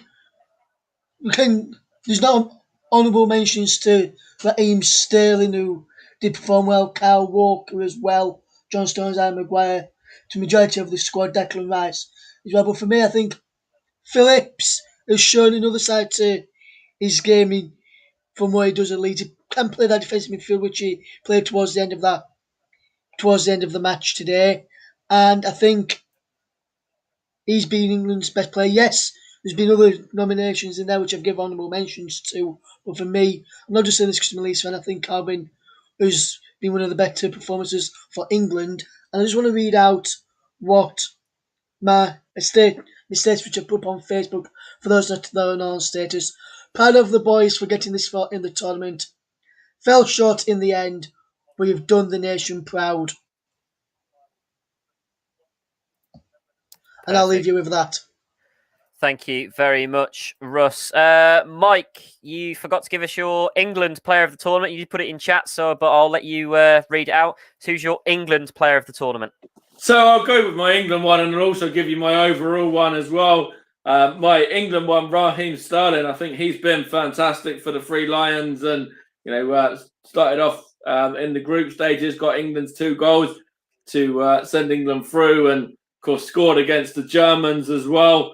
Was a nuisance against Denmark, played a part against the Ukraine, and then of course even today he played a part. I agree with Russ. I think he probably should have taken a penalty. Of course, Bukayo Saka's only a young kid. Remember, he's only 19. He's not even turned 20 yet. So when you look at Raheem Sterling. I do believe he should have probably been the man to take the fifth and final penalty kick. But Raheem Sterling, for me, will be my England player of the tournament. And I think I have to agree with Russ on Simon Kerr as well. I think that, what I mentioned before, of course, the life was saved. Christian Eriksen was able to pull through after his cardiac arrest. And that was largely down to Simon Kerr. So, of course, he played a part in the semi-final, and it was unfortunate to see his own goal equalise for England on that day. But there's a lot bigger things in terms of life rather than football. So Simon Kerr gets it for me.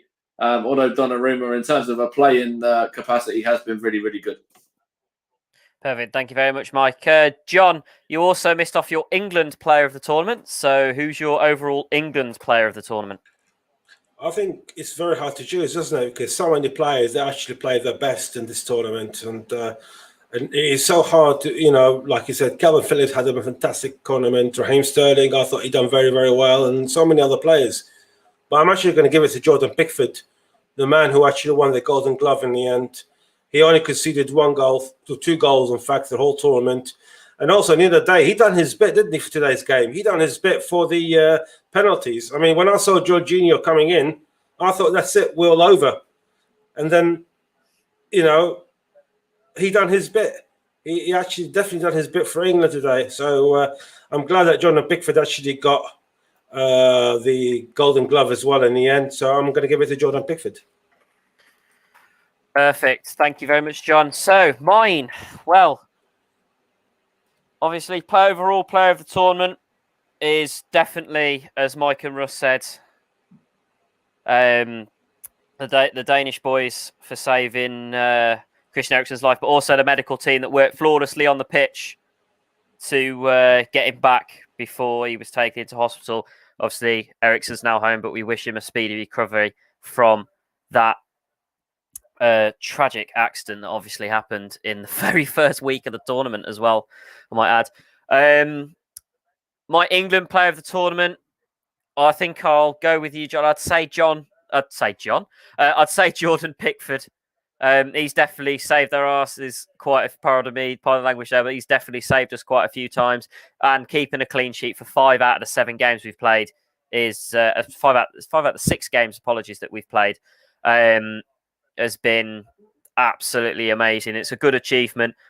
But honourable mention, he hasn't played a single minute of this. I know you're all going to shout at me for being biased, but he hasn't played a single minute of this tournament. But an honourable mention goes to, the Wolves captain, Conor Cody. He has, from what I've seen from training and what I've heard from the assistant manager, he has worked his absolute socks off on the training ground. So an honourable mention goes to Wolves captain Conor Cody, only the 6th Wolves player to represent his country and the 5th to represent them at a major tournament. And it is a big, big shout. If I may, Kieran, quickly. Certainly, mate. On that point, I think you're absolutely spot on, because from what I've heard, that Conor Cody is one of the leaders in the background, wasn't he? And it seems like he's the one who's actually leading them on quickly. And I think the beauty of this England squad, if you look at how many leaders we got Kane, we got Maguire, we got Cody, we got Declan Rice, they're all, and Raheem Sterling, they're all been captains in the last year or so, if they was for their clubs or for England. And we need that sort of personality in the team. And for the very first time in a long time, we have got leaders who are actually working together. Unfortunately, before, even in the golden generation, we didn't. We used to have Lampard, Gerrard and all that, but it just did not work. But I think it's working this time around. And I think the future's bright for England, personally. It certainly is. I've just seen an absolutely disgusting tweet from an England fan, which I'm not going to repeat on air. I will tell you boys after post-show, though, once we've gone off the air, what it says, because that is absolutely disgraceful. Anyways, Russ, you had something to say just before we wrap out the show, and it's been a very long one, over 4 hours. I think it's the longest stream we've ever done on the TCH. So, Russ, what have you got to say before I wrap up? Yes, I just want to say thank you to everyone that's tuned in throughout the tournament, whether you've commented or just listened in the background or listened back to our coverage. And I just want to say that this will be the final time that you'll hear me on the commentary for until August, until the new season starts. But from all of us, the commentary of myself, Mike, Kieran, John Kane, JB, Barry, and to everyone behind the scenes as well, who's Nicholas as well. Thank you very much for tuning in, and thank you to Braddix who's tuned in as well, who's said to be choosing us to listen to the coverage tonight. Thank you very much, Brad, for that you've enjoyed our coverage of the tournament where you've got of it as well, my friend. But this is the final time you'll hear me on the channel until the new season. So everyone, have a great summer, and we'll see you, and I'll see you in August for more great coverage on the Commentary Hub. Thanks very much. Mike Harneman, you've got any closing words to wrap up, mate? I just want to say a big thank you to everyone as well that's tuned in. I echo Russ's sentiments there. Big thank you to everyone that's joined us throughout the tournament. Commentators, co-commentators, Justin Hoyt as well, exceptional. Fantastic bloke. A really top draw co-commentator as well. And we're pleased to say that he'll be working alongside us throughout next season as well, alongside hopefully a couple more. But for Justin's work throughout this tournament, really, really pleased of how that's gone. Being in partnership with JB Sports as well, really enjoyed having JB a part of the channel, and we're glad to be continuing on with that. For every single commentator, Nicholas Jones, what a job he did to bounce back after covering the Denmark game. Russ Vernon giving him a lovely round of applause there as well, and rightly so as Kieran jumps in too. But he was exceptional to bounce back in the way that he did. Barry Swain, absolutely, John Kane, Jack Cunningham, everybody has played their part. Matt Isles as well. Matt Isles, absolutely, every single person has played their part on the channel. Kieran, with the presenting and everything, the co-coms, Luke Turton as well. Everyone's played a part. So big thank you. I'm going to take a break like Russ, but what I want to say is I'm going to read this message that Arsenal have just put out. Football can be so cruel, but for your bravery, for your character, and for your personality, we'll always be proud of you, Bukayo. We can't wait to have you back with us, and we love you. And I echo every single word of that. 19-year-old kid, the pressure was on his shoulders.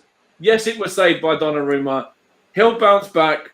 England will bounce back, and we'll come back soon as well after a summer break. But I wanted to read that in regards to what Arsenal have put out. So that's going to wrap it up there. Kieran, over to you to round it out, and you'll hear me again in time for the new season. But I wanted to read that message from Arsenal. Bukayo Saka, 19-year-old kid. The pressure was on. Donnarumma won the Euro 2020 for the Italians by saving the penalty, but he's going to bounce back strong. And I've gone from devastation to pride in Bukayo and in the English side as well, to be honest. For going as far as we have, the future's certainly bright. John Kane hit the nail on the head. Thank you very much, Mike Hardeman. I'm actually going to echo the tweet you've said, because I've just had a quick look. Our Wolves have also put a tweet out for our main man, Conor Cody. These are their exact words. We couldn't wish for a better representative of our club and country on the international stage. The whole of Wolves and Wolverhampton are proud of your achievements, Conor. So he's only, like I said before, he's only the 6th Wolves player to represent his country, and only the 5th on an international stage, and only the 2nd to represent England in a cup final. The last one being in 1966 when it was Mr.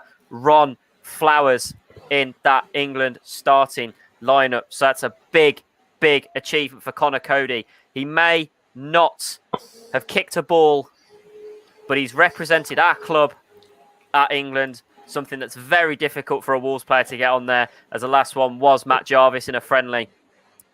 But fantastic work from Conor Cody. But that's it from me, and talking about Wolves for a bit. Kieran, I've just got one thing from Leeds, which Leeds put regarding Calvin Phillips, the issue Mike have read about Wolves and Arsenal players. Go for it. Leeds United have tweeted out and put on Facebook as well.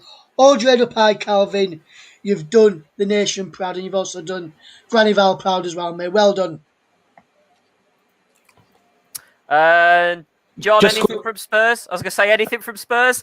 No, nothing from. I haven't looked at the Spurs thing, but I just want to remind everyone and all our viewers that we love football. And football is a beautiful game, and the joy that we had to get to the final is absolutely beautiful. It's a fantastic run, but let's not ruin that name and ruin our English name. Sadly, I've seen a couple of racist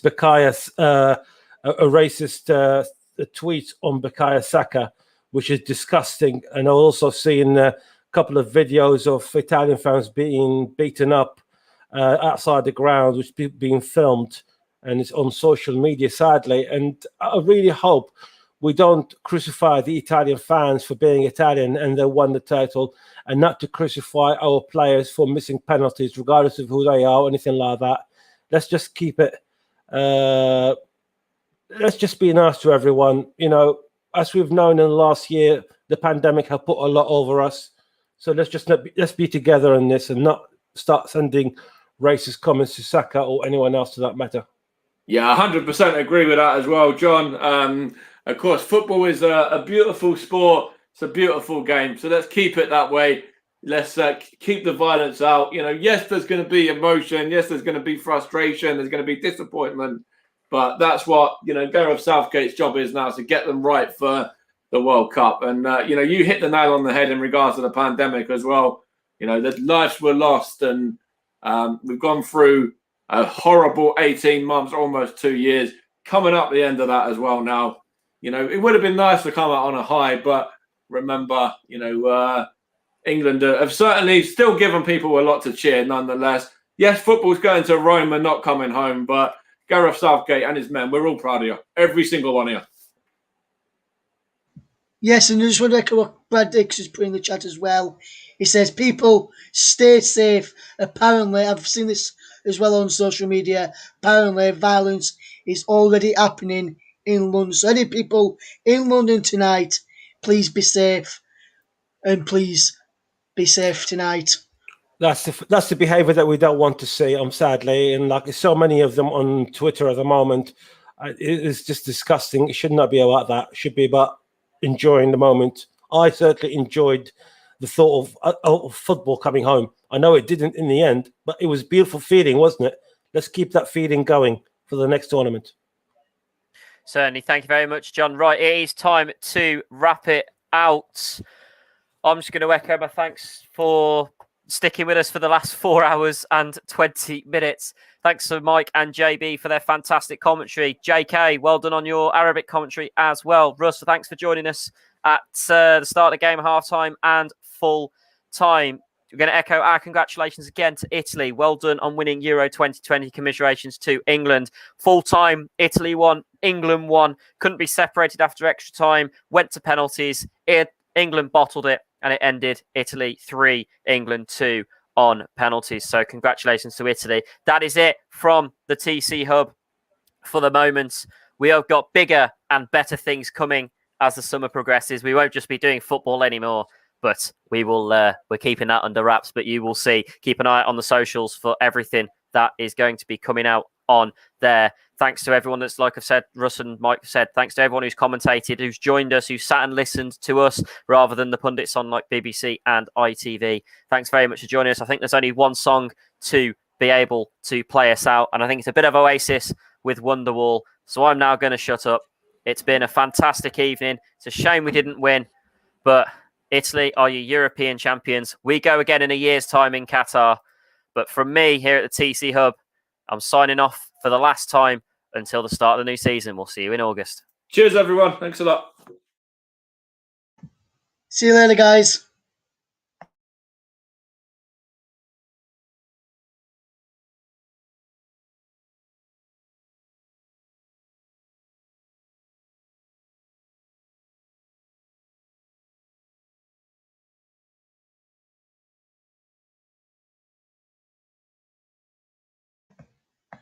We're having a few technical issues, guys. We'll fetch you that song in a second. Just bear with us a second. Here we go. I don't believe that anybody feels the way I do about you now.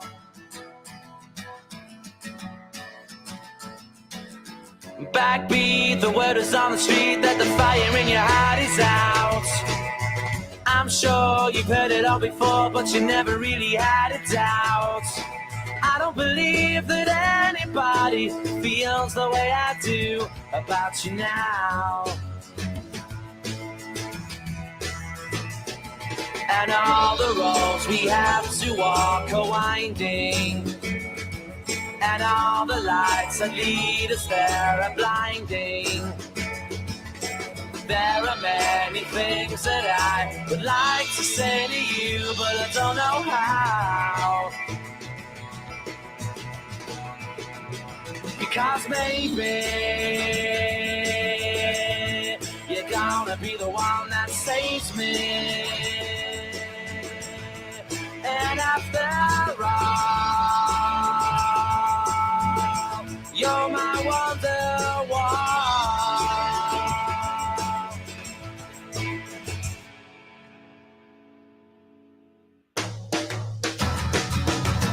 Today was gonna be the day, but they'll never throw it back to you.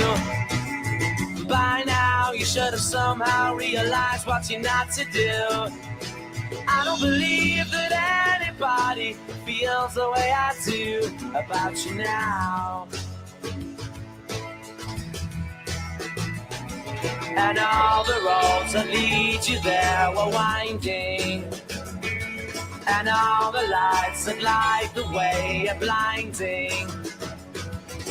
There are many things that I would like to say to you, but I don't know how. I said maybe you're gonna be the one that saves me. And after all, you're my wonderwall.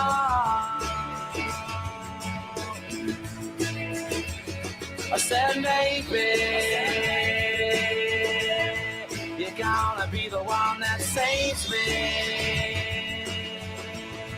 And after all, you're my wonderwall.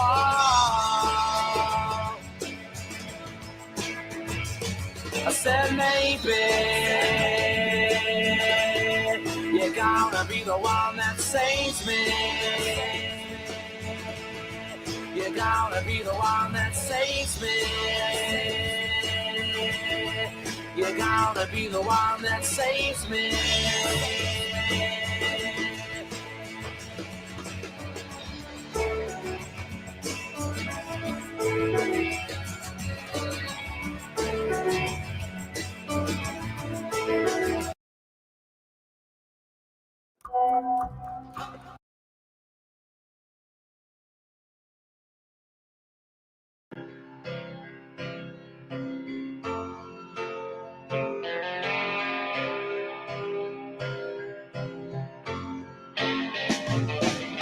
Slip inside the eye of your mind. Don't you know you might find a better place to play? Bit of Oasis to play us out, guys. You said Thanks for following the that you'd coverage. never be We will see you in August for the start of the new season. This song sums it up perfectly. Don't look back in anger. Bigger and better things are to come. Remember, John Cain summed it up. Qatar next year, only a short while away. Will it be England's year, or will it go to Brazil, Argentina, Italy, France, Portugal, or somebody else? But as for tonight, don't look back in anger. Look back with pride.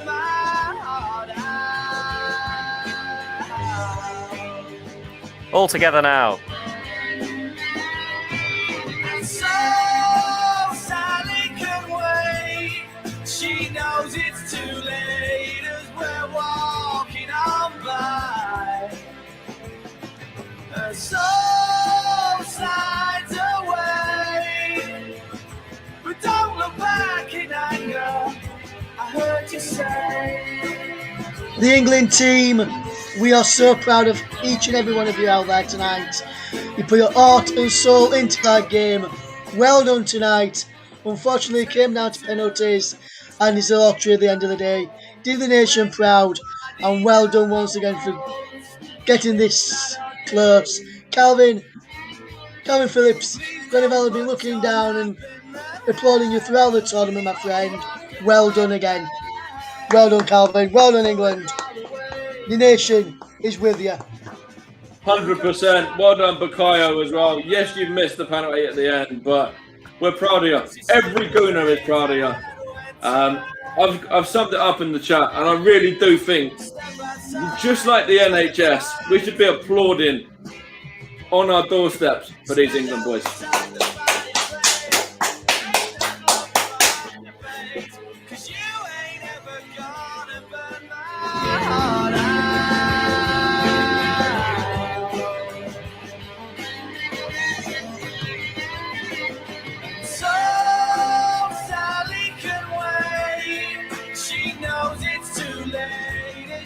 Walking on by, my soul slides away, but don't look back in anger.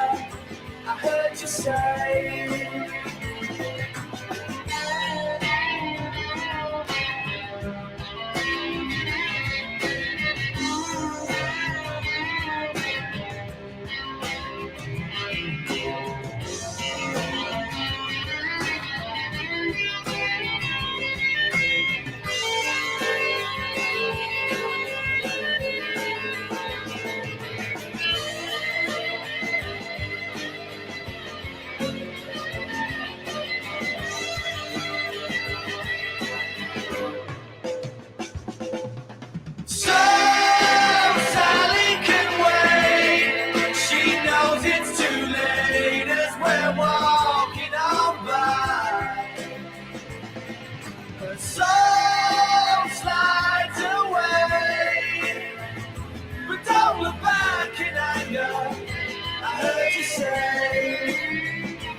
I heard you say